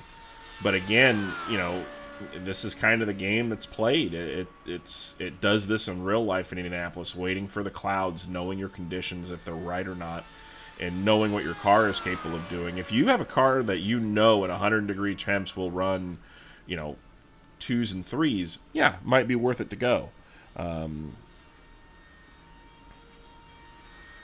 But it's Dan says embracing the bump day at this point. So, it's just going to really depend if the last half hour, 45 minutes of this qualifying session, if we're going to get guys that are out on the racetrack. But Mike Rasmus, 47.778 for his out lap. So his warm-up lap really might not be too bad, truthfully. Really might not be too bad at all. That's one of the faster ones we've seen here in this open qualifying session.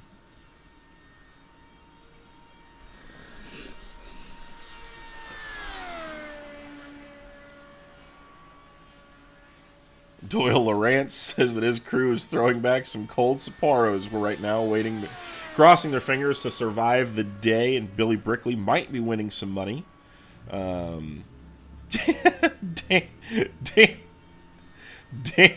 Dano says his crew left, it's too hot, and he's an idiot.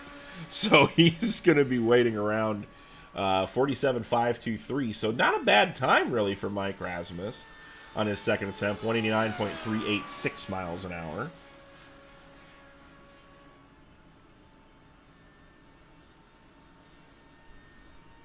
Keith Jeffrey, Juan Pablo Ruiz, and Christopher Tate in the chute.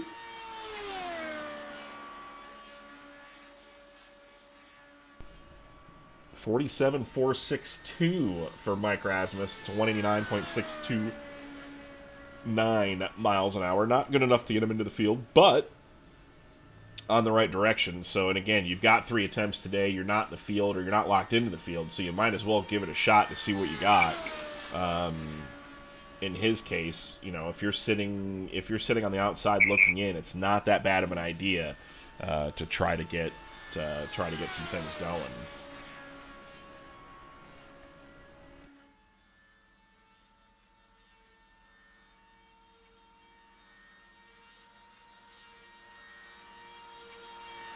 White flag, next car, white flag.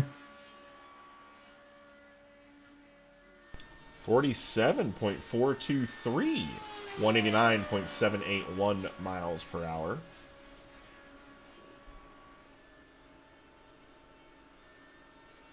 So we'll have to see what Mike Rasmus has in the tank here for this last lap. Knows this car extremely well, runs it with the Lionheart series.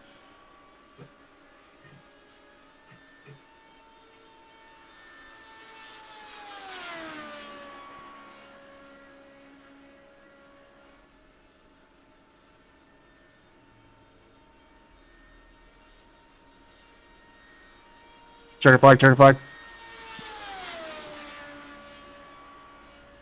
47.397 miles an hour.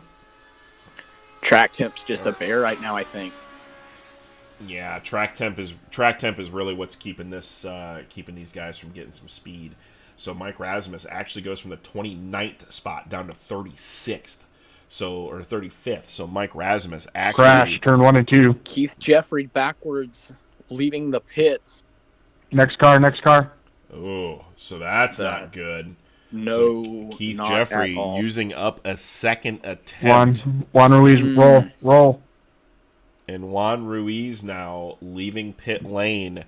The man from Chile with RRT from Trek Rental is on track right now. He will be making his attempt into the fake 500. So we'll see what the man from Chile has in store. Juan Pablo Ruiz.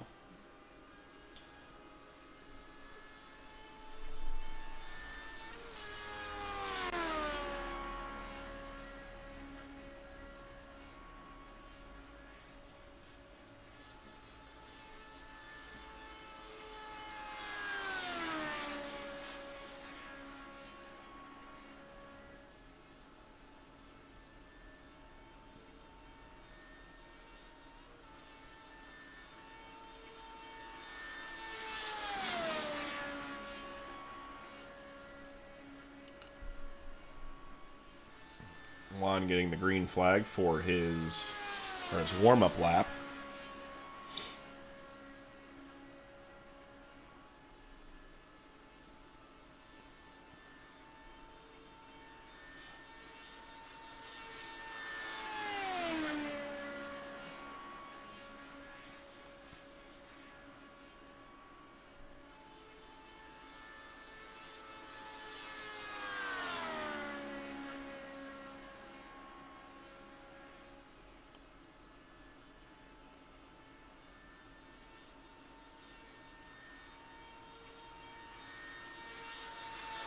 Wind really has not died down. Wind 9 miles an hour out of the west, so the wind is still up. 48.241 in his warm-up lap, not what he's wanting to do. He'll have to find a lot of speed throughout this run in order to get there. But ambient temperature still stays around the same. The ambient hasn't changed, really. The biggest thing that's changed today is cloud cover. The cloud cover is really what's changed, and there we go. Juan's back. Yeah, track temp is up about almost 20 degrees from when we started.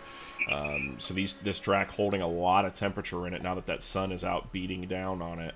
A little Christopher bit more Tate, than Carl it Burke, was. Dave Bodio in the chute.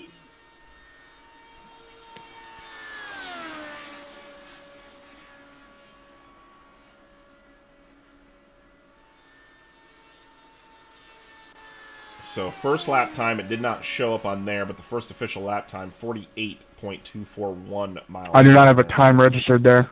Oh, no time registered. So there was a blip in the... All right. Race control wave off. Race control wave off. So race control wave off for Juan Pablo Ruiz as he did not cross the Race control wave off. Juan Pablo, please go into the pits, reset, and get the reattempt. That will not count as an attempt for you. Please reset, reattempt.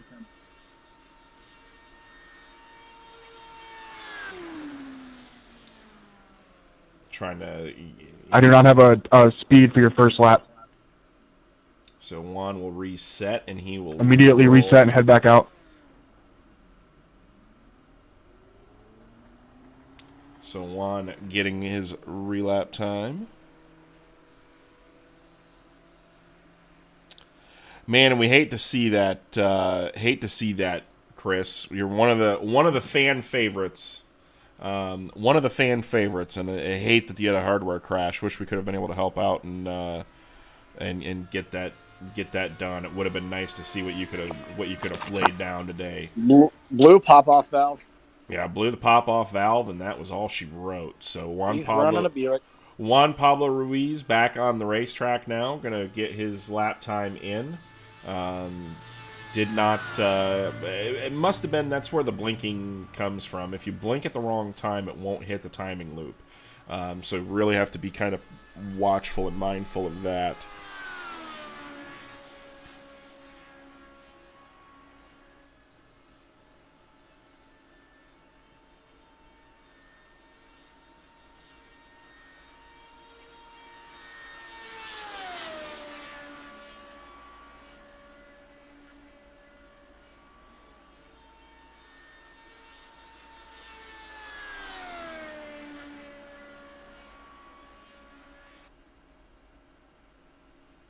So more blinking for Juan. Hopefully that can get rectified because we don't want, as we miss him going down the back straightaway again. So we're gonna have to see if he's gonna get registered a time or not. Luckily, this is his warm-up lap.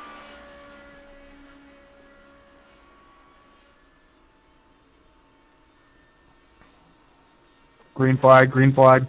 Yeah, green flag out now on the warm-up lap, or as warm-up lap. We'll see if it registers. Not getting anything on my timing and scoring, but we'll see what happens here after lap number 1. Part of the problem with if you've got an upset internet connection.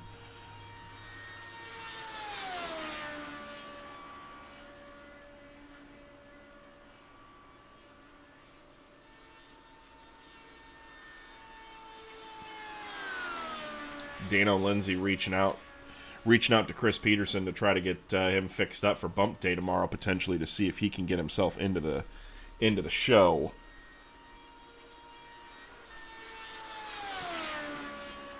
.48.050 for the first lap for Juan Pablo Ruiz. So he is definitely a little bit off the pace, or 033, I'm sorry, 187.371. He's definitely going to have to find some speed out of that thing in order to get himself into the Wicked Energy Gum Fake 500.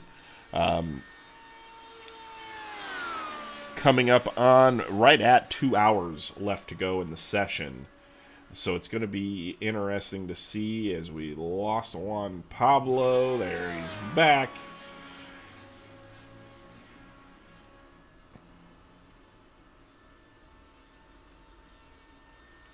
So Juan Pablo completing lap number 2.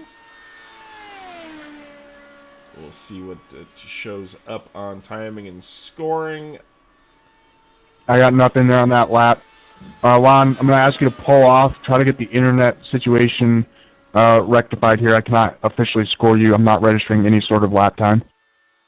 You're blinking out and missing the scoring loops.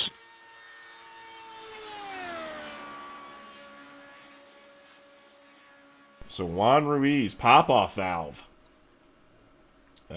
Lagging out of the server. So Go ahead and pull it off. So Juan, all right, next contract. Bring Be a race control wave off once again. I'm going to just ask you to try to get that fixed before you come out. Next car, go.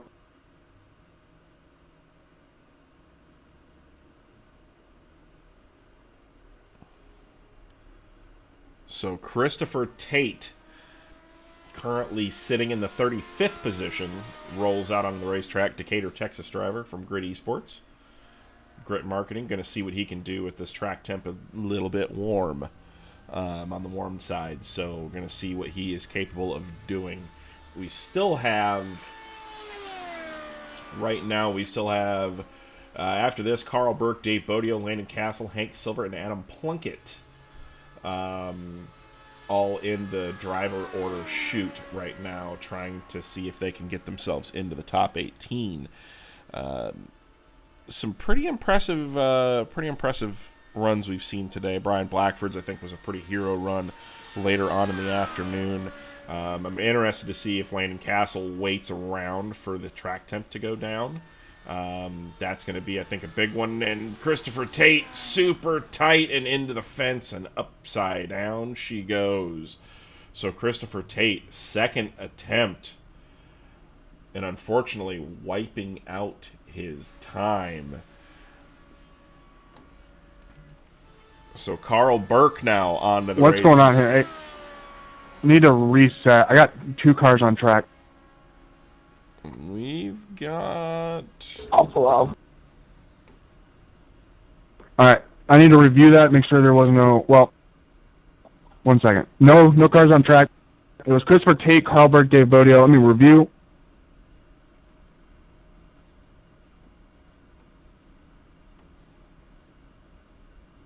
So we have got... looks like Carl Burke should be on the racetrack next, according to my sheet. But we'll see what comes about there as we're taking a look at the 53 machine from Carl Burke.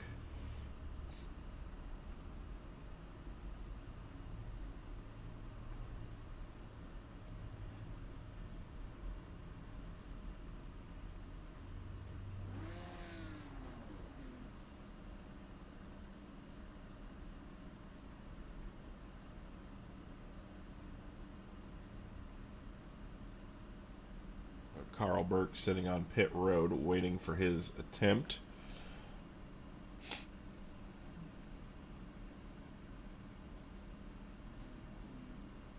All right, Carl Burke, go to pit road. Go ahead and roll on track. 2 cars on track. We're going to raise control, wave that off. So you just get back in line? Go right on track. So Carl Burke rolling down pit lane will be rolling onto the racetrack first here in the open qualifying They go on session. now? Yes. So Carl Burke making his appearance.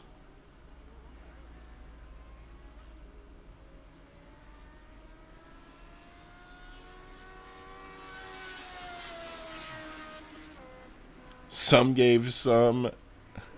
Tate gave all. That is true. Christopher Tate really just pushing extremely hard, trying to get himself into the fake 500 field. So fully expected. I mean, it's kind of one of those scenarios where it's, if you've got one attempt left today, do you wait and burn it up now, or do you wait and see if the track temp lowers? If the track temp doesn't come down, I don't really know if you do.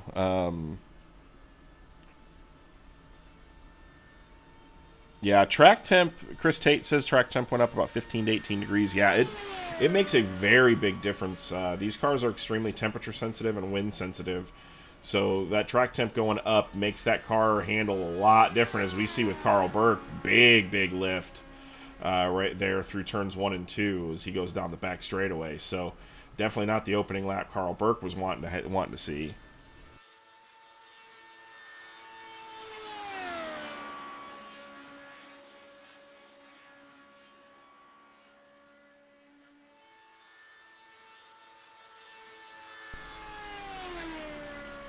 Carl Burke getting through 3 and 4. This will be his warm-up lap. Green flag should be coming out this time for his second attempt on the day. 48.222. Not what he was looking for out of his opening lap, but we'll see what he can do. A little bit better and into the wall. Carl Burke uses up his second attempt, getting into the fence. So as of right Crash, turn 1-2, next car, roll. It's supposed to be Dave Bodio. Landon Castle, Hank Silver, Adam Plunkett in the chute. So it looks to be like we might be... Nope, Dave Bodio rolling out onto the racing surface. In the Fistful of Bourbon car. This will be... Third and final. This is Dave Bodio's third and final attempt for the day. So this is definitely a win it or wear it scenario in the track temp. Look there, track temp starting to come back down. So are we seeing now the shift? The shift in track temp. We'll have to see and take a peek at that throughout the afternoon.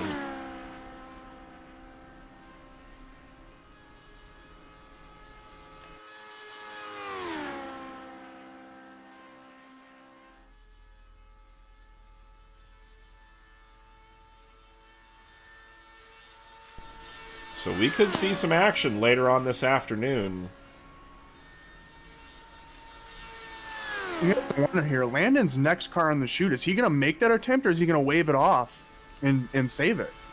Yeah, that's going to be I don't know. Good question. What was the track temp when he went out before? Was it around the same? 105, 104? I think it was a little bit cooler. But we're past that 3 p.m. mark, which is the hottest part of the day. So the track is likely to cool off from this point on. Yeah, I think we're going to start seeing this track start cooling off. Man, I don't know. If I'm landing, I think it's time to wait. If I'm landing, I'm waiting. But I definitely Chin coming in 104. Yeah, I think in the grand scheme of things, if you're landing, I almost wonder if you go lay a lap down and say, because he proved that he had the speed in the thing. I mean, he ran 2s and a 1 with a track temp at 104 degrees. So do you go out and hopefully don't blow one of those laps and go, and then just, if not, you've got 3 attempts tomorrow on bump day to get yourself into the field? I don't know. Because I have a feeling once that we see this track temp, if this track temp gets to 100, it's game on. We're going to see the floodgates open, and a lot of guys I think are going to go. But personally, me, at this point in the game, we still have an hour and a half. I wait. I think you wait. You've got a lot of time, and in all honesty, you don't have guys chomping at the bit to make runs right now. Yeah. Try to put yourself in a spot to be that guinea pig. Yeah, 47.625, 188.976 miles an hour for Dave Bodio. Not where you want to be. Track's not there. It's time to wait. Don't waste your runs. Just wait. And here you're really just right now shooting for 18th. Yeah, there's right around 90 minutes left. A little bit over 90 minutes left. And he officially waves off. So Dave Bodio waves off. Not Bodio. Landon is pulled out of the chute. Okay. Hank Silver, Adam Plunkett in the chute. Get there in a hurry. Get there in a hurry. Made at this point, I think that is the call. That's the right move. Yeah, I mean, he's got to make that because we're coming up here. Dave's about to take the white flag. That would be the time Landon's got to go. So he had to make that decision there kind of quick because once he leaves pit road, that's an attempt, and he does not have an extra one to give. Yeah, he's only got one attempt left. Dave Bodio. White flag. Next car go. White flag is out for Dave Bodio. 47.601. So he had a little bit of a moment there. He had a little bit of a moment trying to get himself in, and just not going to be enough. And you can see really from this camera angle how twitchy the cars are in this kind of heat. So you really have to pay attention now. That track temp is just absolutely everything. But if you're a guy, I think if you're a guy like Hank Silver who only had one attempt in, then yeah, go out and burn one right now. Lay a lap down and see what you got. Shout. So I mean, you ain't got anything to lose. Yeah, the only thing that you're doing is you might waste an attempt if the track does cool off Checkered later. flag. But it won't really matter too awful much. Checkered flag is out. Dave Bodio, 47.392. So he did speed up quite a bit. There, but still not going to be enough to put him into the show. Hank Silver in the wall. Oh no. And this is his warm-up lap right now. Adam Plunkett in the chute. So Hank Silver, so Dave Bodio, just to kind of give some insight, 189.395 miles an hour puts him currently 37th on the board. He is out of attempts for the day. Hank Silver on his second attempt, when we saw him get into the wall, did that affect the car any at all and get some damage to it? Definitely going to slow him down on his warm-up lap. Warm-up lap 48.507. But as he takes the green, he had the speed early. Got in a little bit hot, though. Not getting down to the bottom of the racetrack like he needs to. But Hank Silver going to give it a go, trying to put himself at least get him a time on the board. We have not seen Dustin Griffiths come back out yet. I believe he said somewhere that if the track temp's not getting down below 100, he would probably just park for the day, which is unfortunate, but maybe a good call. Understandable as well. You don't have a time on the board, but doesn't really matter if you're only going to qualify 35th to 40th anyway. So it's just all going to depend on what we see here. Hank Silver, though, he will turn a 47.802. So Hank Silver, 47.802 for his first lap. And oh boy, super, super tight through the corner and then snapping loose coming off. And he is lifted out of the throttle and he's in some trouble. So Hank Silver, Hi-Ho Silver from Hollister Cat, North Carolina, 47.801, 188.281 miles an hour. This lap, going to be a throwaway. Got tight through turns 1 and 2 with that wind, and that's all she wrote.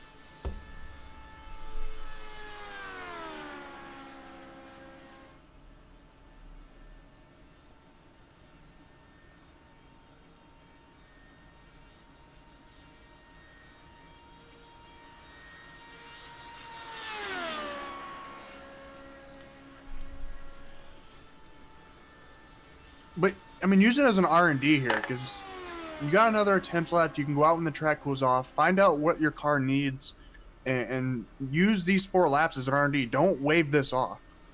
Right, exactly. And that's where I think where Hank's got to be at right now is don't, even though your laps are essentially gone, use this as a time to mess with those anti-roll bars to figure out what you need to do in order to change this thing to get it to do what you need to do in these track temps. So, but again, white flag, next car. But again, we go back to bump day. What you're learning today may be very valuable tomorrow. 47.458. So look at Hank. He finally and got free. And there it goes. Crash. Turn 1 and 2. Crash 1 and 2. Sullivan. But Hank, but here's the thing. Once again, 47.4. Is that good? He's clear to go. But it kind of showed you, okay, if you did make a couple of adjustments on the bars to get to that point, now you know what to do for later on down in the program. So Adam Plunkett now out of Vancouver, Washington, ETA Racing on the side of that. He is on his way out right now, and I believe I'm not seeing him on the timing sheet. Did Adam Plunkett... This is his first attempt. This is Adam Plunkett's first attempt. So the man from Vancouver, Washington, making his first attempt. Track temp down 106 now. So here we go. Track temp now starting to trickle back down. This is what we talked about. This last hour and 15 minutes is going to be pretty crucial if this thing keeps getting cooler and cooler. The session the qualifying will close at 5 p.m. in server time, so you have about an hour and 45 minutes left. Like I said, I mean, we're past the peak time. We're past 3 p.m. That's where the track gets hottest. We saw that last year. We saw it pretty much in all these practice sessions. It's only going to get cooler now, and I think we're going to get a slight break here. Guys kind of going to wait this out, which is nice for, race control and us. And I think we're going to start to see it pick up in the final hour. Yeah, I agree. Green flag is out for Adam Plunkett, 48.095 for his warm-up lap. Yeah, once this track temp, I think, gets below 100, we're going to see the floodgates open.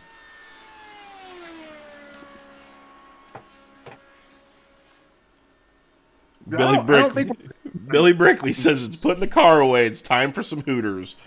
So I don't think we're overall speed. I think we're just scrubbing so much speed. These guys are pushing this car. I mean, they're turning way so far left in the turns because they're so tight that they're scrubbing the speed, not really losing straight line speed. Yeah, that's and really the problem spot's been 1 and 2. If you're tight through 1 and 2 through the wind, you're in a lot of trouble just because of the long back straightaway. So it's once you lose it in turn 1, it's pretty much over from there. 47.644, the official time for Adam Plunkett, 188.901 miles an hour. For the man from Washington, as he gets a little bit snug coming off of turn number 2. But down the back straightaway, he got through there better than most that we've seen here in the last little bit. So it's going to be interesting to see if he can pick up any more time through the rest of this run. It's not going to be enough to put him into the show as of yet, but again, test session, see what the car needs. At the end of the day, I mean, if you're not 33rd or better, your time does not matter. It's automatically going to get withdrawn. You're going to go back into the random order. So, I mean, you look glance in the race. I mean, those times they have, they don't matter. Use these attempts, get a feel for what you need, and then adjustment for the final run of the day. See if you can put yourself in the top 18 or at least in the top 33. Then the question's going to come in for the top 33. Michael Kazi, up to Billy Bowerman, are you going to sit on your time or are you going to withdraw it? And it looks like Adam Plunkett's going to wave this off. Because they don't know what the weather's going to be. They're going to find out. They're going to get a weather forecast like they did for today right after pole day ends. And they're basically going to get 2 hours to make that decision. All right, got to wave off in turn 3 and 4. I have no cars currently in the chute. No cars currently in the chute. The track is closed. No practice laps. So first car to claim a declaration will be immediately sent out. Another thing too, with iRacing's new system. All right, you can go ahead and make any adjustments you need, and then once you're ready, go ahead right out. You have no one behind you. Right now. So Adam Plunkett's going to make another attempt immediately here. I think he wants to make a quick setup adjustment. And But- as we're talking, track temp now down to 105. Yeah, I think one thing too, if there's no, with the new update that iRacing did here about 2 weeks ago, 2 or 3 weeks ago, if there's no cars on track, there's nothing to sustain the tire heat that's getting laid into the track itself. So we have cars actively turning laps. We're going to see it go down slower. Without them on track, it's going to go down a little bit faster. Not a lot, pretty marginal, but it's going to go down faster than what we see if guys are constantly running. Yeah. So, go ahead, Baden. Oh, I was just going to say, we do have a guy here, been on the track fairly recently, might be able to give us a little bit of insight on what we're fighting here. We've seen a lot of guys that have struggled in this period when we've got real high track temps. Dan Zegger's with us right now. He might be able to give us some insight on what this track temp is doing to him right now. Hey, gentlemen, thanks for having me, for putting this on. But yeah, kind of a unique situation there for the quali pole that I had there towards the end of the list, but it was looking all right with about 20 minutes to go, and then kind of hovering around that 90-degree temp kind of all day, and then all of a sudden it starts to creep up and creep up and creep up, and yeah, we went. I mean, you guys saw it, the drastic change from 90 to 100 in right around 20 minutes, which kind of threw me for a loop. I had been testing all morning and afternoon trying to dial something in, and had found some really good speed and was really looking forward to the run around that 90-degree mark, and then kind of threw it all out the window and kind of scrambled there towards the end to try to put something together. Unfortunately, not enough to get in the top 18, but just that 10-degree difference was a massive change. So some of these guys going out at this point, I'm not feeling a redraw until this track dramatically cools down, but it's gonna be tough. What's your bubble track temp that you're looking at? Oh, if you can really nail the setup, and I don't know if I'm looking at the sheet right now on the time, the 18. And Adam Plunkett backwards in turn 2. Crash, turn 2. Crash, turn 2. So Adam Plunkett, that's gonna be it for that. And Brian Blackford just keyed up in Twitch and said he thinks if the track temp gets below 100, Landon will get the pole. Oh man, that's going to take a heck of a setup, which can definitely be done. But I was thinking my number was 96-ish, where you could probably make the top 18. For me, that's not pole numbers for me, but I guess that's maybe what I was looking for, which might take a while. But like Zane alluded to, the track's going to go down. Anybody on there? I think the wind is still hovering around that 10, 11 mile an hour. So maybe that can cool it off. I don't know how the wind affects the track temperature drastically or not, but a lot of factors here, just sitting and waiting. And as we're sitting here, Adam Plunkett got the backup car out already, and he is making his third and final attempt of the day. But as we were sitting there talking, Dan, track temp down to 104. So the track temp is starting to come back down. It's just going to be a matter of the waiting game, and then again, do you pull your time and then sit in line and not get to go back out? So yeah, and how long does that line get when we get a little closer to some of those more ideal temperatures, and then are we close to time and that kind of deal? So yeah, it should be. Hopefully, it gives us an entertaining last. What do we have here? An hour and 45 minutes or so. But really, from this angle, to me, it looks like this track gets down to where Landon Castle wants to go out. If he goes out and he shows the speed that he has, I think you get a line at pit exit will carry you to the end of qualifying. I think as soon as somebody goes out and runs a heater, everybody jumps in line. What's a heater number, though? You talking top 10? You talking get yourself into the show, or they're you talking front row? Castle, they're talking that they have pole speed. Yeah, and Aaron Ralph's just keyed in. He said earlier he was done for the day, and then now he says, if it gets down to 95 degrees, he might pull his time. So there's going to be a lot of guys that do the same thing. The problem is, where do you want to fall in this? Well, and to Zane's point though is, I mean, you get some guys back on green flag. get some guys back on the track, and now the track temp's might go up again. So I don't think you're going to get enough usage on it to carry it. But right now we have Landon Castle. He is declaring along with Jeff Stewart.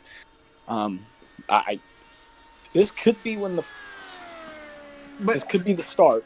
Think about it this way though too. Maybe Landon, is playing it smart because you can declare as many times as you want. Yeah. As long as you don't break the pit exit, it's not an attempt. So you can jump in and out of line as often as you want. True. So maybe he's getting in line. He's going to wait. If the track temp doesn't come to what he wants, he's just going to back out of line like he did before, and he'll wait it out some more. Because last year we saw guys make, declarations like, hey, we want to make another attempt, and they ran out of time on bump day when the track was in adequate condition to basically get people in the field. So putting yourself in line and then pulling yourself out right before you go out is not a bad choice. You just need to make sure that you don't do it and you wait there in that chute too long to the point where you have to go out. Yeah, Adam Plunkett, first lap time, 47.543. Not going to be where he wants to be. But again, 189.302 miles an hour. So again, this is just basically at this point, he has nothing to lose. He wasn't in the field. Your time's not going to be allowed anyway after today if you're not in the top 33. So why not go out and use a test session to figure it out? He was pretty quick in his first one. And waved it off for quick enough, but not necessarily quick enough to get in the top 33. So make a couple of adjustments, try to go back out of it again. We'll see what he's got here, 47.451, so the speeds are going up. But look at that track temp. The track temp just went back up to 105. So, again, it's almost like if we don't have cars in the racetrack, the track temp starts coming down. So it's going to be a waiting game, I think. I truthfully don't. I see Jeffrey going back out as he's still got 2 attempts, but with Landon on his last one, I think you still have to wait. I think Jeff, that's a smart call, because the track, if the track, we're going back up a little bit. This heat retention model is really interesting. I'm wondering. White flag, next car. Gain in track temp with cars on it. Run after run after run earlier, but the track temp's gone up now.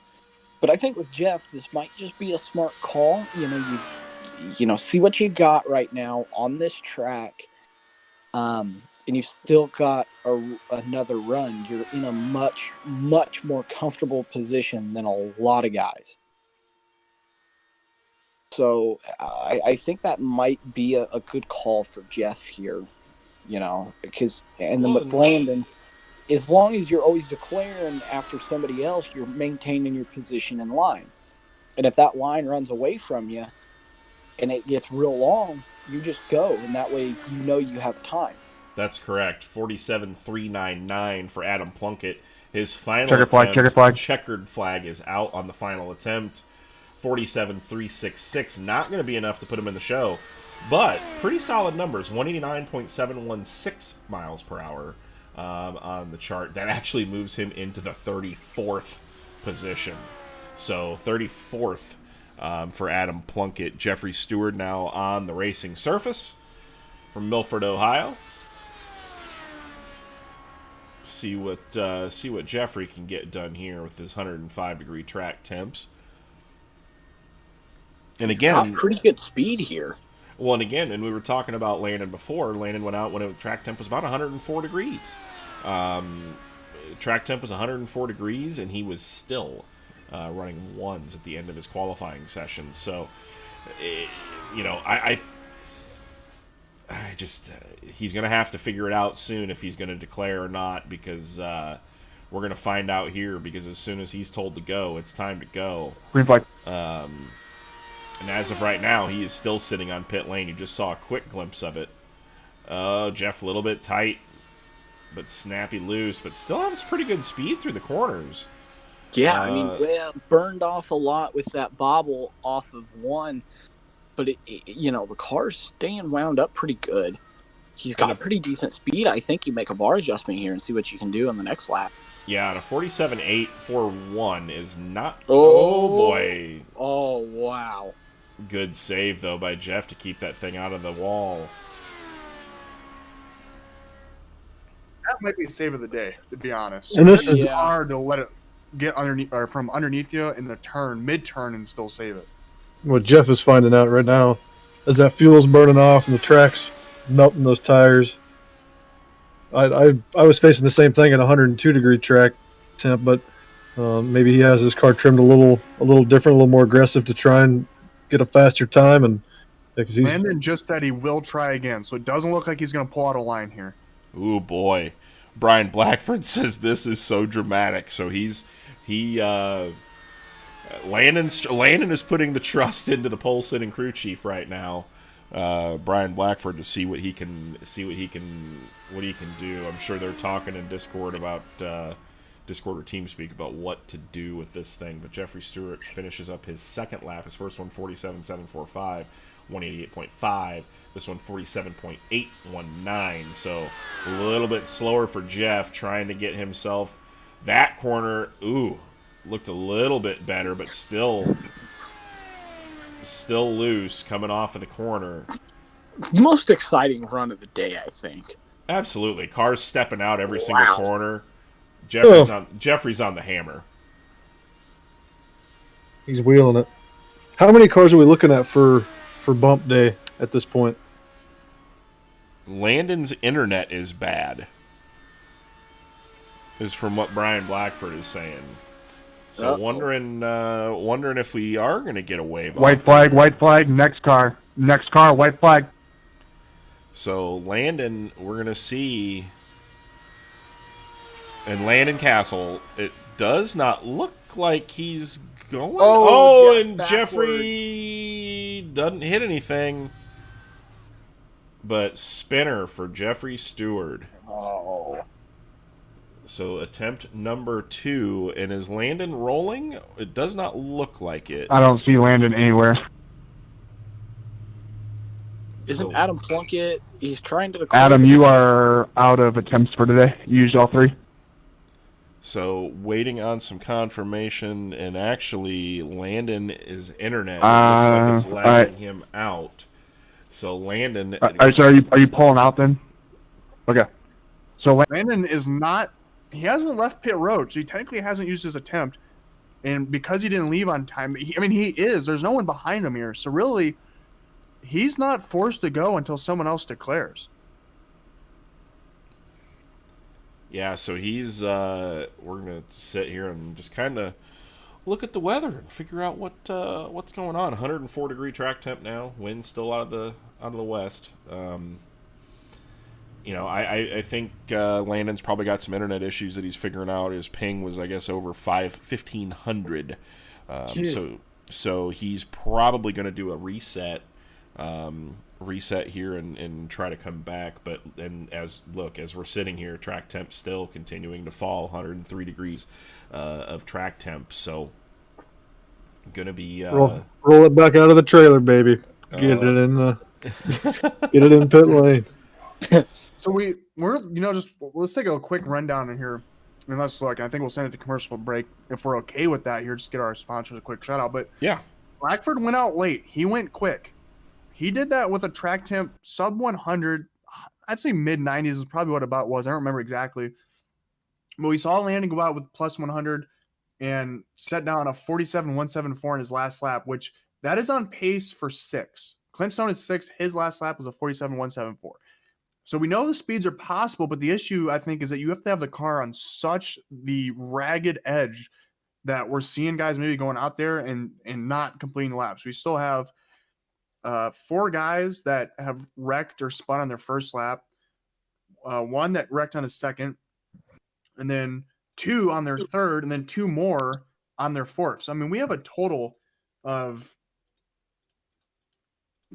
9 guys that have not made a full 4-lap run, and Landon just fell through the server, actually. So the internet issues continuing to get worse, but could be a saving grace for him, to be honest. The track temp's just going to keep going down. Yeah, Brian Blackford, bold statement. If Landon hits it right at 103 track temp, he will go top 5. So, which actually, this is a cooler track temp than what it was. But once his internet gets figured out and his gets back into the server, the track temp could be down to 102, 101. But we're going to throw it over to a quick commercial break here just to kind of give our sponsors a little bit of love. And you won't miss a thing, as we won't send a car out on track before we get back from commercial break. So if we do, they won't be live until we get back. So correct. So we will be we'll be right back after these commercial breaks.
With the Butt Kicker Gamer 2, what you see and what you hear is what you feel.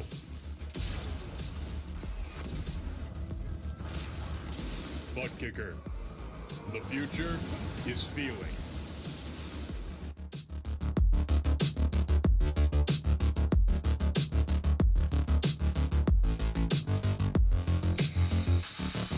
Consistent as it did. Welcome back to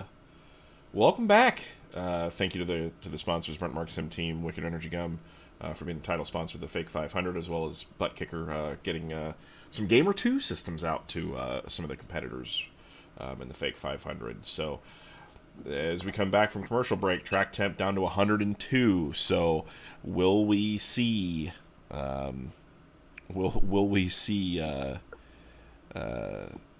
Destin Griffin says, I'm watching the Garcia versus Campbell fight, but this starting to look tempting.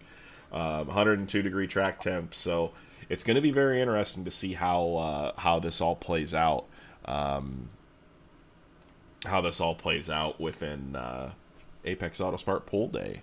We kind of anticipated, and we did get your name fixed, Doyle. That's Zane's fault, so thanks for giving us the heads up on that.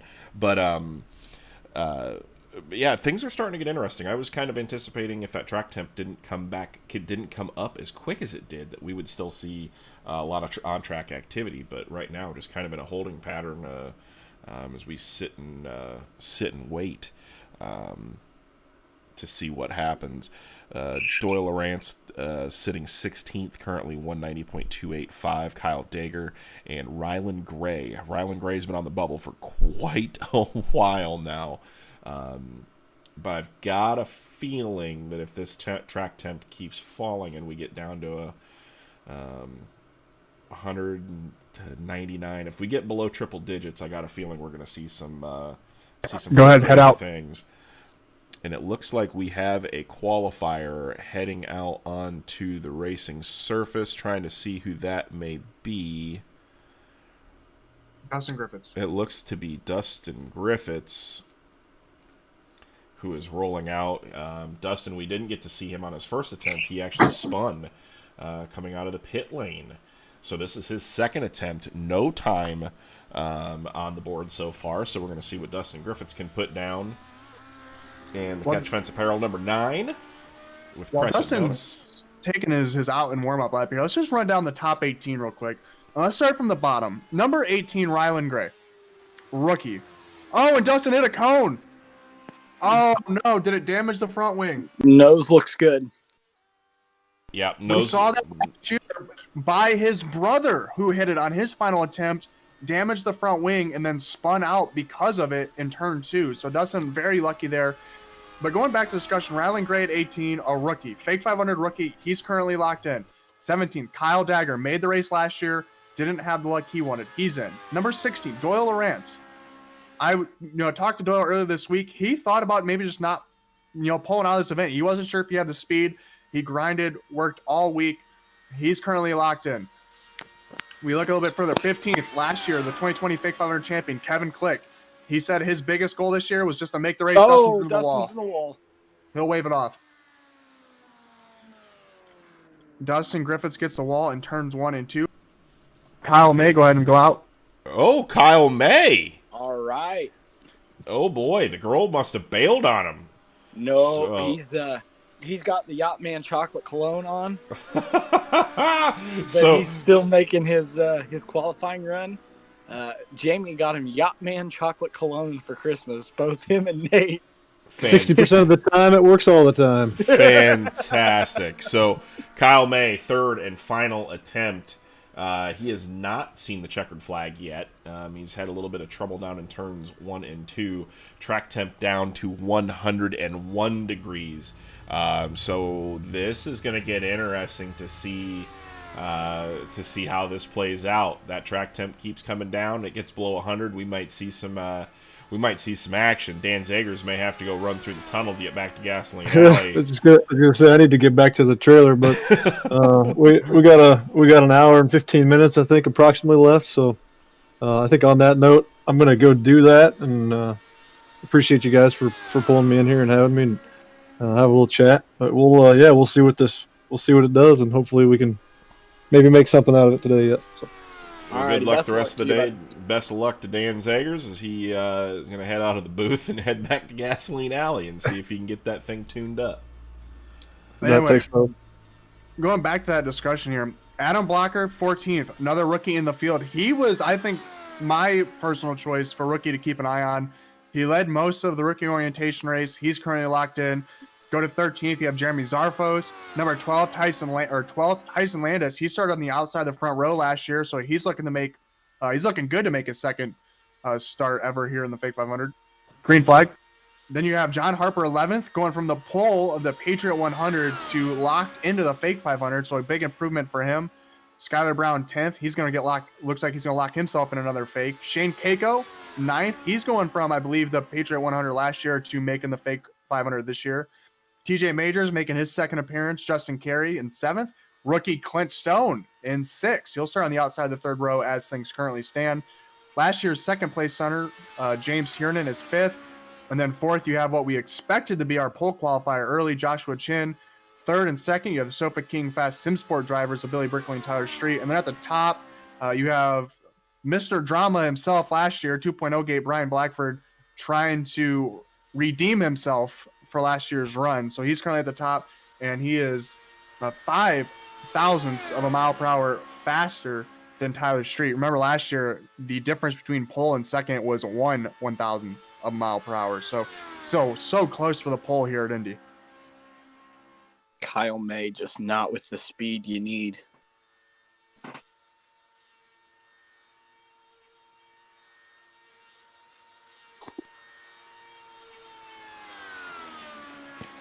Yachtman Chocolate is not getting it done right now. Well, and just had a question DM'd me over Twitter. over Twitter. If you the way that this works is if you declare before the gun goes off, that does not necessarily guarantee you a run. It is when the gun goes off, if there is a car on track, that is the final qualifier.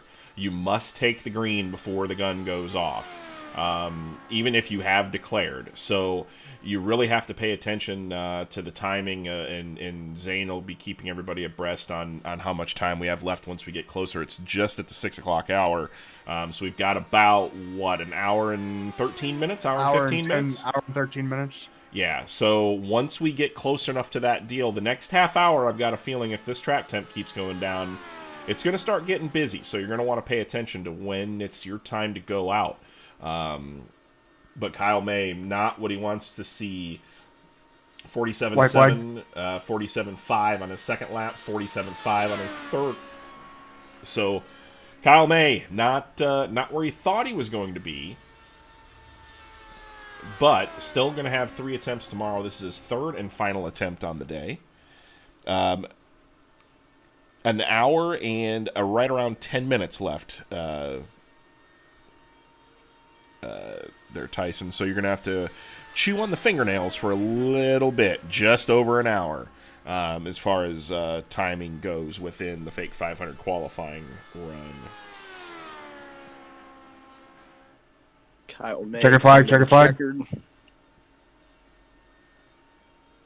Not going to be enough. 47.441. Not quite the ticket there.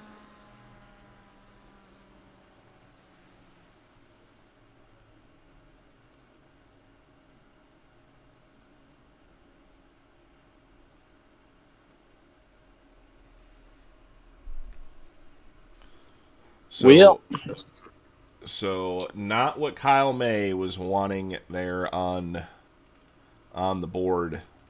So we're back in a holding pattern. Track temp now down to 100 degrees overall. So that track temp now, if you're Dan Zagers, you're sitting right now in 26th position. 47.4 is down to a 47.2. 190.053 average. Currently sitting in the 26th position.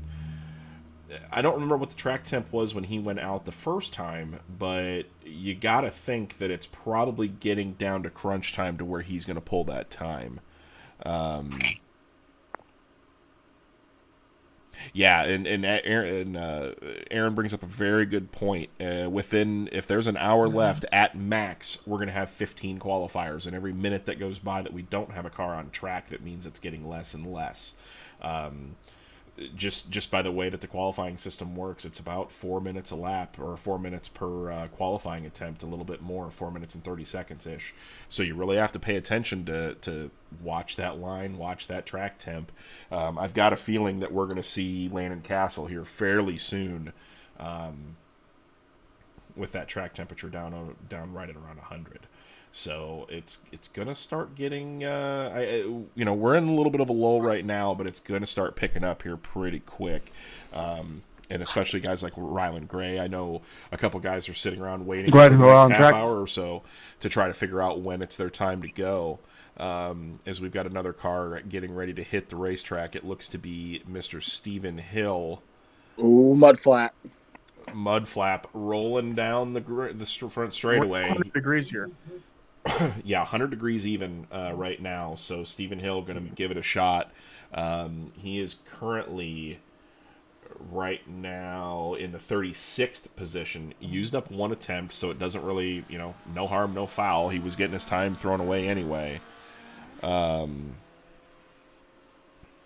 So we will see what happens. We'll have to see what happens here. 100 degrees track temp.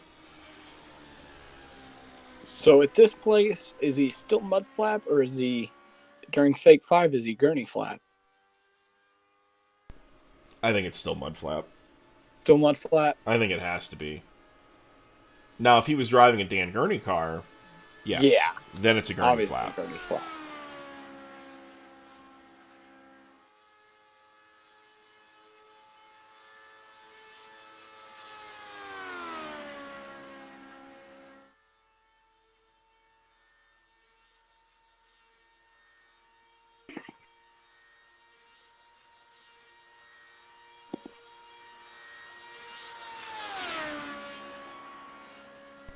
So Stephen Hill, track temp now back up to 101 degrees. So it's kind of what we talked about. Excuse me. It's kind of what we talked about. When cars aren't on the racetrack, the track temp's going to start falling. Cars get back on the racetrack, and it's going to start rising again. So it's going to be a waiting game, you know, to try to get that track temp back down to a manageable level. So we're going to see what happens here for Stephen Hill as he's coming by to complete his warm-up lap. Green flag. From Jacksonville, Illinois, 47.782 for Stephen Hill on his warm-up lap.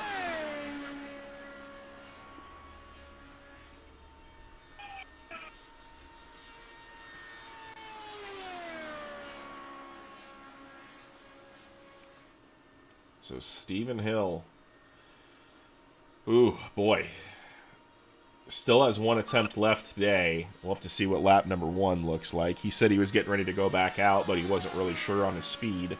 So it's going to be interesting to see what he comes back with.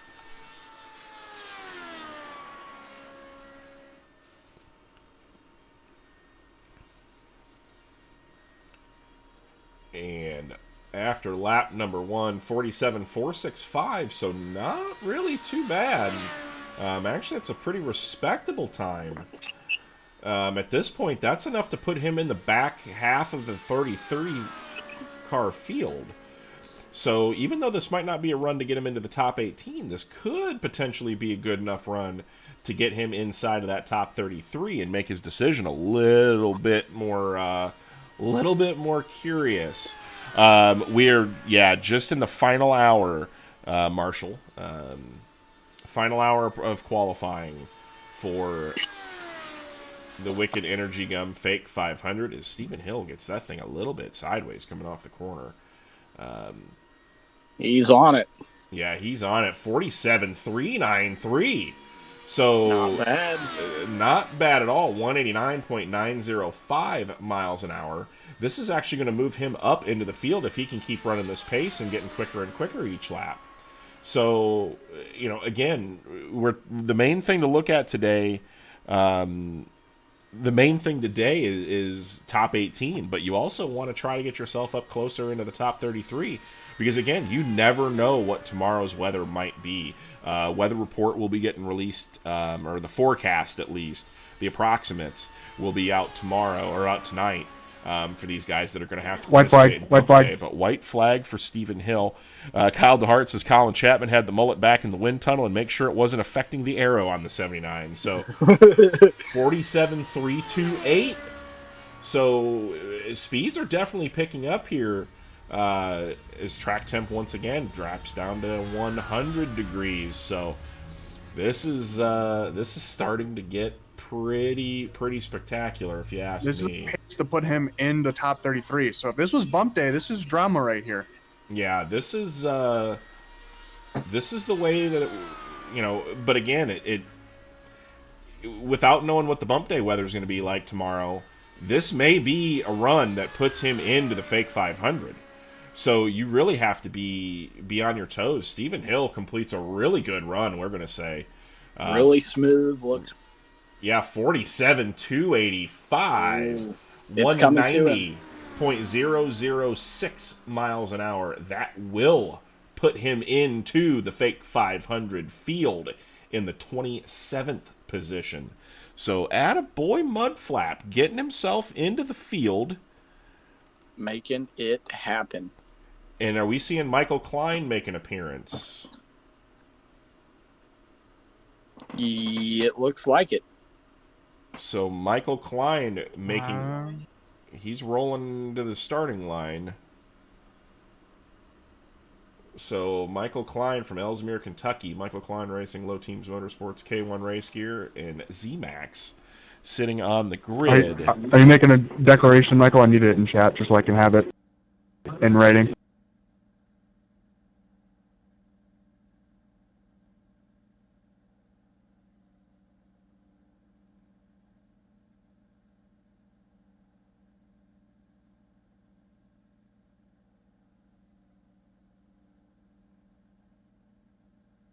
And this is Michael Klein's first attempt on the day. He missed his qualifying spot, so he will actually be the 52nd qualifier to take time today. Ooh.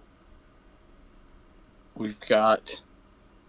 Michael, are you going? I need it in text. Like, put in the text chat. Or else I gotta send Landon here.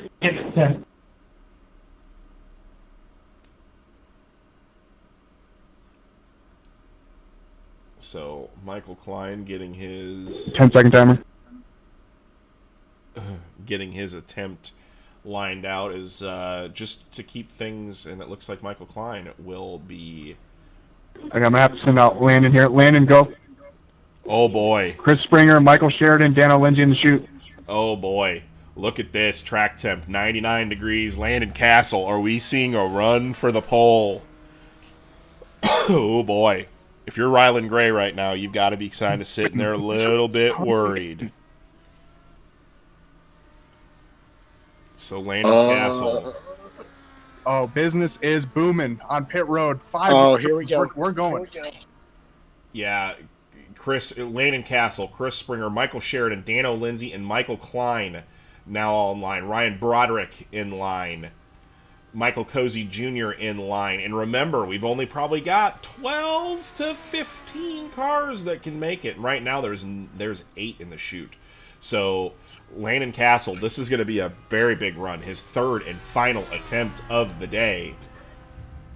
Chris Springer, Michael Sheridan, Dano Lindsay, Michael Klein. That's the next 4 cars. Oh, boy. Yes, white line rule is in a play. So if you cross the white line, that is an attempt. Landon being very, very careful on cold tires. Very, very careful. Third and final attempt for the Blue Emu driver out of Cedar Rapids, Iowa. Boy, oh boy. This is crunch time. You've got to get a time on the board, and we already know Brian Blackford's told us what this setup is doing on cold tires, how skatey it really is. We've seen it. Landon was trying to get heat in the tires there, I believe. He's now confident in the vehicle, and he is getting her wound up. He's on it. Landon Castle opening lap for his warm-up lap, 48.494, which has been pretty customary. 196 miles an hour getting into turn number 1. So Landon Castle really on the hammer getting down into turn number 1. Big speeds coming off the corner. 187 as he exits turn number 2. This should be a good one. He's got speed here. He's got a lot of speed, and he is... This is gonna be good. 188 off of turn number 2. Or off of turn number 3. Turn number 4, this is going to be a very telling lap. If this is a 3, he's putting some hurting on some people. 47.317. Oh boy. Landon Castle is on a heater. You got to think now, if you're not in the chute, you got to put yourself in. We're at several cars time to go. We're approaching, the waning hour. We are in the waning hour of qualifying here, and if Landon's going to put a good lap, it's going to give a lot of these guys an idea that their track is there. They can make a top 18 run. Yeah, this is again Landon's third and final attempt.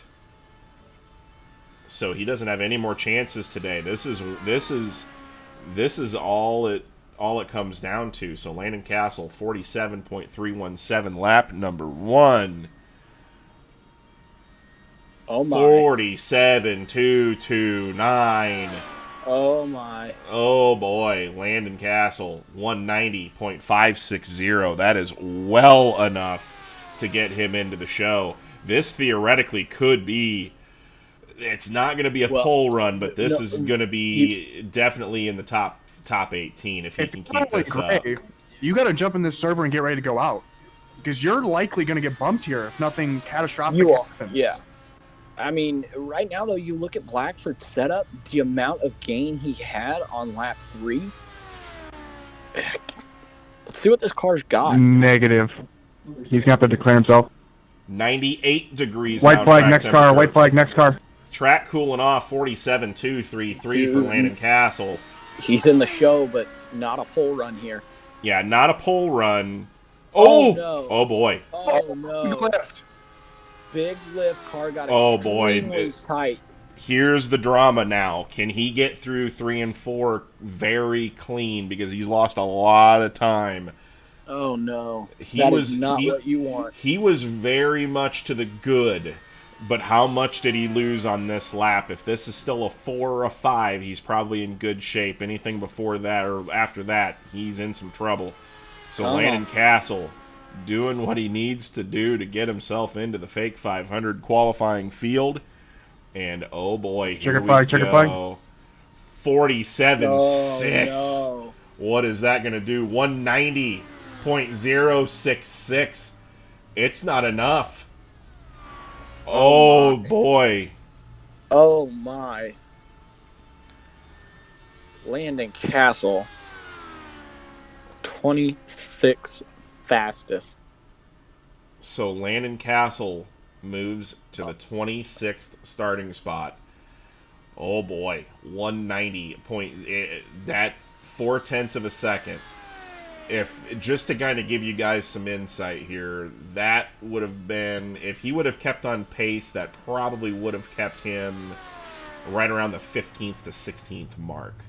So, wow, tough break for Landon Castle. But Chris Springer on the racetrack now. Chris Springer currently 28th in the field, so his time is gone. 47.7. His opening lap time.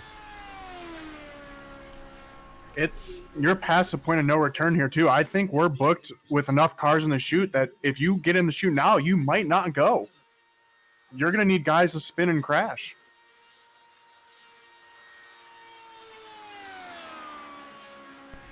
Seeing an interesting name. Tyson Landis putting his name in the bucket just to make sure that he doesn't get caught out. In case this field starts picking up some speed as his track temp starts going down and down and down. 47.742 for his warm-up lap. 47.491 for Chris Springer's opening lap. A little bit better than what he had before, so it's definitely an improvement. Still only a 189.50 or 510 miles an hour. But this car looks pretty good through 1 and 2. A lot of speed. 18 cars in the chute. Oh wow. Yeah, we've got a lot of cars in the chute, so people are going to get caught out by this. But then it goes down to it. If you know you're not going to be in the field, do you wave it off knowing that to give other guys an opportunity? It's kind of that's part of the chess game at Indy. So Chris Springer out here making his run for the top 18, 47.404. Not going to do it. A little bit better, though, 189.861 miles an hour. But he is giving it all she's got to try to make it into this field.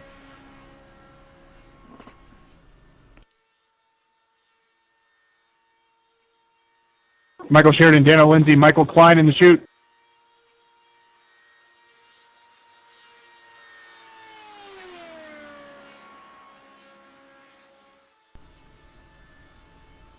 So here we go. Chris Springer, lap number 3. We have under an hour left. White flag, next car, white flag. Under an hour now for qualifications. 47.344. Speeds are going up. 190.102 miles an hour now. Track is down to 97 degrees. Track is coming. Track is a-coming. There's somebody in this line that has had the track come to them. They just don't know it yet. It's going to be this is going to be extremely close. Dan Zager is now currently sitting in the 12th position in line. We were talking to him earlier. Oh boy, this is this is going to get rowdy. But Rylan Gray still chewing the fingernails, trying to make sure that he's going to be in the fake 500. Checkered flag. Checkered flag for Chris Springer now. We'll see what he's got here. Gets all the way to the inside, letting that thing go. 309, so good lap for him. 189.895. That actually will not move him, so he will stay in the 28th position. So no harm, no foul there. Right now is Michael Sheridan on the racetrack.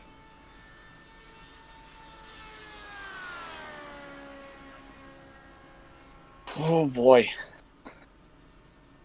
There's a little bit of tummy action going on. So this is Michael Sheridan's first attempt of the day. So we're going to see really what Michael Sheridan's got with some of his teammates up inside of the top 10. So if anybody can do it, Michael Sheridan can. Track temp still 97 degrees.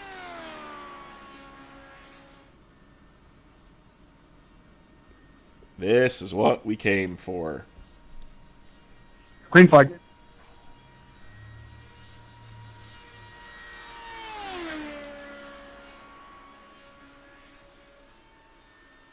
$47,792 for his warm-up lap. Had a lift coming off a 2, so that's going to hurt him a little bit. But Michael Sheridan, part of the Brent Marks Racing Sim team, M&M Painting, Baps, Fredericksburg Eagle Hotel, and Nice Concrete.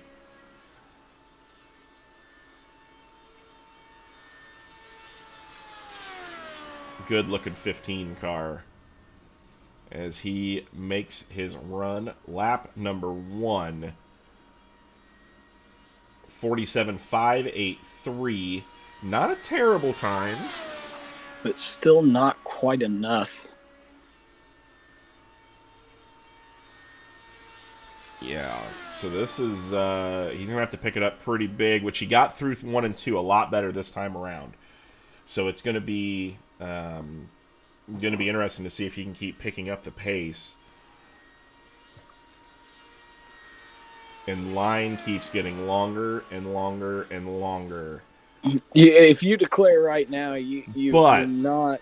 I will say this right now. Justin Carey is in line. He is locked into the top 18. So this might still get very interesting if you're Billy Bowerman, because if he goes out and does not improve his time or does not lock himself back into the top 18, things are going to get wild and woolly here.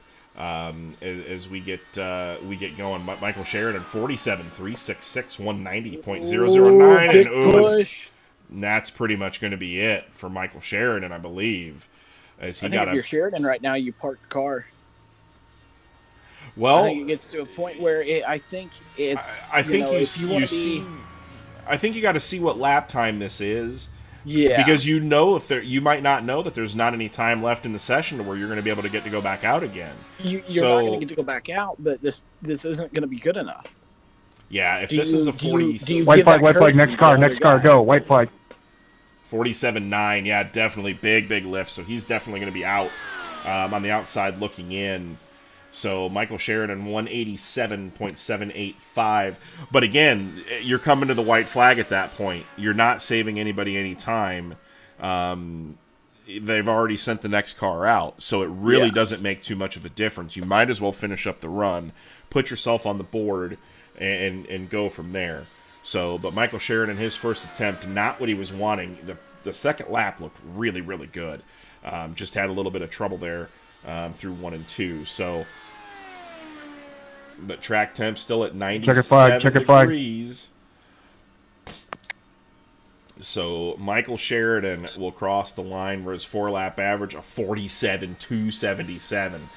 See, got to be kicking himself for that lap. 189.327 miles per hour. As Dano Lindsay has withdrawn his time. So Dano Lindsay was sitting 39th, now giving himself another run at the top 18 from Terre Haute, Indiana. Oh, boy. So your next qualifiers up. Michael Klein, who's not taking the time today. Ryan Broderick, Michael Cozy, Cole Sink, Bobby Rafferty, Justin Carey, Keith Jeffrey, Dustin Griffiths, and Dan Zagers. So Dan may not be able to get himself in. It's going to be tough. It's going to depend a lot on if anybody waves off. Green if there's any flag, crashes. Michael Klein, Ryan Broderick, Michael Causey Jr., Cole Sink, Bobby Rafferty in the chute.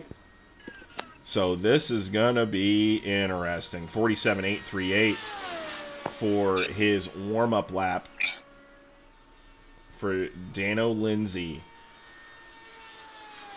The main mix music man. Ooh, super tight. Had to drag her off the wall. That kills a lot of speed. But he is going to give it a shot. No matter what way you do it, you've got to make the attempt. Those out of attempts today, Kyle May, Dave Bodio, and Adam Plunkett, those three out of attempts so far.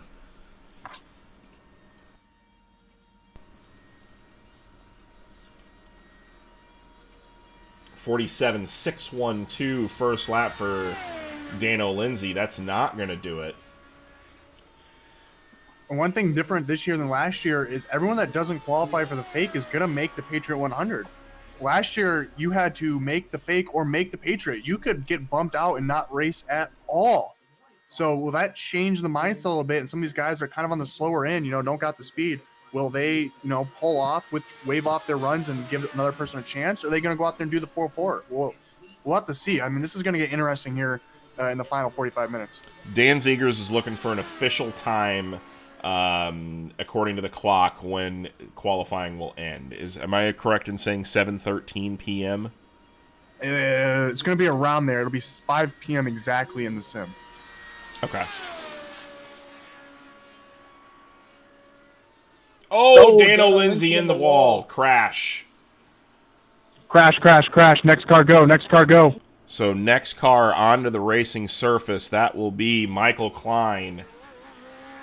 And you know that some of those guys kind of deeper in the lineup, like selfishly, that's kind of what they want. They want guys to, wreck, hit the wall. Yeah, I mean, that just saved a good 2 minutes. That saved a solid 2 minutes right there, with Dano Lindsay missing that out. So that's pretty important. That's the difference between getting in and not being in.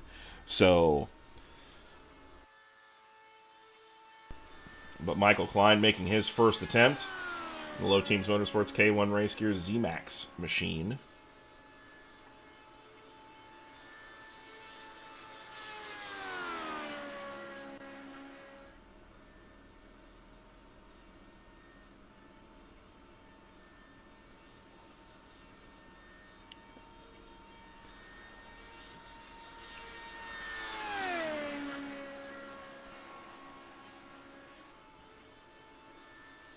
Track temp now 96 degrees. So who's going to be the man to make this work? Michael Klein, not sure if he's going to have the speed, but it's going to be close if he can pick it up these next couple of laps. So it's going to be, but really, this is it for him. He's got one attempt for the day because he's not going to be able to get back in line.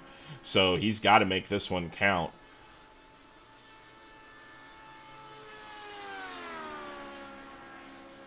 So Green flag.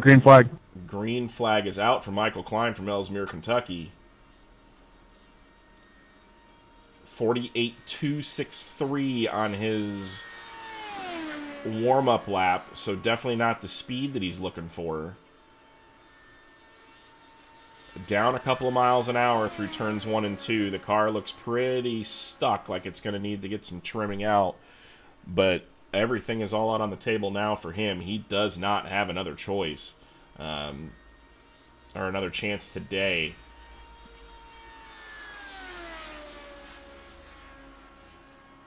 Dan Zager says, if the temp keeps dropping and it gets to me, I'm going to be in the show or be a fiery mess in turn 2. That's what we like to see.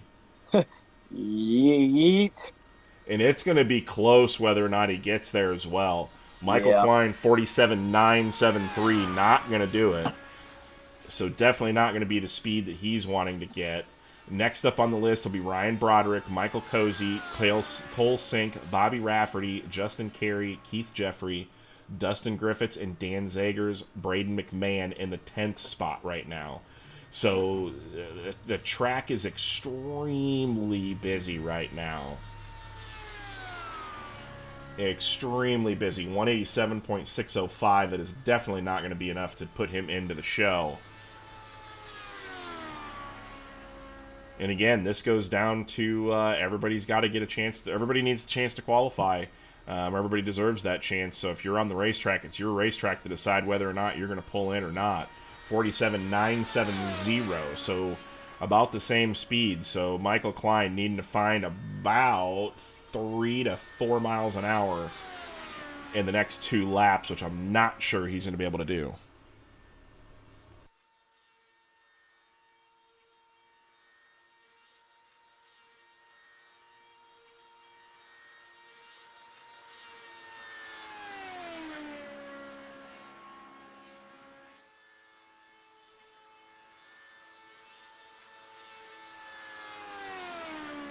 If my math is correct. White flag, next car. White flag, next car. If my math is correct, Dustin Griffiths and Dan Zagers are going to be the final 2 qualifiers. If my math is correct, if we don't see anything too crazy. 47.821, so he does pick up a little bit of speed. Still only a 188.202 miles per hour. But Michael Klein giving it his all, trying to get himself into... Michael Kowski Jr., Cole Sink, Bobby Rafferty in the chute. And it looks like Michael Klein is out of fuel. So Michael Klein out of fuel going through 3 and 4. You're out of fuel. Pull off. I got a car coming.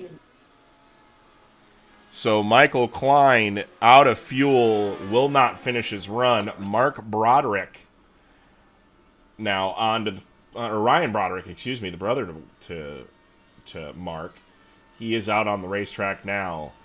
96 degrees track time. Ryan Broderick from Wayne, Pennsylvania. Crashed earlier. Jeffrey Stewart asking where he is in line. He is currently 13th. So currently on the outside looking in, but might have the outside chance depending on how the next few cars go.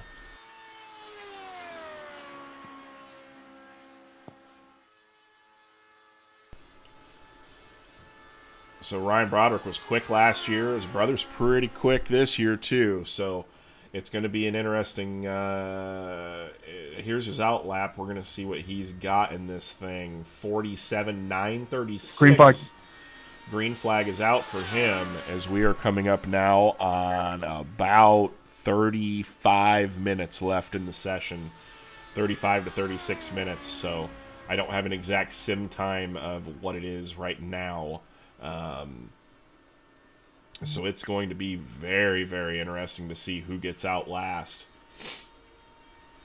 But again, Michael Cozy Jr. on deck, Cole Sink, Bobby Rafferty, and Justin Carey. I think Justin Carey is the question mark. Is Justin Carey going to pull out a 7th to try to go set a burner lap? If you're Justin Carey, do you pull out? Do you pull out a time where you are virtually... At this point, he is locked into the show. He cannot be bumped. There's not enough cars in line to bump him out. The only person that can bump him out is himself. So, but if you're going to make a run for the pole, now's the time to do it. But Ryan Broderick, first lap, 47.487. Not going to be quick enough, but that's a 189.526 miles an hour. So it's going to be... that'll put him still outside looking in the low 30 or the high 30s and low 40s as far as overall pace.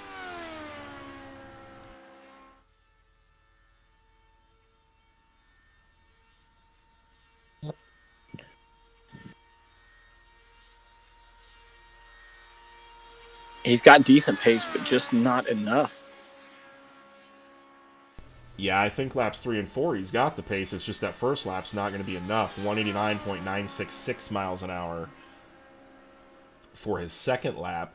If he could run a couple of 2s here, he might not be sitting too bad. He might be putting himself into the field at least, or at least into the top 33 at this point. But it's, again, it kind of goes down to I don't know. It's just, this is a mind game right now of what to do. White flag, next car. I have it as Michael Kazi Jr. Michael Kazi Jr. White flag, next car. Justin Carey, Brian Blackford. Justin Carey is calling it the Brian Blackford story of 2021, potentially. As next car rolls out onto the racetrack, that is Michael Cozy Jr. So Ryan Broderick's run will be official. Crash it or qualify it, one of the two. Previous lap 47.357. So, you know, he definitely has the speed. 190.046 miles an hour. So Ryan Broderick getting ready to finish up his run as he comes down the front, or comes down through 3 and 4. He's right there. I mean, he's real close to having. Well, I mean, when we're good looking pace. When we're looking at 33rd right now is Bobby Rafferty at a 189.801 miles an hour, and Ryan Broderick goes 189.959 miles an hour. So that does move him up a little bit. Michael Cozy Jr. now onto the racetrack. He was in 34th position. So he has pulled his time. So let's see what he can do. He ran a 190 low 190 his first time out. So this is going to be I think a good base. 95 degrees track temperature now.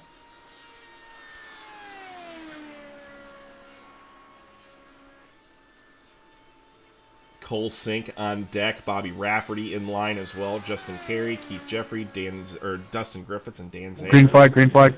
Are the next 7 with Braden McMahon, Mike Rasmus, and Tyson Landis to round out the top 10 or the next 10. 47.932 for his warm-up lap.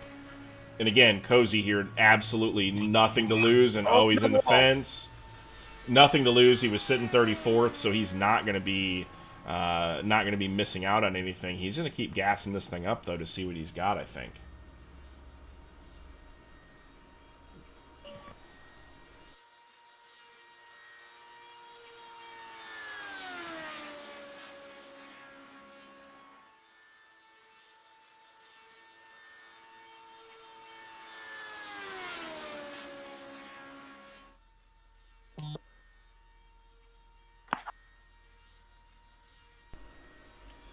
So Michael Cozy Jr., 47.539. Does he run a 3 on that lap without tagging the fence? You know, I think so. I think he was putting himself in, getting himself ready to be in the field. Just one slight little error might have kept him out of it. So he's going to really have to pick up the pace. 189.322 miles an hour. Which does improve him a little bit. But again, he might be close to putting himself into the top 33 at this point. Which again, you know, isn't a lock-in position, but it is still important. It makes your decision by tonight a lot different. Yeah. This is the toughest part. This is so tough. And just... But that's why we love it. 47.309. Yeah.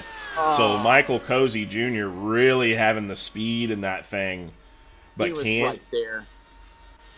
Yeah, and again, it goes back to that Hampton lap. If you have one small slight mistake, you're on the outside looking in, and that might be what keeps him out of the top 18. And you can't, when you have that Hampton lap here, you can't just be fast and compensate like Hampton has to do. It's not like drive harder. It's not like Anderson. White flag, next car. I got it. It's Cole Sink. White flag, next car. It's not really like Anderson where you really don't have to spool up your, it breaks your rhythm. 47.274. Track temp down to 94 degrees now, but that is a 190.379 miles an hour. So he is actually still on pace, not to put himself in the top 18, but to bump himself up into the top 33 and bump Bobby Rafferty out of the field provisionally.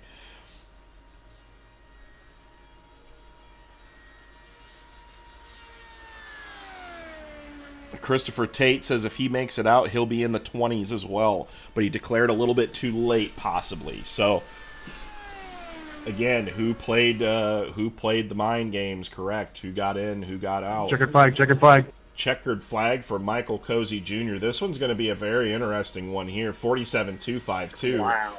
190.104 average. That first lap, though.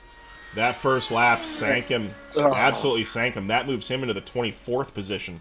So, we're talking 0.2 of a second. 0.2 of a second, and one mistake has probably kept him out of the top 18, and that would have put him into the top 18 if he didn't have that slight mistake. Billy Brickley says he shouldn't have gone to Hooters now, but Dustin Griffiths, he's got top 10 speeds, just got to find the talent. So Dustin Griffiths is going to be one of the last cars to qualify, I believe, as we're coming up on at 6:40, right around 6:40 p.m. Green flag. So we've got about 30 minutes left in the session with Michael Cozy Jr. on track. So it's going to be close. We're going to get 5 to 6 cars, depending on if Justin Carey actually does keep his time pulled. Cole Sink seems to have the speed, just missing the line.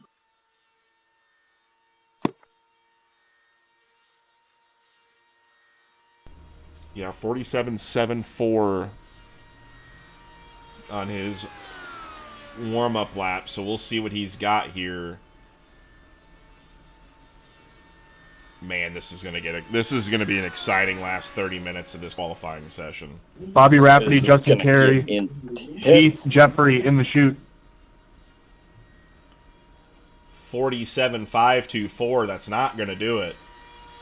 He's gonna have to really pick the wick up. Oh boy, big lift, big lift. No. Oh no! This run is essentially gone now. You can't have that. Yeah, and at this point, you've seen what just a simple scuff of the wall will do. This run is blown. I mean, Yeah, it takes you too long to get back up to speed, especially with a big lift like that. Yeah, if you're Dan Zagers or like Brady McMahon, I'd be waving money in front of Cole Sink's face right now for him to pull off the track. Yeah. He's not gonna have the speed to make the top 18. If I'm them, I'm like, hey, I'll throw money your way to pull off track right now and let the next guy go out so I have a chance. Absolutely. Yeah, and it's if you get below that 180 mark at any point in a lap, 47.622. you don't have the speed at this point. You just don't. But that comes to the question: do you want to give that courtesy, or do you want to take your time? And you got to remember this tomorrow. If you're on the outside looking in, waiting in line, again, that courtesy factor, does it go back to is Cole Sink's going to take the white flag here when he goes down the back straightaway? That's one of those things where it's like, tomorrow somebody might remember this a little bit differently. So, but Cole Sink coming to take the white flag. That last lap was a 189.032 miles an hour. White flag, next car, white flag. So Cole Sink now taking the white flag. 47.329. Man, so close again. And Bobby Rafferty. Oh no, we got a spinner. Crash, 1 and 2, crash 1 and 2. He's clear. Keep going. So Bobby Rafferty, Cole Sink, definition of win it or wear it. The track temp now down to 94 degrees. Bobby Rafferty out on the racetrack. So Bobby Rafferty sitting in the 34th position. Again, this is a 30 minutes left to go approximately. Look at the gaggle of cars on pit road. They're all just waiting there. They want to go. They want a shot at this. It's just going to be a matter of if they do. So Bobby Rafferty on track now. Justin Carey on deck. So will he withdraw? But Keith Jeffrey, Dustin Griffiths, and Dan Zagers, that's the next 6, which that's going to be, if I'm doing my math right, 6 times 5. We've got about 30 minutes left. 6 times 5, that's pretty close. Dan Zagers might be making himself a crazy run here, along with Dustin Griffiths and a few others.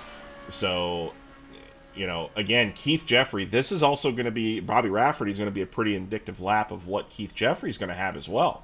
So if Bobby's close, then Keith might even be a little bit better. A little bit floaty getting into turn number 3 on his his warm-up lap, but Bobby giving it everything that he's got. Oh, you just got to think what's going through Justin Carey's head right now. Is he in it for a pole run, or is he in it just in case he gets bumped? Because, I mean, he's got 2 laps to figure it out. Green flag. If you're Justin Carey, I don't think you run. If I'm Justin Carey, I don't personally. Nope. Just on the basis of if I know that I have pole speed, maybe. Do you care more about? Do you care about the pole, or do you care about just making the fake? I mean, yeah. You're in 7th. Just start the race. Yeah, you're guaranteed right now. You are guaranteed in the show.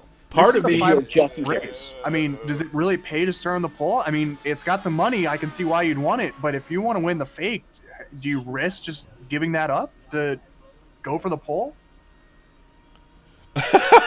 Brian Blackford says, I would withdraw if I was Justin Carey, especially if he has the pole speed. So the run for the pole. Oh, Rafferty. Ooh. Big miss. Wow. But, there we go again. 47.407. Good lap for his first time. 189.845. This one's not going to be any better with that big miss. So, once again, here's where that thought process comes in. You're not going to get another chance. You're on your second attempt. His line looks extremely good through 3 and 4. Yeah. Now I would say now you're in your decision hour. You got 1 lap. Carey's basically got 47 seconds to make this decision. Yep. Justin Carey on the clock right now, trying to decide, do you pull your time where you are in the 7th position inside of row number 3 for the Wicked Energy Gum Fake 500, and you're making a decision whether or not you're going to go or not. I've got his name and time highlighted to where we're going to update this the minute that he says to roll and if he leaves the racetrack. Rafferty's coming out of 4. He is not withdrawing the time. He's still in the chute. Oh, Justin Carey. The white flag, next car. He's firing up. He's going. He's going to withdraw.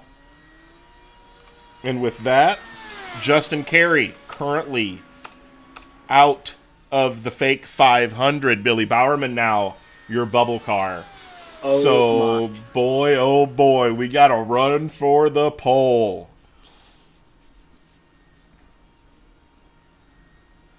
Yeah, dude, the stones that are on Justin Carey right now. He's got to be tuned up. I know Justin personally, and he has got to be tuned up. Bobby Rafferty, though, laying down a lap, 47.262. He comes to the checkered flag. This isn't going to be a run to put him into the Fake 500, but it might bump him into the top 33. 47.201, 190.118 miles an hour. That will put him into the top 20 or top 33. But the man of the hour right now, the privateer, Justin Carey, in the last 25 minutes of Apex Autosport Pole Day, withdraws his 7th place qualifying run. Oh boy, man. Pete Jeffrey, Dustin Griffiths, Dan Zegers in the chute. 25 minutes remain. 25 minutes. You heard it here on the broadcast over the race control. Justin Carey. Oh boy.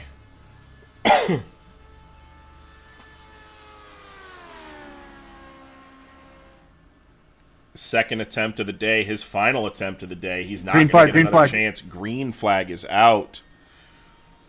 So Justin Carey, 47.959. Look at the short chute speed here. Oh boy, and that car looked real good through turn 2. Great off of the corner. Oh boy. Oh man, this is hey, this is Indy. This is what Indy is supposed to be. Oh man.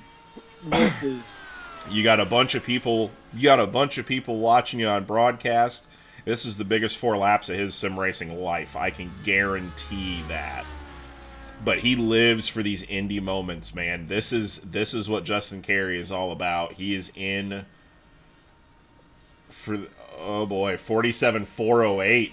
Slower. That's slower than he was on his first Been in run. the top 18. Yeah, now he's got to be concerned with making it into the top 18. So Justin Carey, the big old stones. But is he going to get faster and faster if he raffles off a low 2 on this lap? It's going to be close. Run for the pole? I don't believe so. But now he's running to save his top 18 life. Here's one. James Tiernan has said if he wins the pole, he'll pay everyone ahead of him $5 to not go right now. Yeah, Justin Carey, 47.408, his first time by. Second time by, 47.288. So Wow. speeds are going up, but still 190.327. Those times are not good enough right now to keep his spot. He not to improve it at least. So this may have a shake up through the field.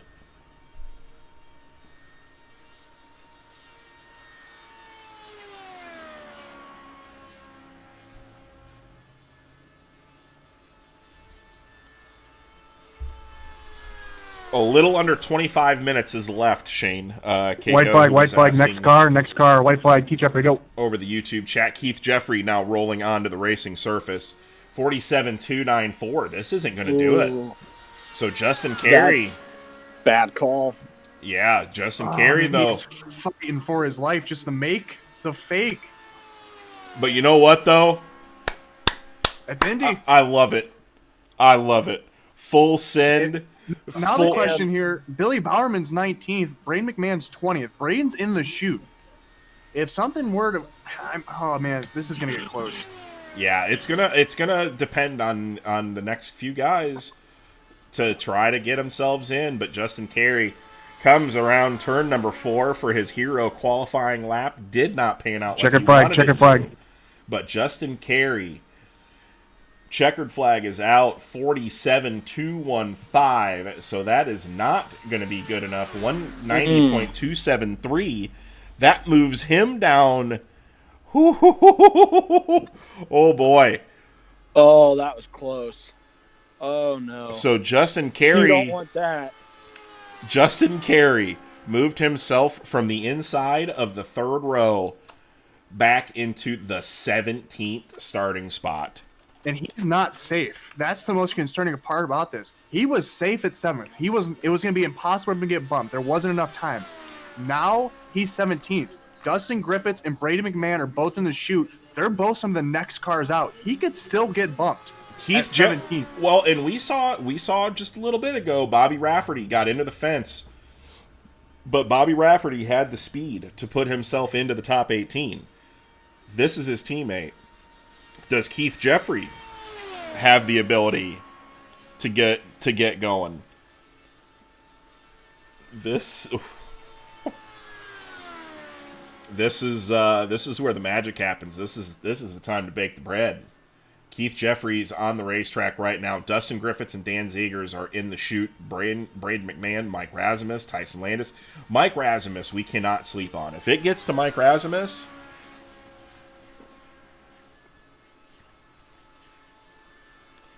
in some time, yeah. So we've got about 15 minutes, Brian, to get 20 minutes left. 20 minutes left.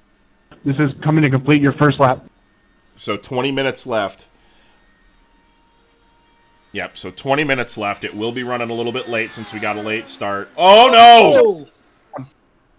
Crash in turn 1, Next car. And that's big. That's big for some of these guys that are kind of later in the chute. That absolutely changes everything, but who was ready? Dustin Griffiths now rolling onto the racetrack. Oh, boy. That was absolutely massive. Nobody wishes ill will on anybody. But if you're Mike Razimus, if you're I can't. After seeing what happened with Justin Carey, I cannot see Tyson Landis pulling his time. I can't see that happening. Braden McMahon is going to run a flyer. Dan Zagers is going to run a flyer. Dustin Griffiths is definitely going to run a flyer. The next few cars is going to be absolutely crucial. Bananas. And Justin Carey, sitting in 17th right now, moves down the sheet.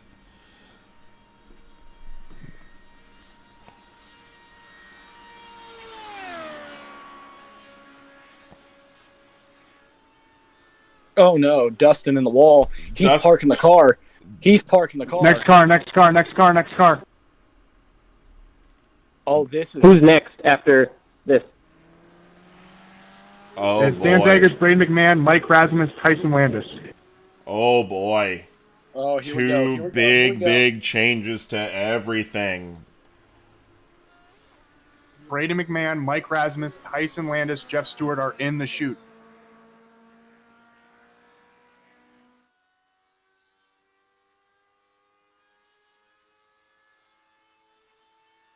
Oh my.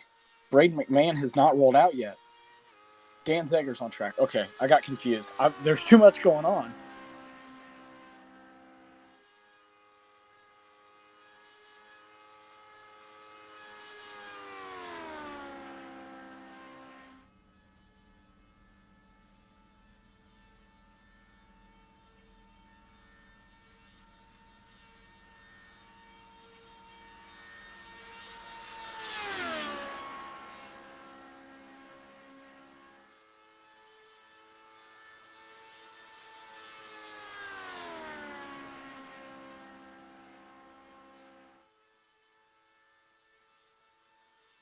Just silence, eeriness right now as Dan Zagers is out on track. Oh, man.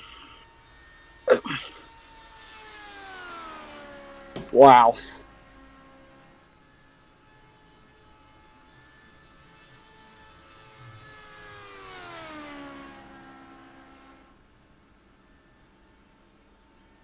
Green flag. You think Dustin made the right choice there pulling off? Because, I mean, that was on his warm-up lap.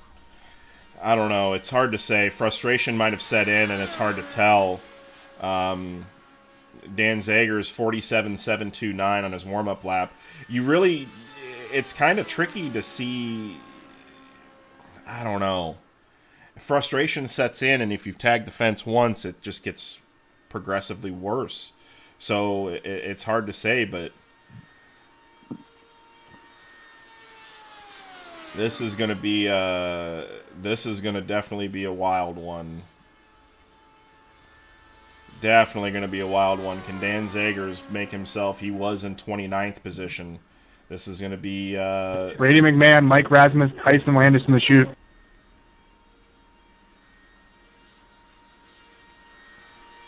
.382 or 381, 189.949 miles an hour. So Dan Zagers making things work.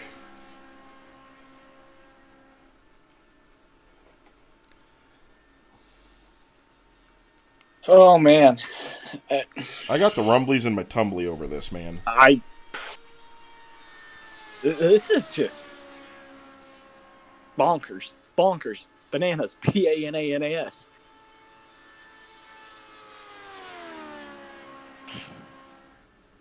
Do you think a teammate's talking Dan through this lap? Or you think they're just quiet, letting him run? Let him be in peace. I got a feeling it's just dead quiet. 47.267.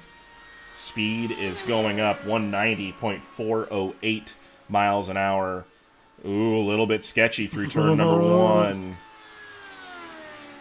Not going to be good enough for pole, but is this going to be good enough to put himself into the top 18 and bump Rylan Gray?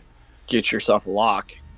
Ground effect, Kyle DeHart says ground effects are having trouble channeling all this tension underneath the cars. So I know Kyle DeHart's enjoying this. He's a big indie guy. He loves the excitement. I know he's enjoying this. Dan's on pace right now to get in the top 18. If he can keep this clean. Yeah. White flag, next car, white flag, next car. Back to a question we had a little bit ago. Does Tyson Landis do this? 47, 197, Oh, damn. 190.690 miles an hour. So Dan Zegers is on a heater to put himself into the top 18 for the fake 500. Rylan Gray in chat crossing his fingers right now, trying to hang on, but it looks like if Dan Zegers has a clean 3 and 4, as long as he doesn't have a J.R. Hildebrand moment, Dan Zegers is locking himself into the fake 500. Checkered flag. So Dan Zegers, what is the lap time going to be? 47.174, 190.457. That will do it. That will put him into the 7th spot.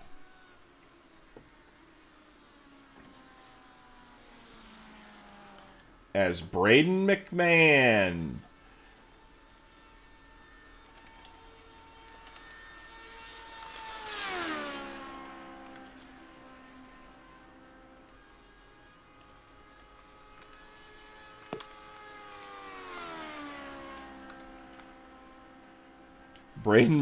now on track. Dan Zegers has got to be absolutely pumped for that deal. But Braden McMahon now on track. 91 degrees of track temp. This thing is getting quick. Braden is bringing that thing up to speed.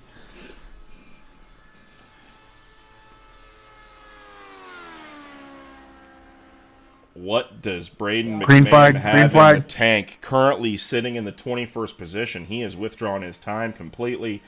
48.208 for his warm-up lap. Not the best, but cold tires just keeping things in perspective. Oh, no! Oh, no.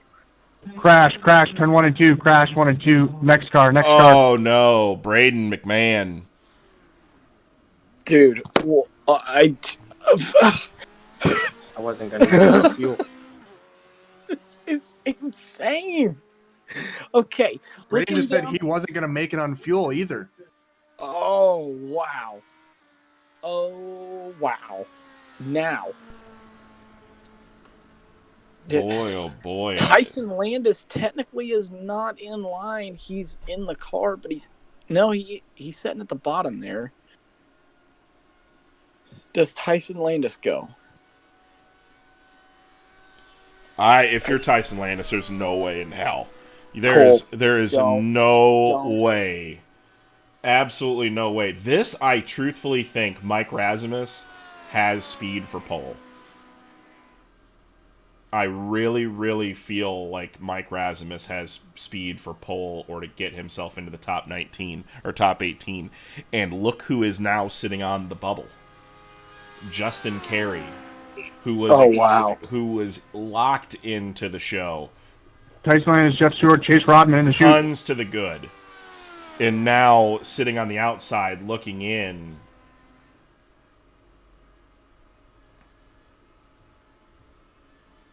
So Mike Razimus making his run for the top 18. Your inaugural Crescent Donut Patriot 100 winner. Oh, boy.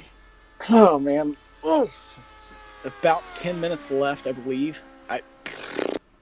Yeah, right at about 10 minutes exactly. So maybe 2 more cars. Man, this is intense. Mike Rasmus, big speed into turn number 1. Big speed. Wow. Look at the... Oh, my. Oh, my. So Mike Rasmus making hay down the back straightaway. 90-degree track temp now. All getting cooled off.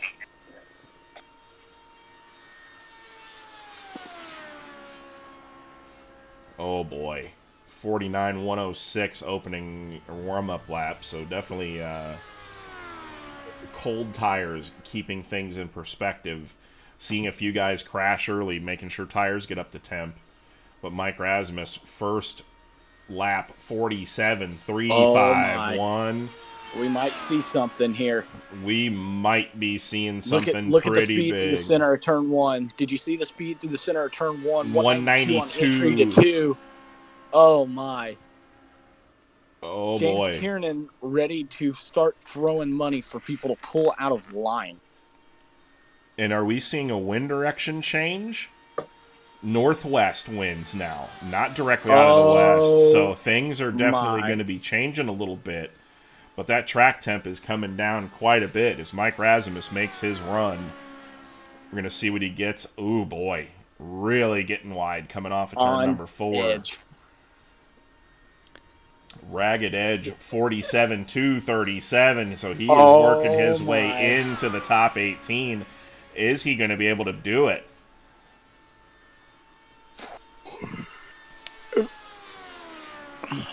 Another storyline here. Tyson Landis has about 20 seconds to make a decision. Oh, no.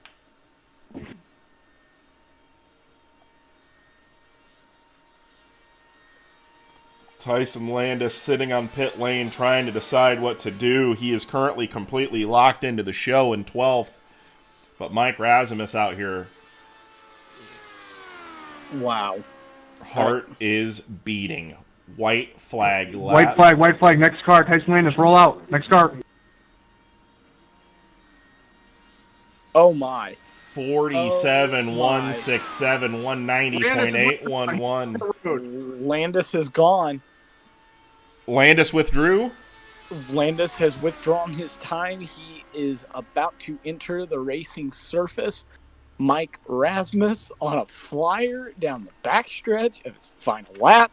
This is getting crazy. So that moves Ryland Gray back into the field. So Ryland Gray really, he's been in the field, out of the field, in the field, and out of the field again, but he's back in for the time being. But Mike Rasmus. Checkered flag. Checkered flag is coming out. 47-168 last time by. This is going to be a good one. 47-148. Wow. 190.576. That moves him into the outside of the second row. Oh. Can you ask for much more drama? Can you handle much more drama? Dude, I'm getting old. I got the Rona. I can't do much more. I can't do much more. How much drama before it qualifies as a pre-existing condition?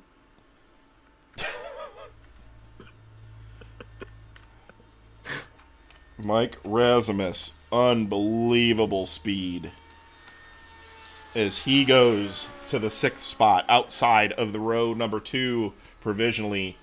But Tyson Landis, what does he have in the tank? Green flag. Oh, it's going to be close for Jeff Stewart, too. Yeah. I think Jeff's gonna make it. I think he's going to be ready to roll as soon as he's going to get the command. Oh, no. Oh, no. Oh, it's over. That's done. He can't make it. I don't think there's enough speed here for him to recover from that. You still got to try. You're out of the field right now. Yeah, absolutely. But I think that's it. But I think that it's done. Tyson Landis going for pole. Shot yourself in the foot in doing that. And making some hay and trying to make it work, and just got a little snug. Man. James Tiernan is really trying to negotiate 10 people in front of him out of line. 47-606, not good for Landis. He's really going to have to pick the pace up just to keep himself into the top 18, which I don't think he's going to. 18th place right now. 18th place right now is... there's just no way. This is just... Man, I don't know. We said it. We said that there's no way you need to go if you're locked in at this point, and you saw what happened. That gamble just... We've seen 2 gambles. Actually, we've seen 3 gambles in Fake 5. And look at that, 47-247. Boys, if he gets a couple of ones here, this thing ain't over. You know what I think part of the deal is here? I think the tension is so high, the nerves are so racked that it's so hard to be smooth and perfect Chase Rodman's now throwing money. Only person in front of him is Jeff. Oh, but look at all the other people. Tyler Kendall is screaming 30-minute time extension. Kyle Dager says if you ever want to give a 23-year-old a heart attack, this is how you do it.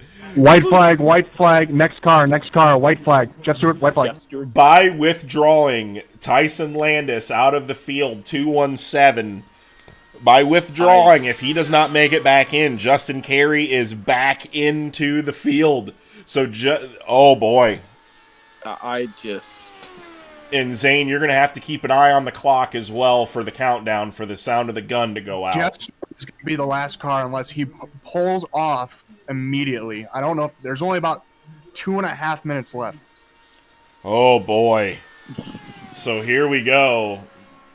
Tyson Landis really has to lay down a lap in order to keep himself in the top 18, but I'm not sure he can do it with that first lap.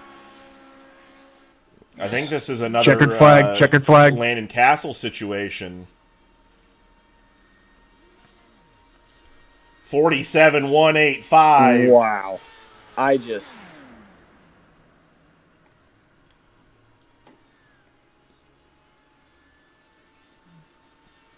If you agree to the terms, get out of the chute.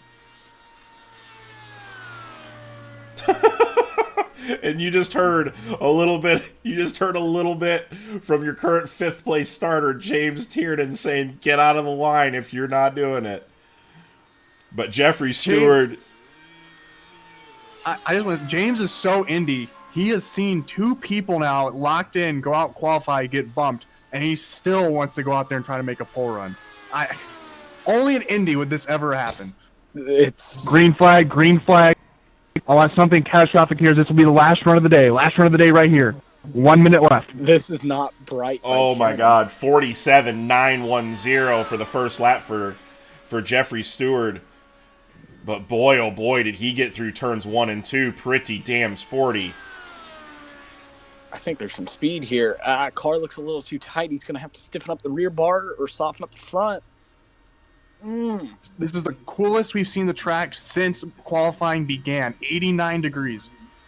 Jeffrey Stewart, when we started qualifying, was not even in the server due to the fact that he was doing the day job thing. Found his helmet, drove over to Indianapolis, and he is now running last year's car with the dust knocked off of it. His first lap, 47.555. That's not going to do it. But Tyson Landis ran a 6:05. If Jeffrey Stewart can pick up some extra time here in the next little bit, this is going to be interesting. Jeffrey Stewart now down the back straightaway. Man. And 3 seconds. There's the gun. Bang, bang, guns over. Finish the run. That is it. The last run. Jeffrey Stewart fighting for the top Finish 18. this run. Qualifying is closed. Jeff will be the last car. Finish this run. Qualifying is closed. 47.555, 47.442. Not going to be enough. But where is this going to put him in the order? But oh man, the man that probably has had a heart attack and came back to life is Justin Carey. Oh boy. Tyson Landis, though, absolutely the stones that are on him as Jeffrey Stewart finishes up, getting down into turn number 3. I just...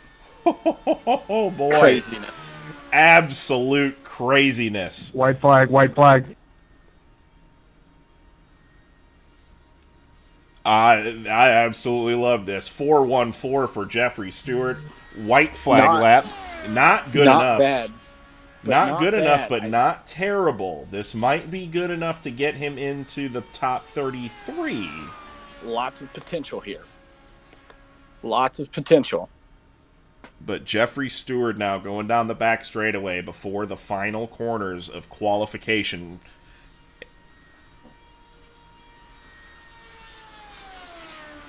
we'll be getting Brian Blackford in for an interview here after all this is said and done. But Jeffrey Stewart coming in off a turn number 4 for the final Checker time. flag, checker flag. Jeffrey Stewart will end qualifications on Apex Autosport pole day with a 47.377 for an average of 189.687, which will put him run in the 36th spot. So respectable run for Jeffrey Stewart. And that puts an end to Apex qualifying. Oh boy. Wow. Wow, wow, wow. Unbelievable. So your top 18, Brian Blackford, Tyler Street, Billy Brickley, all of those boys from Shea Paulo and Dano are going to be picking up some extra cash, along with the pole sitter getting the Sofa King Fast SimSport Pole Award. Brian Blackford with a 190.786 miles an hour. Tyler Street, Billy Brickley round out row number 1. Row number 2 will be Joshua Chin, James Tiernan, and Mike Razimus, who made a late race run from the outside of the top 33 into the 6th spot. Clint Stone, Dan Zagers with another big run from outside of the top 33 into the 8th position. TJ Majors, the super spotter, he won the spotter battle today. He rolls off in 9th. Shane Keiko, Skylar Brown, and John Harper roll off in the 4th row. 5th row is Jeremy Zarfos, Adam Blocker, and Kevin Click, with Doyle Lawrence, Kyle Dagger, and Justin Carey rounding out your locked-in cars.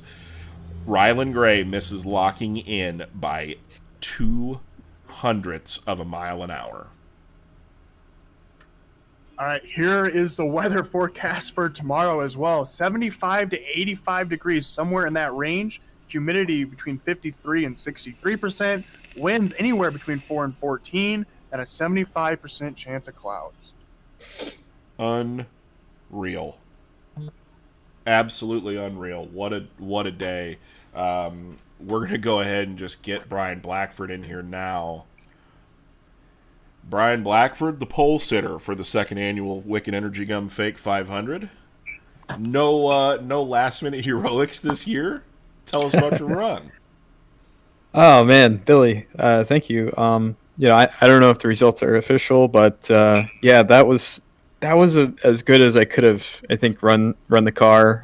There really wasn't a whole lot out there.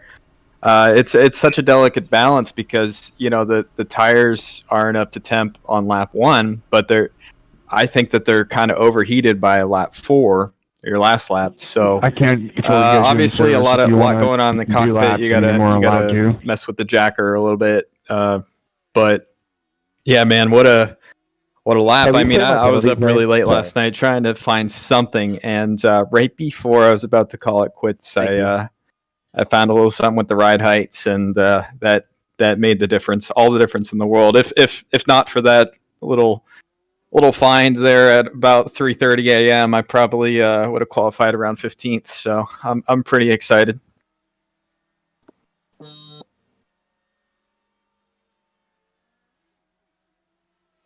We love the drama of this race, and we're glad that we had some of it. Towards the end of pole day. It's always exciting. I did not see the track cooling off another 20 degrees at the end of that session. I know you were coaching some guys up through through some other channels, and just impressive to see, but I'm still kind of in shock of what all we saw. Justin Carey gets himself back into the fake 500. Yeah. If you were sitting in those guys' spots, do you go back out and make another run? After what happened last year, I don't think so. I think I'd play it safe and stay in the field. But those guys, I really wish I could have seen what James could have run. He seemed pretty adamant that he could stick it on the pole, based off of his messages in the server. So, I really kind of wish I could have seen what he had, but it's tough.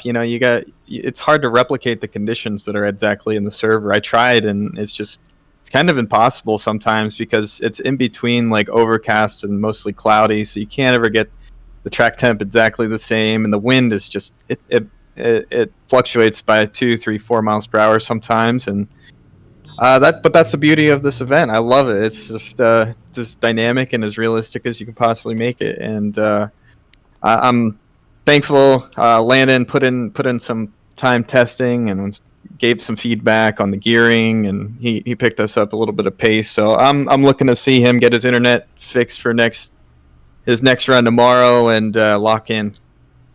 Yeah, I think there's a lot of guys, currently sitting on the outside, looking in, looking at qualifying standings right now. 33rd in speed right now is a 189.805, where everybody else is really, really close to that. So it's going to be an interesting day tomorrow. And if you're bored and want to sit around in the booth with us for a little bit tomorrow afternoon, you are more than welcome to stop in and say hello. So. Other than that, take the tomorrow off and relax for a little bit, because you don't have to do anything tomorrow.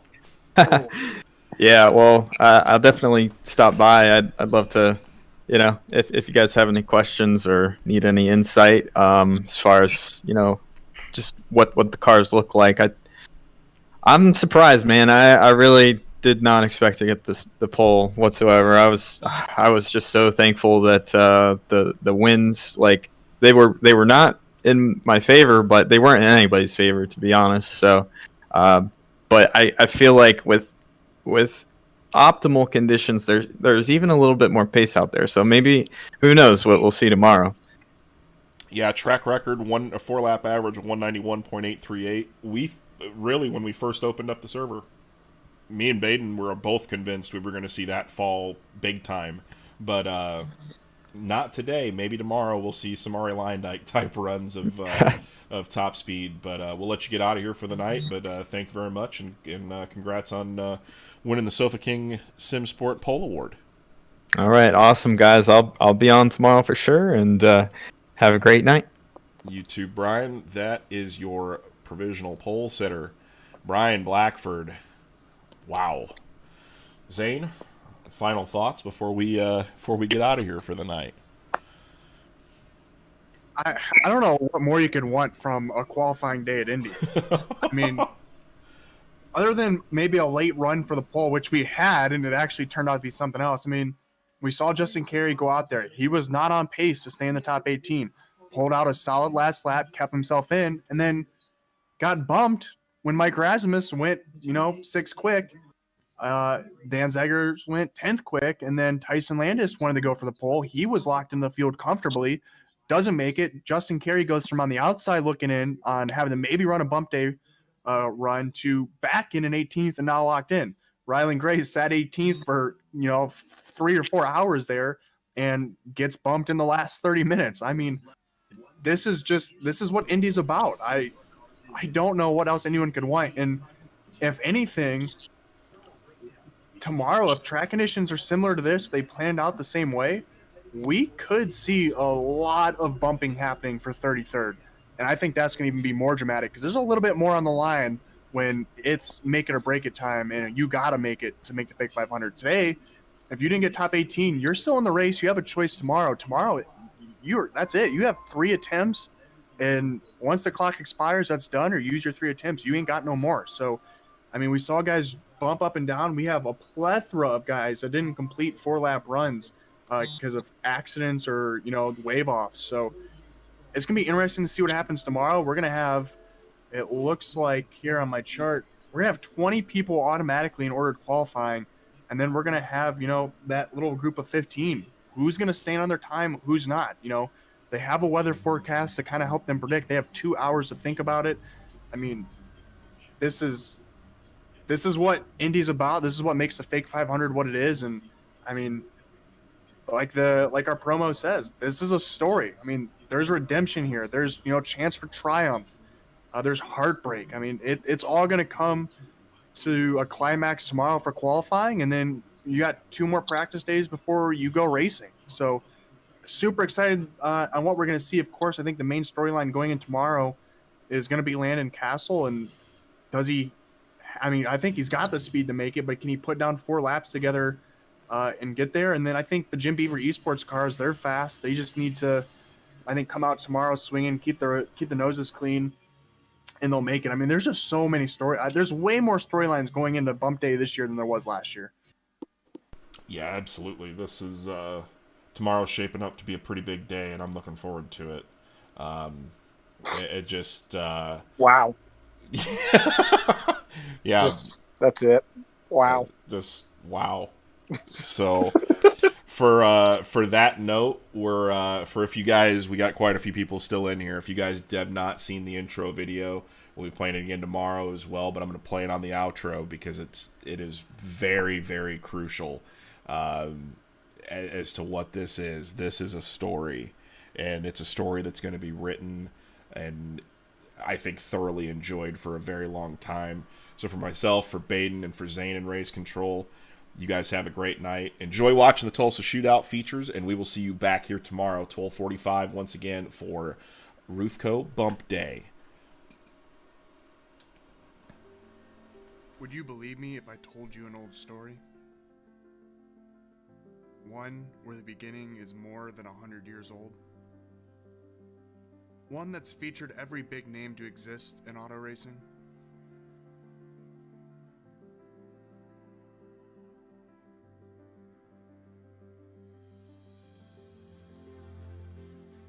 Would you believe me if I said nothing grows old here?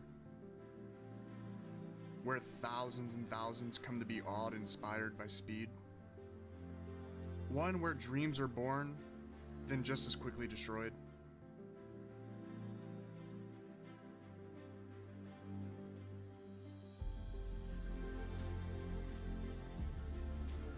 Would you believe me if I said it was more than just a race? One that requires so much sacrifice for just a chance at glory. One where their faces are etched into history to never be forgotten.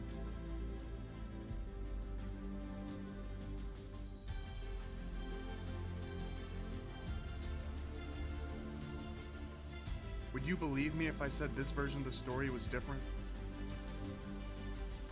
A version where the cars are virtual, but the racing and competition are real. A story that brings grown men and women to tears, then just a page later to a smile from ear to ear. A story so fast it's tough to keep up with. One with danger and thrill around each and every corner. A story about heartbreak. And a story about perseverance. It's a story about redemption. And a story about triumph. Well, this is the closest thing, boys, to living a dream. Gentlemen, start your engines. This is the story of the Wicked Energy Gum Fake 500.